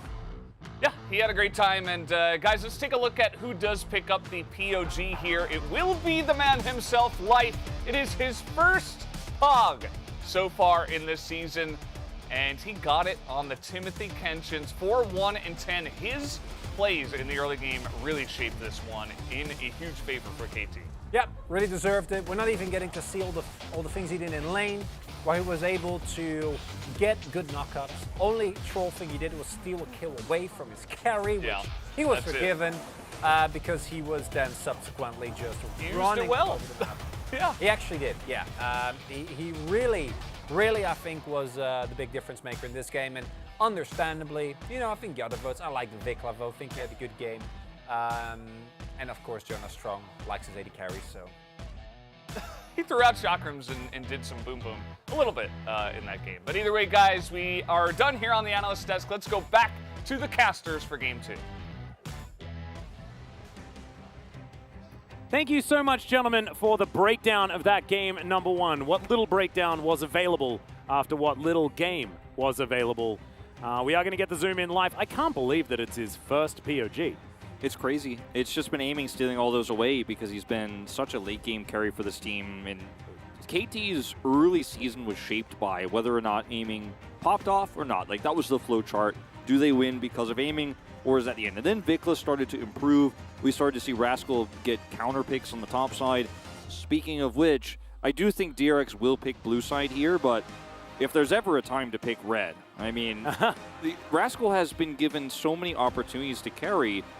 His Lee Sin into the Gnar, his Akali into the Gwen, this time the Renekton into the Gragas, and he has not come up empty even a single time when he's been given counterpick. He has dominated his lane. DRX will choose blue side here, but maybe leaving that option a little bit more safe, or perhaps banning the Renekton in the second phase before picking up the Gragas, if that's the way you're going to do it, might be one way. But as you mentioned, Atlas, like, bottom side, there were some serious issues. There were issues all around the map. They had prio in none of those lanes. I think it's not as simple as saying ban Renekton fixes the problem. No, I don't think so either. They also need to play a lot better as well. I think that DRX, they didn't give themselves any favors in the draft as far as the early game, but we've seen these drafts work out far better than this. many, many times and then finally be able to punish. However, wasn't the case. And I think that KT across the board, not only did they have better tools, but they also knew how to wield them very, very well. Lucian going to be taken away here. That was the same first ban as last time, as DRX, as you say, elected to head towards the blue side once more, and we'll see whether it is going to be a mirror. Yeah, because last time they took away 3 AD carry picks, KT did, and then Deft was kind of priced into the Jinx pick, which is a very vulnerable pick, obviously, and they didn't pick up the Tahm Kench to go with it. And so as a result, KT got a lot of power in that first rotation of the draft. And if it happens once again, I don't want to say that it's doomed the draft for DRX, but they will have to play differently. And, well, with banning the Sylas, it is certainly going to be a very different game here. This is very interesting because now Yuumi is available for, I believe, the first time this patch. So Yeah. KT, they can ban it away if they would like to. It does leave Zeri available if they do. I'd rather see them ban Zeri here and just say, well, good luck with just the Yuumi pick here. There's so many other priority picks available, the Wukong, the Azir. It feels like with the Sylas ban, DRX are fishing for the Azir first pick here. Yeah. And it will be Zeri, so everyone gasps as everyone's wondering, will Yuumi be picked here? But looking for an Ahri pick instead. So this has been a common response to the first pick Azir on red side. This time DRX were just going to pick it up first. It looks like the matchup will be traded back to the other side. Yeah, Azir into Ahri is an interesting choice. KT thinking about it for now. DRX with the Farmyard comp on the table. The only other real Yuumi partner that is left up is the Twitch. But KT, I don't think this is surprising, as Aphelios will be locked in. I think Tahm Kench, I mean, Life had probably the best Tahm Kench game of the season in that last one, so if it ain't broke, probably don't fix it. Yeah, and don't allow them to pick Jinx Tahm Kench against you, because they absolutely will, I think. There's no reason to pick this here, I don't think, because DRX already locked in their mid laner. You already have the answer. You could pick it later.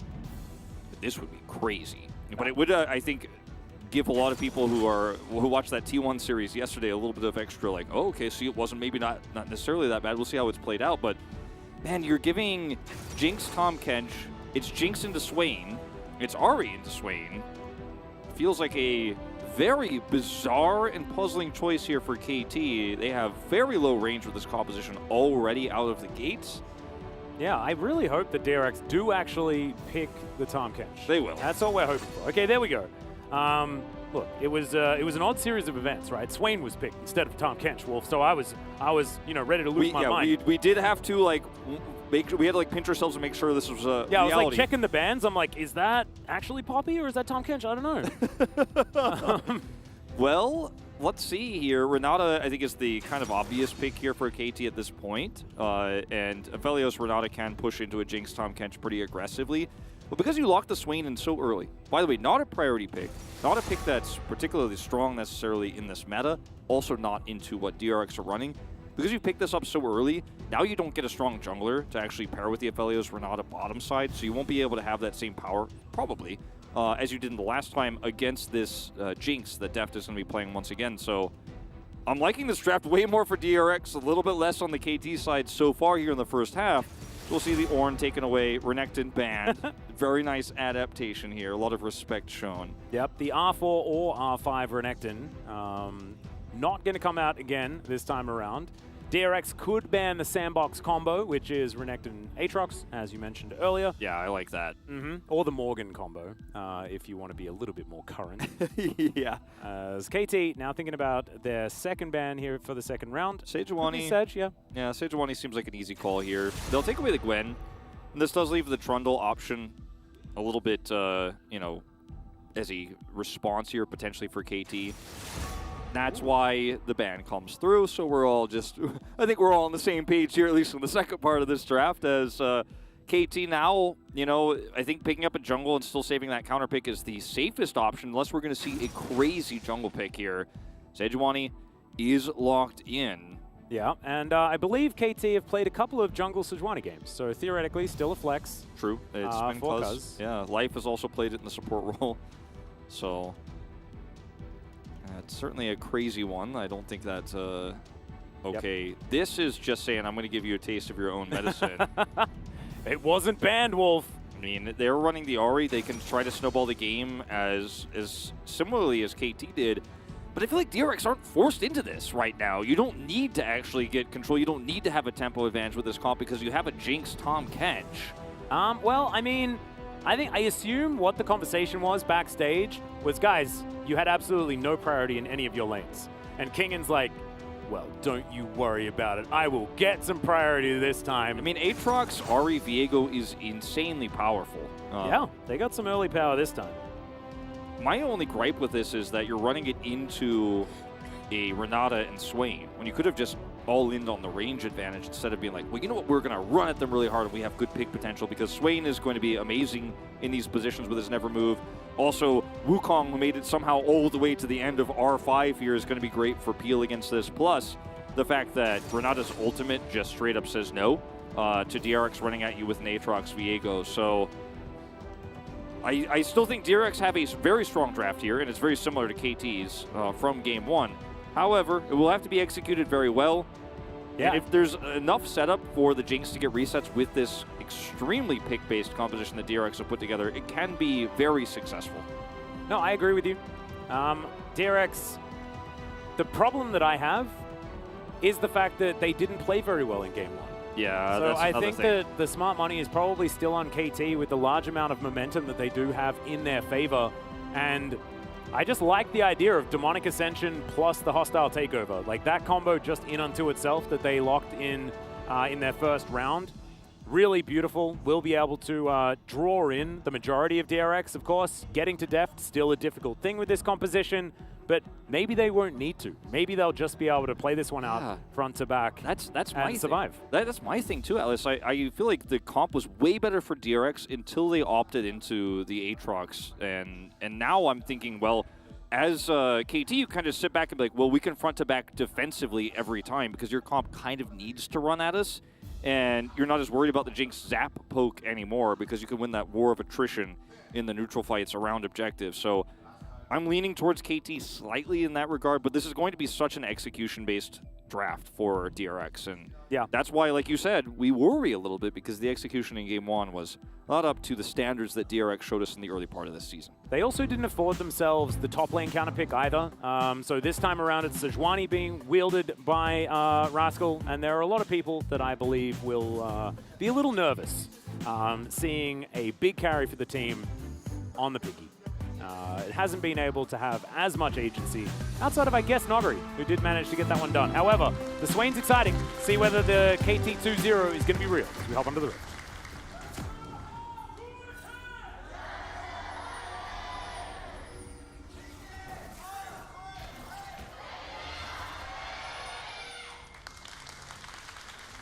All right, here we are onto the rift for the second game of this series.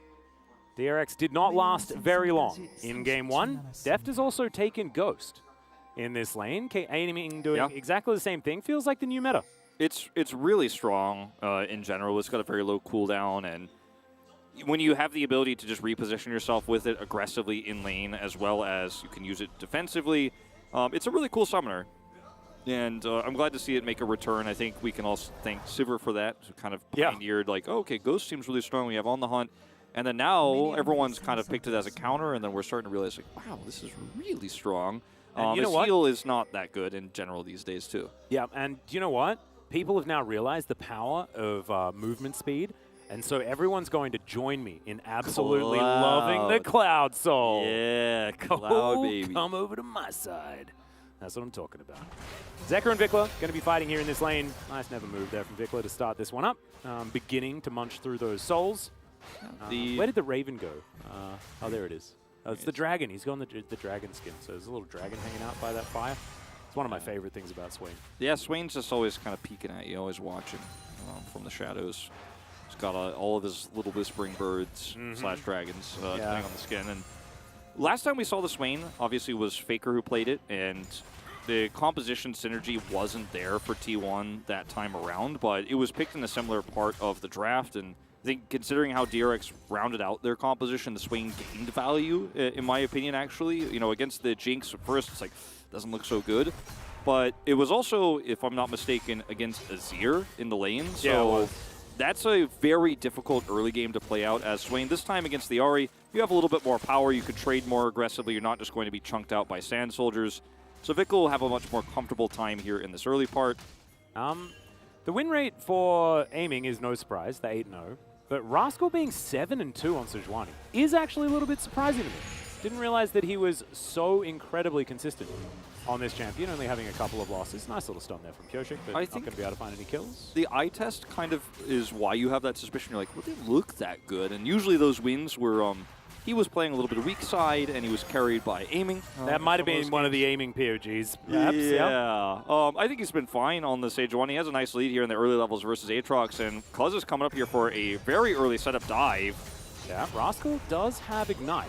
As Winter's Wrath is going to miss. Cuz just wastes no time. He's already in here. Flash does come out. There's the stun as Cuz wants to come back. Tries to get 1 Q. That's all he needs. Kingen knows that he's dead, and Cuz is going to be able to get the flash out. Successful first blood. Very close to going badly, though. Cuz almost eating that extra turret shot. The flash was good. Rascal survives with a tiny amount of health and is able to survive there. Perfectly juggled aggro. And another setup for Rascal. Not a solo kill this time, but he takes a significant CS lead, pushes that wave in, and they have a setup dive topside. KT's playing topside, and so few teams are actually doing this. And this is the Aatrox, pick into this. Yeah. And he's still the one who comes up ahead. This is actually really beautifully done by Cuz. They identify the lane that will have a lot of pushing power and pressure, and they say, no, you're not allowed to play the game. And that's exactly what they did. Sejuani's actually walking to lane as well. We'll hold on to the teleport for now, given the wave state. That means they definitely have a potential early lane swap in the cards, too. When you hold on to this teleport, it can give you a lot of power there if the Aphelios is able to set up for a kill. Doesn't seem likely for aiming at this point in time, because Cuz did, of course, expend his flash and his top side right now. But I love when the top laners hold on to that, then force the wave to crash in towards them. It's very, very strong, and we're seeing Rascal just get all the power here. Might even be able to clean up this control ward. As we're going to watch this dive one more time. This is from Cuz's perspective. Yeah. And Rascal tanks the extra shots here. And he's like, back out, give me the turret aggro. Flashes it here. And Kingen sort of accepting that the range extension on the Q means that even if he walks a little bit, it does not matter whatsoever. And so he sort of gives up and allows the kill to come through. Yeah. I think Kingen probably thought that he was definitely getting a kill back and was already like, all right, guys, sure, if you want to go for that, that's okay. But wasn't to be the case. Yeah. All turrets are fixed, by the way. Just to, if you know what I'm talking about, you know what I'm talking about. Yeah. Just trying to put that out there. Micro patch earlier this morning. Yeah, if anyone was raising eyebrows at like the surviving on the turret shots there, just wanted to make that clear that it is not broken anymore. Yeah, it is real.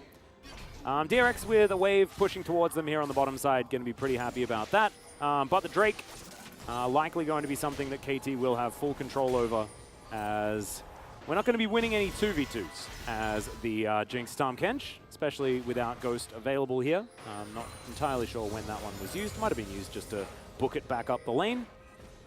Yeah, looks like it. Pretty common to use the Ghost that way. It's on such a low cooldown, and 3-6 for life, you're not too worried. Yep. Pioshik's up here. Nice little trades here, but Rascal does get the permafrost down. Nice stun there from Pioshik. Oh, the Winter's Wrath. Beautiful. Slows down the Viego, and they are going to get the back out of Rascal, but he still has teleport. But that should lead to KT having full Drake control here. Cuz's bottom side, Vicla's just going to catch this wave, doesn't care. The prio that Zeka has right now is so slight, but it's not consequential because he doesn't have enough time to make an impact top side here. Rascal held the teleport, as you mentioned, so he actually could just go straight back to the top side of the map. No loss here for KT in this play. So just that early kill coming over for Wukong, that's all the gold difference right now, but KT will pick up Drake advantage. And Vicla's holding on to Cleanse right now too, just to add insult to injury. Not that he was ever in any real danger here, but he especially was not. Yeah, if Charm lands, not going to be too worried about it. As Deft and Beryl just weathering the storm here on the bottom side. Slight CS advantage for the Jinx.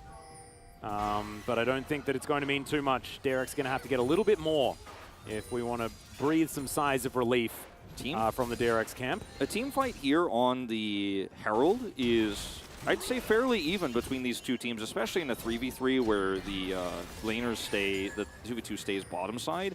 But Cyclone plus the Swain ultimate sounds very difficult to deal with, and unfortunately Kingen is teleportless and has taken some pretty unfortunate trades on the top side of the map, is stuck under turret.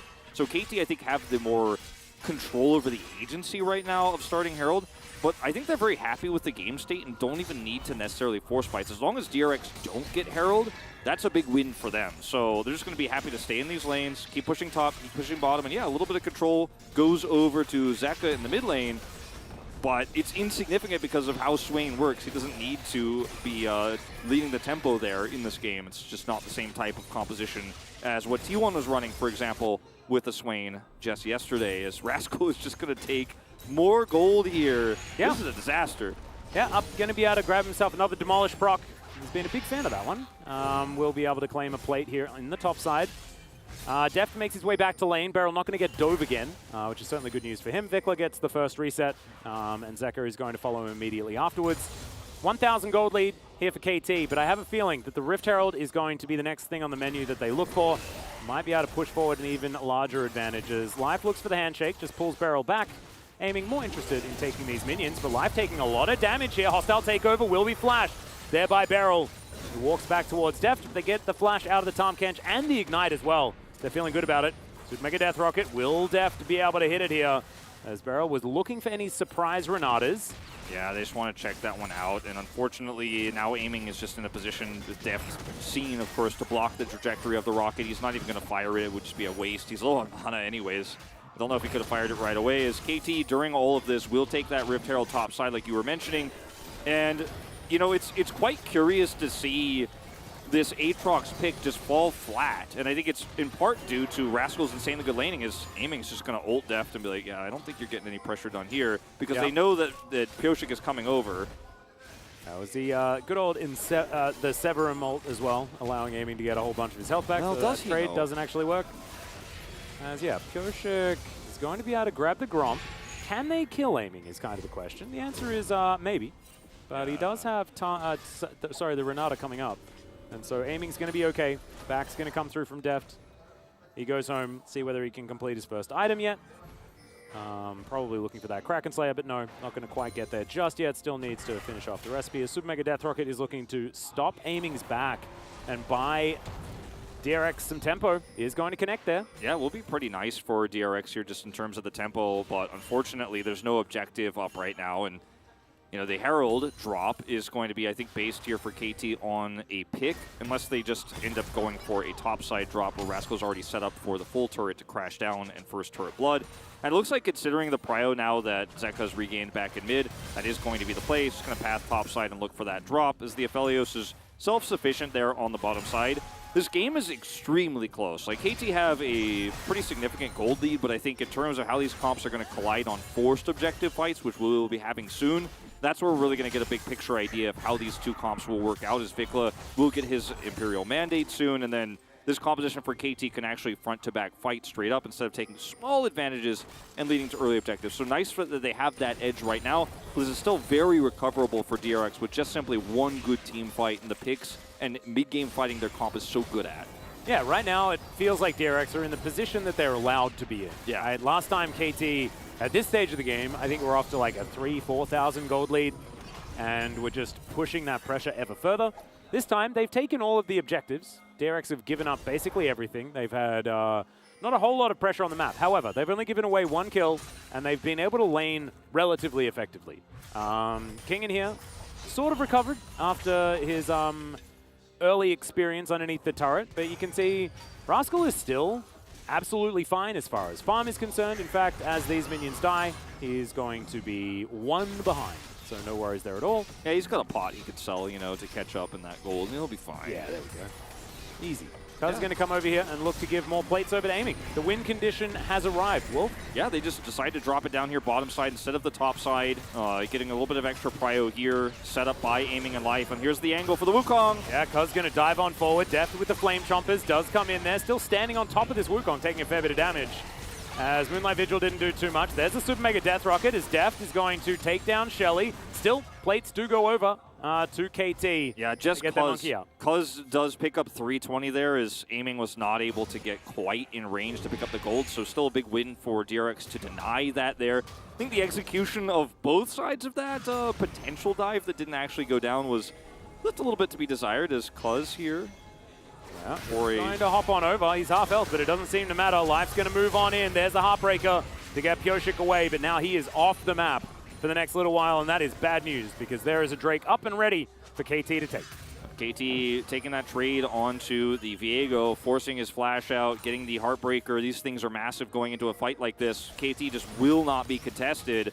And Aatrox is going to stay topside, so Gingan's going to try to get a plate at least here. Rascal is running up as fast as those piggy legs will carry him to deny further damage to his turret. Will lose a significant amount of CS here, but KT are happy to just say, yeah, you can have a plate here, but we end up winning out on that bottom side exchange. We will be the ones who take the second Drake. Is going to be a mountain soul here for KT, so pretty huge for them in this composition as well. Yeah, if KT are able to stack this one up, it's going to feel brilliant with so many sort of short-range bruiser style of champions here, especially, you know, considering the Swain that we're looking at right now, but same thing can be said for Wukong, who loves it a heck of a lot with the extra resistances that he already gets. Sejuani too, just in general with the itemization she picked. As Vikla is going to demonically ascend, doesn't get the never move, and misses the cannon. So, all in all, pretty unhappy ult. Certainly not what he was looking for there. Unfortunate. Stopwatch is coming online for both these mid laners here very soon, but not going to be an impactful moment here as KT are just kind of playing the most careful and stable lead. Yeah, they're just laning. Yeah, right? They're just laning straight up, and with early objectives, they're like, yeah, well, we don't have to push the issue. Our comp doesn't need to have a tempo advantage. We're going to see a teleport bottom. All right, here's a bit of a play as aiming, taking a fair bit of damage there from the Super Mega Death Rocket. Another tempo play with that one to avoid any early backing from the bottom lane of KT, as Kingan's also found Rascal here, but Sejuani, yeah, pretty beefy. Does have Mythic available already as well. This card's going to rotate in, and DRX wanting to get a few of those plates before they fell down, but they've been gone for about 10 seconds now. They're just going to mow down the rest of this turret and grab first turret blood. Yeah, the teleport from Zeka, they're not going to end up being too impactful or unfortunate or anything like that. He teleported the Ahri down there, but then just went straight mid and pushed a wave. They really wanted to get first turret blood, and they will be rewarded with that. And they were hoping to get a little bit more with that as well, but, you know, aiming and crew back out, so no kills going over. And Rift Herald number 2, spawning up here in 15 seconds. KT have 100% objective take rate so far. And we'll see if that continues here because they have the faster group up. Aiming said, oh, okay, I'll have a turret. Well, there's another Vision of Empire to come down. Demonic Ascension through once more for Vikla, who explodes. Zeka has to flash. He, of course, did not have his Spirit Rush available, and Vikla is really starting to flex his Swain muscles in this matchup. And unfortunately, because Zeka used teleport just earlier, will not be able to teleport over to this Rift Herald fight. Swain going to have the faster track over right now as Vikla's rotating in, and KT happy to just sit back on the edge of this choke point. Yeah, no Demonic Ascension, but there's also nothing here for Zeka either as he's rotating up. Will have his ult by the time he gets here. And KT are going to back away. DRX not interested, as I say that. Pioshik is going to start her up one more time. Very tanky, of course. It takes a long time to take this one down, so it just forces a longer, extended fight. Red-white guns here for aiming. This is exactly the fight they would like to take. Sometimes you flash, guys. Yeah. That's sometimes what happens. Knock up there, comes on through as World Ender. Going to be used by King, and that hostile takeover was just amazing as Cuz locks down the kill onto the Aatrox. Vision of Empire to slow down a few of the members of DRX. Charm goes wide, but now Pioshik is caught off to the side. Not entirely sure what the angle was there, but it was not the one he was looking for, as Vikla is now just feasting on DRX members. Double flashes have to be used, and Zeka's back into the mid lane. Until Pioshik comes back up, no flashes up for DRX. So many have to be used to escape, to evacuate from a taken Rift Herald. They do get the Rift Herald, but they lose a turret, they lose 2 players, they lose all of their flashes. Deft down a flash, Barrel down a flash. Zeka had to use his earlier on in that bottom side exchange, and KT are like, cool, got a lot of advantages coming into this next Drake fight, which happens to be sole point for us in about 80 seconds time. And yeah, a little bit of an unfortunate flash for Vikla at the same time, but it was still all part of the plan, Wolf. All part of the plan. You know, you've just got to flash to make them feel like you're overconfident. You know, flashing on the spot. Oh, DRX, it's your time to go in. And then they went in. Well, and KT won the fight. KT just realized, as many strong teams we have had this week have found out, is like, yeah, if you use the Rift Herald here as a setup point for a fight and an engage tool, you can then just control choke points and force DRX into really bad spots. Now, did DRX need to engage there? Absolutely not, but they decided to. Then the Renata ult gets insane value. Pioshik is off on the edge here trying to retreat. Deft and Barrel will have to flash to get out of here. Barrel flashes the never move. Deft just has no retreat path, otherwise we'll have to flash that fat wall. And KT are like, cool, thank you for the exchange. You guys got second Herald, but plates are already gone. You've already gotten the bottom turret. No other turret's really vulnerable on the map. And we're going to take Prio for Drake. Yeah, and this Dragon, this Soul Point, going to be absolutely huge for KT. We mentioned the fact that Dragons get a whole lot more powerful. Well, Mountain is absolutely no exception. We've seen it already today, and it was very, very strong. So now KT with setup for that one to happen. 5 seconds, as Beryl is at least able to come over here and help clear out vision. But I feel like KT are in a really good spot to do battle this point in the game. Aiming just standing around the mid lane. Shirley going to buy some space for DRX to try and get over here. Rascal moves on in. He's huge as far as that front line is concerned. And Vikla walking in on this flank. Will Shirley be able to find something as KT, they don't really care about that. They get a stopwatch out of Zeka as now the hostile takeover flies forward. Oh my god, the Cyclone value, the Demonic Ascension. KT just tear apart DRX.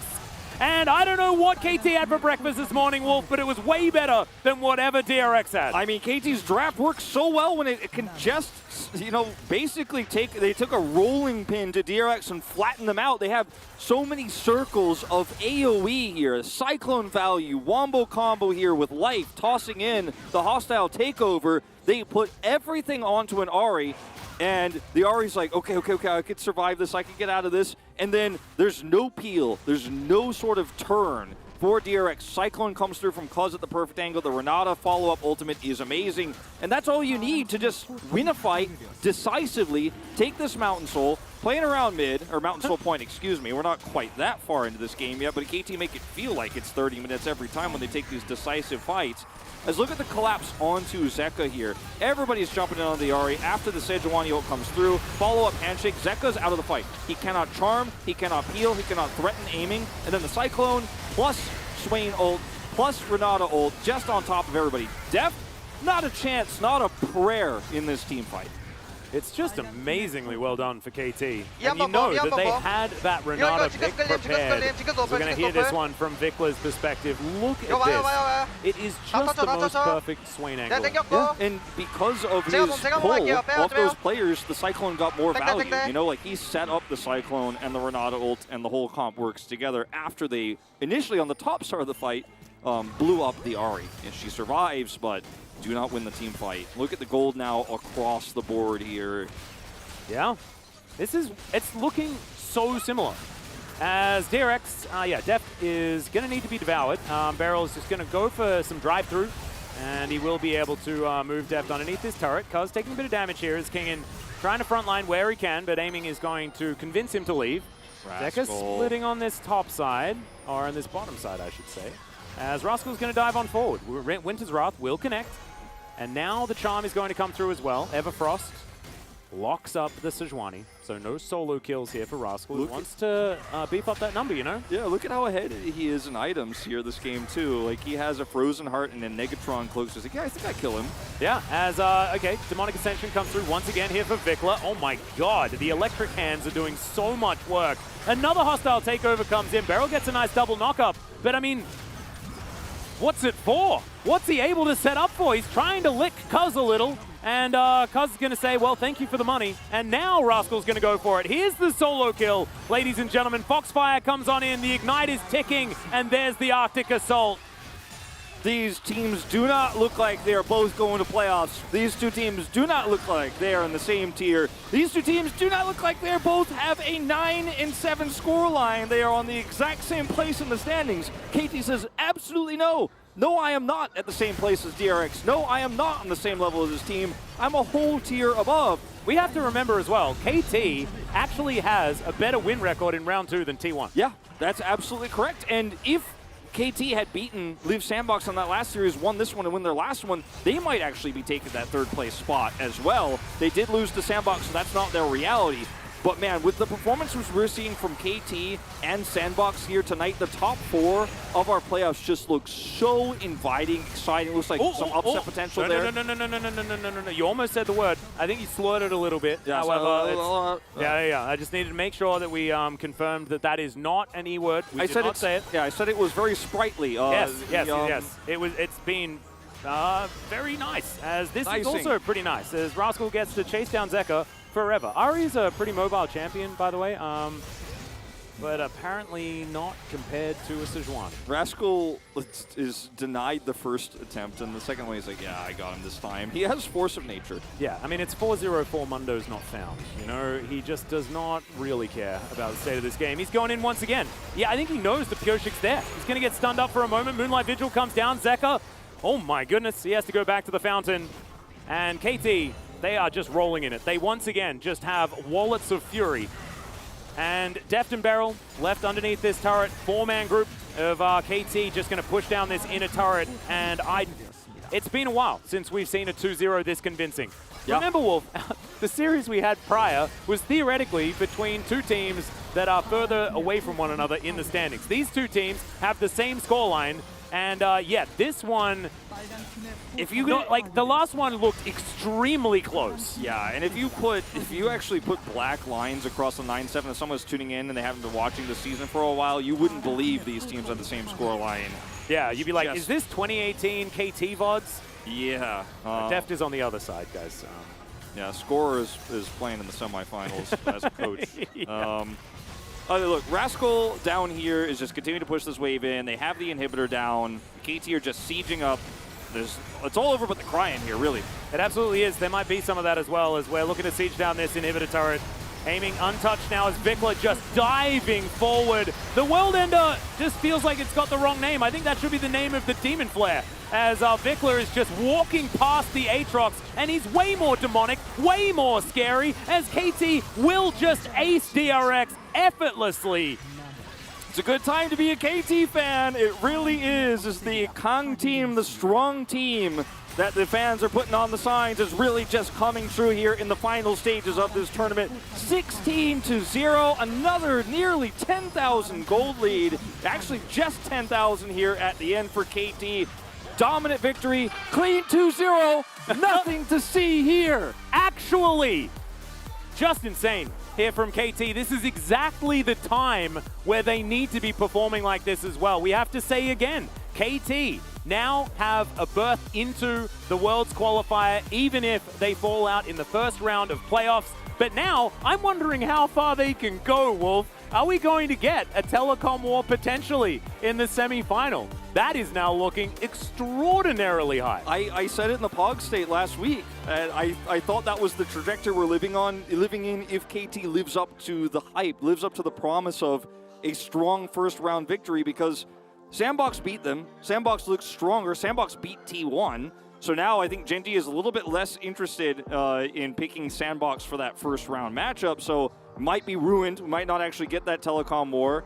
But I'm hoping so. I hope that we do get it, because I think that KT and T1 have shown such great series all year long. Yeah, in spring season and in summer season and regular season. So the telecom war is back, Wolf. It's been awesome.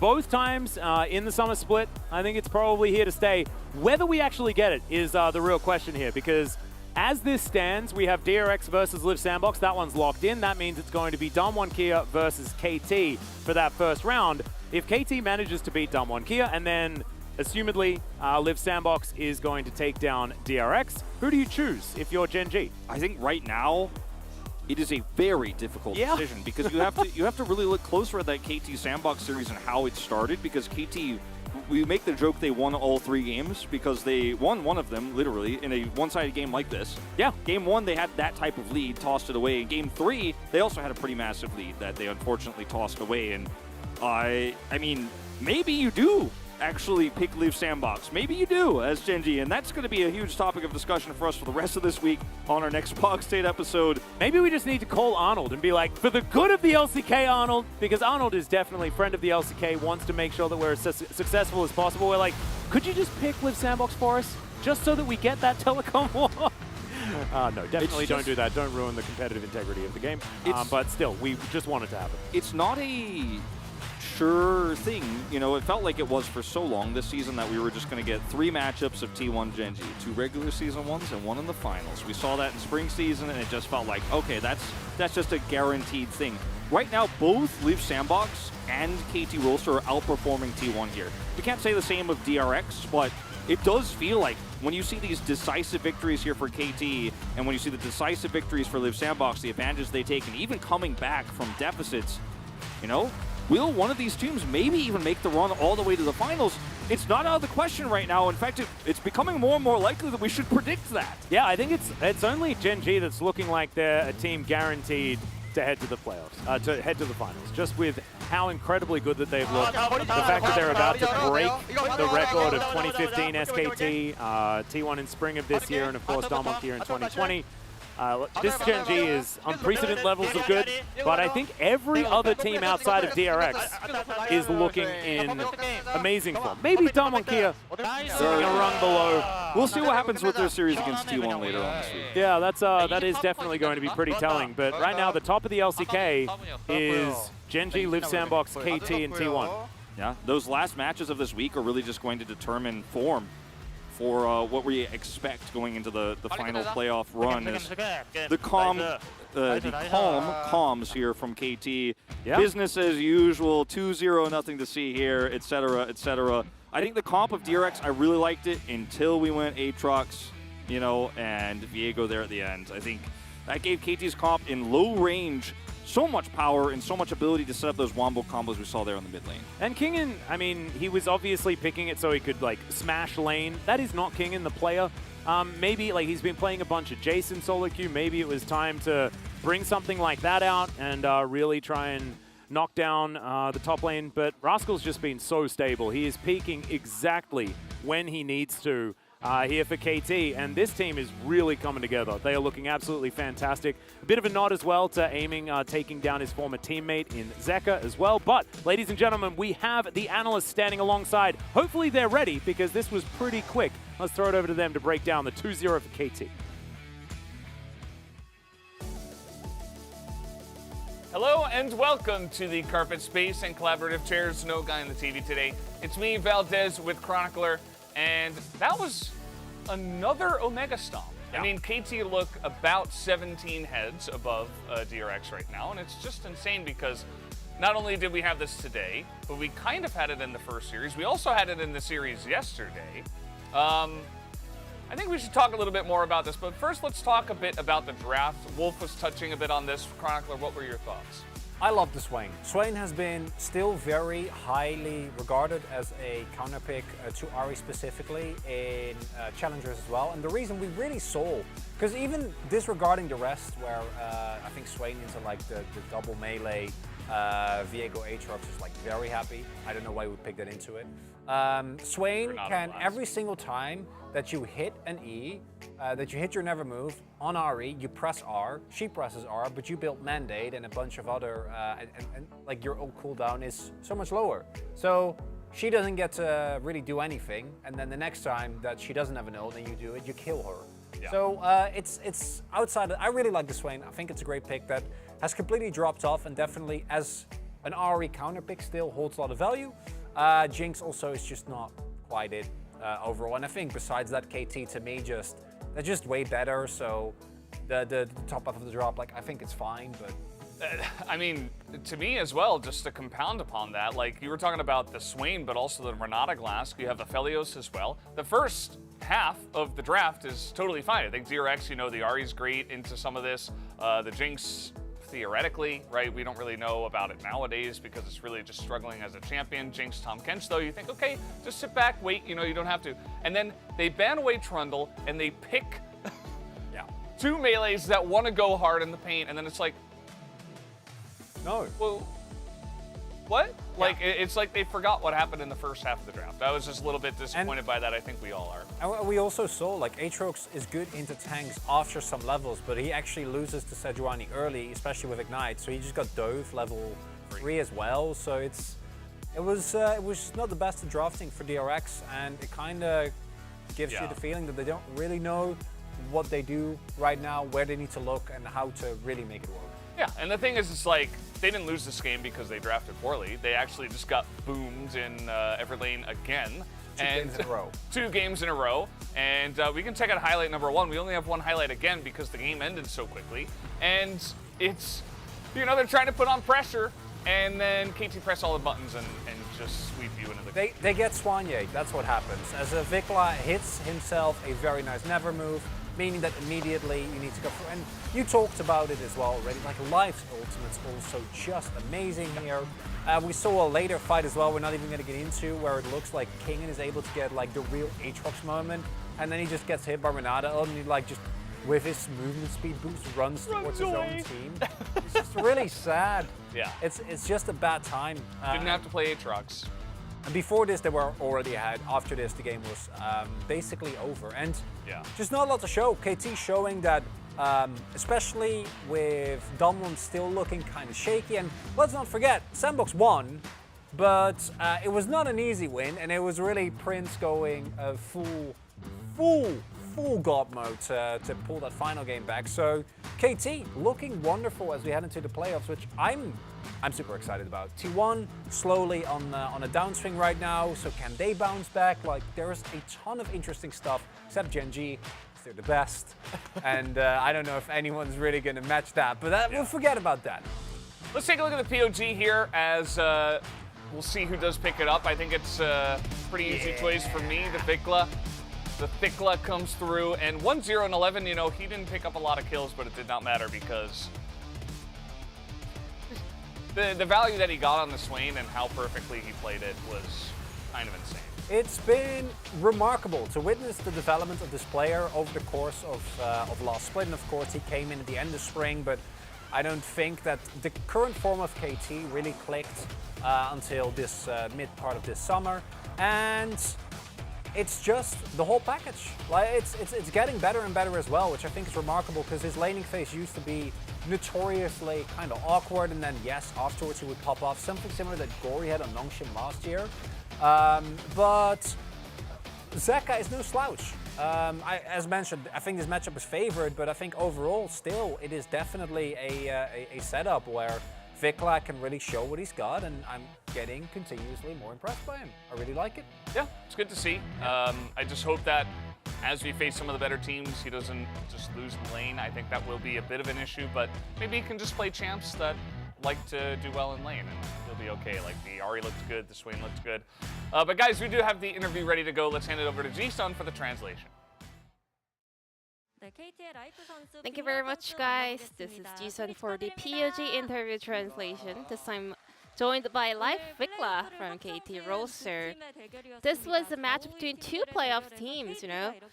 You guys are very close in terms of the match score. Now you guys are one match win away from DRX. How was this series? This game was so clean, even cleaner than I expected, so I'm so happy. Yeah, I mean, it was way better than we expected too. There were not many matches where we actually got a clean win, so this time around I can say it was so clean, which makes me feel really glad. And today you guys are playing against a team that you guys can potentially play against one more time in the playoffs round 1, which means approaching this game strategically is really hard. So what was the goal for the series? Well, despite the fact that we are going to have a rematch in the playoffs, you know, we might be, you know, I think what really matters more is about having more confidence after showing a great performance. Life, how do you feel about your first POG of the split? While I was playing this split, I kind of figured and realized it's really hard to get a POG as a support. But this time around, my teammates did a fantastic job, especially Vikla. So, like, just watching them getting POG always makes me so proud. But today, you are the one getting that POG with the Tahm Kench performance. So was that because DRX picked Jinx? Were you initially thinking of playing Renata, or did you just stick to the Tahm Kench plan? Both Renata and Tahm Kench was on my mind, but I had more confidence on Tahm Kench, and this Tahm Kench looked even better.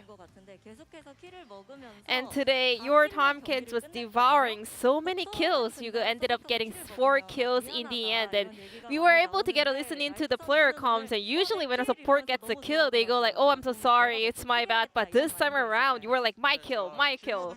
Why was that? Because, you know, I did my best in order to pay off all the gold I got with the kill.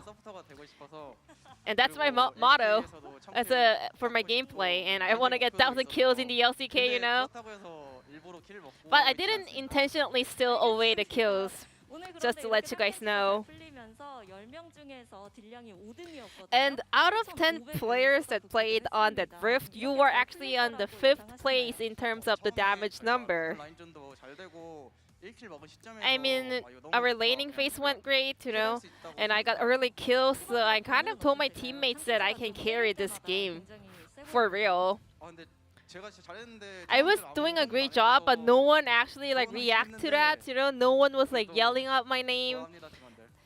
But still, I love you guys. Vikla, how was Live's performance after getting so many kills in that game? I mean, he didn't mean to, so I understand him. I have another question this time around about the new patch. So we saw a severe enough on the Enchanter support pick. So how does this impact the game right now? It's really different from the previous one, but I don't think this is a really bad nerf. I think they're pretty much the same, even after this current patch. So it doesn't really affect the support champion pool? Yeah, no, not really. It should be the same. Now moving on to game 2, after seeing that Ahri hover, we were able to see a very early lock-in of Swain. Was that your initial plan, you know, playing Swain into Ahri? I was pretty sure that's gonna be a B1 Ahri, so we prepared Swain as a counter. What makes him so strong against Ahri? He cannot really win the lane against Ahri, but when it comes to skirmishes and team fights, he's way better and stronger. And game number 2, the kill score was 16-0. Were you expecting this much of a stomp? Not really destructive, but I was really happy with the outcome. I can see that all of the KT players are super happy and satisfied with the result, but Life, your next opponent is Gen G. Tell me about your mindset. It's gonna be the last one of the split, and Ruler has been playing really well these days, you know, so Ruler, I'm gonna kill you. Watch your neck. Any pledge for that series, maybe? Well, I don't want to get ahead of myself too early. What about Vikla? I mean, their mid laner is so strong, but I will do my best to pair up with him on the mid lane. Not any special pledge or words before the match. And once again, congratulations on the win. And this will be the end of the interview from Vikla Live from KT Roaster. Now back to the carpet space. Thank you. Thank you, Ji-sun, as always, for that awesome translation. Let's take a look at the standings and see where KT do stand now after that win. They have tied DK in match score. Not quite in game score, but in terms of form, definitely you'd put KT above Damwon right now. Yeah. Really exciting here. It's also a fade at the beginning of the split. Like, who would have thought? KT, Liv Sandbox, very clearly in form right now, above Damwon and perhaps even above T1. Like, that's the crazy part. Is tomorrow, you and me, Valdes, are gonna go away from all that. We're gonna dive deep. We're gonna dive deep. Yeah. Well, we'll get to see Sandbox. They haven't let me down in a while, so, you know, tomorrow's as good a time as any. Hey, Freon looks good in their recent match against Gen G. No. You never know. Now Liv Sandbox are good. Maybe it'll be a close match. But thanks for watching, guys. Pretty short day. A lot of stomps nowadays. We'll see if that continues in tomorrow. But we'll have to wait until tomorrow to see. But everybody have a good night, and we'll see you tomorrow at the LCK.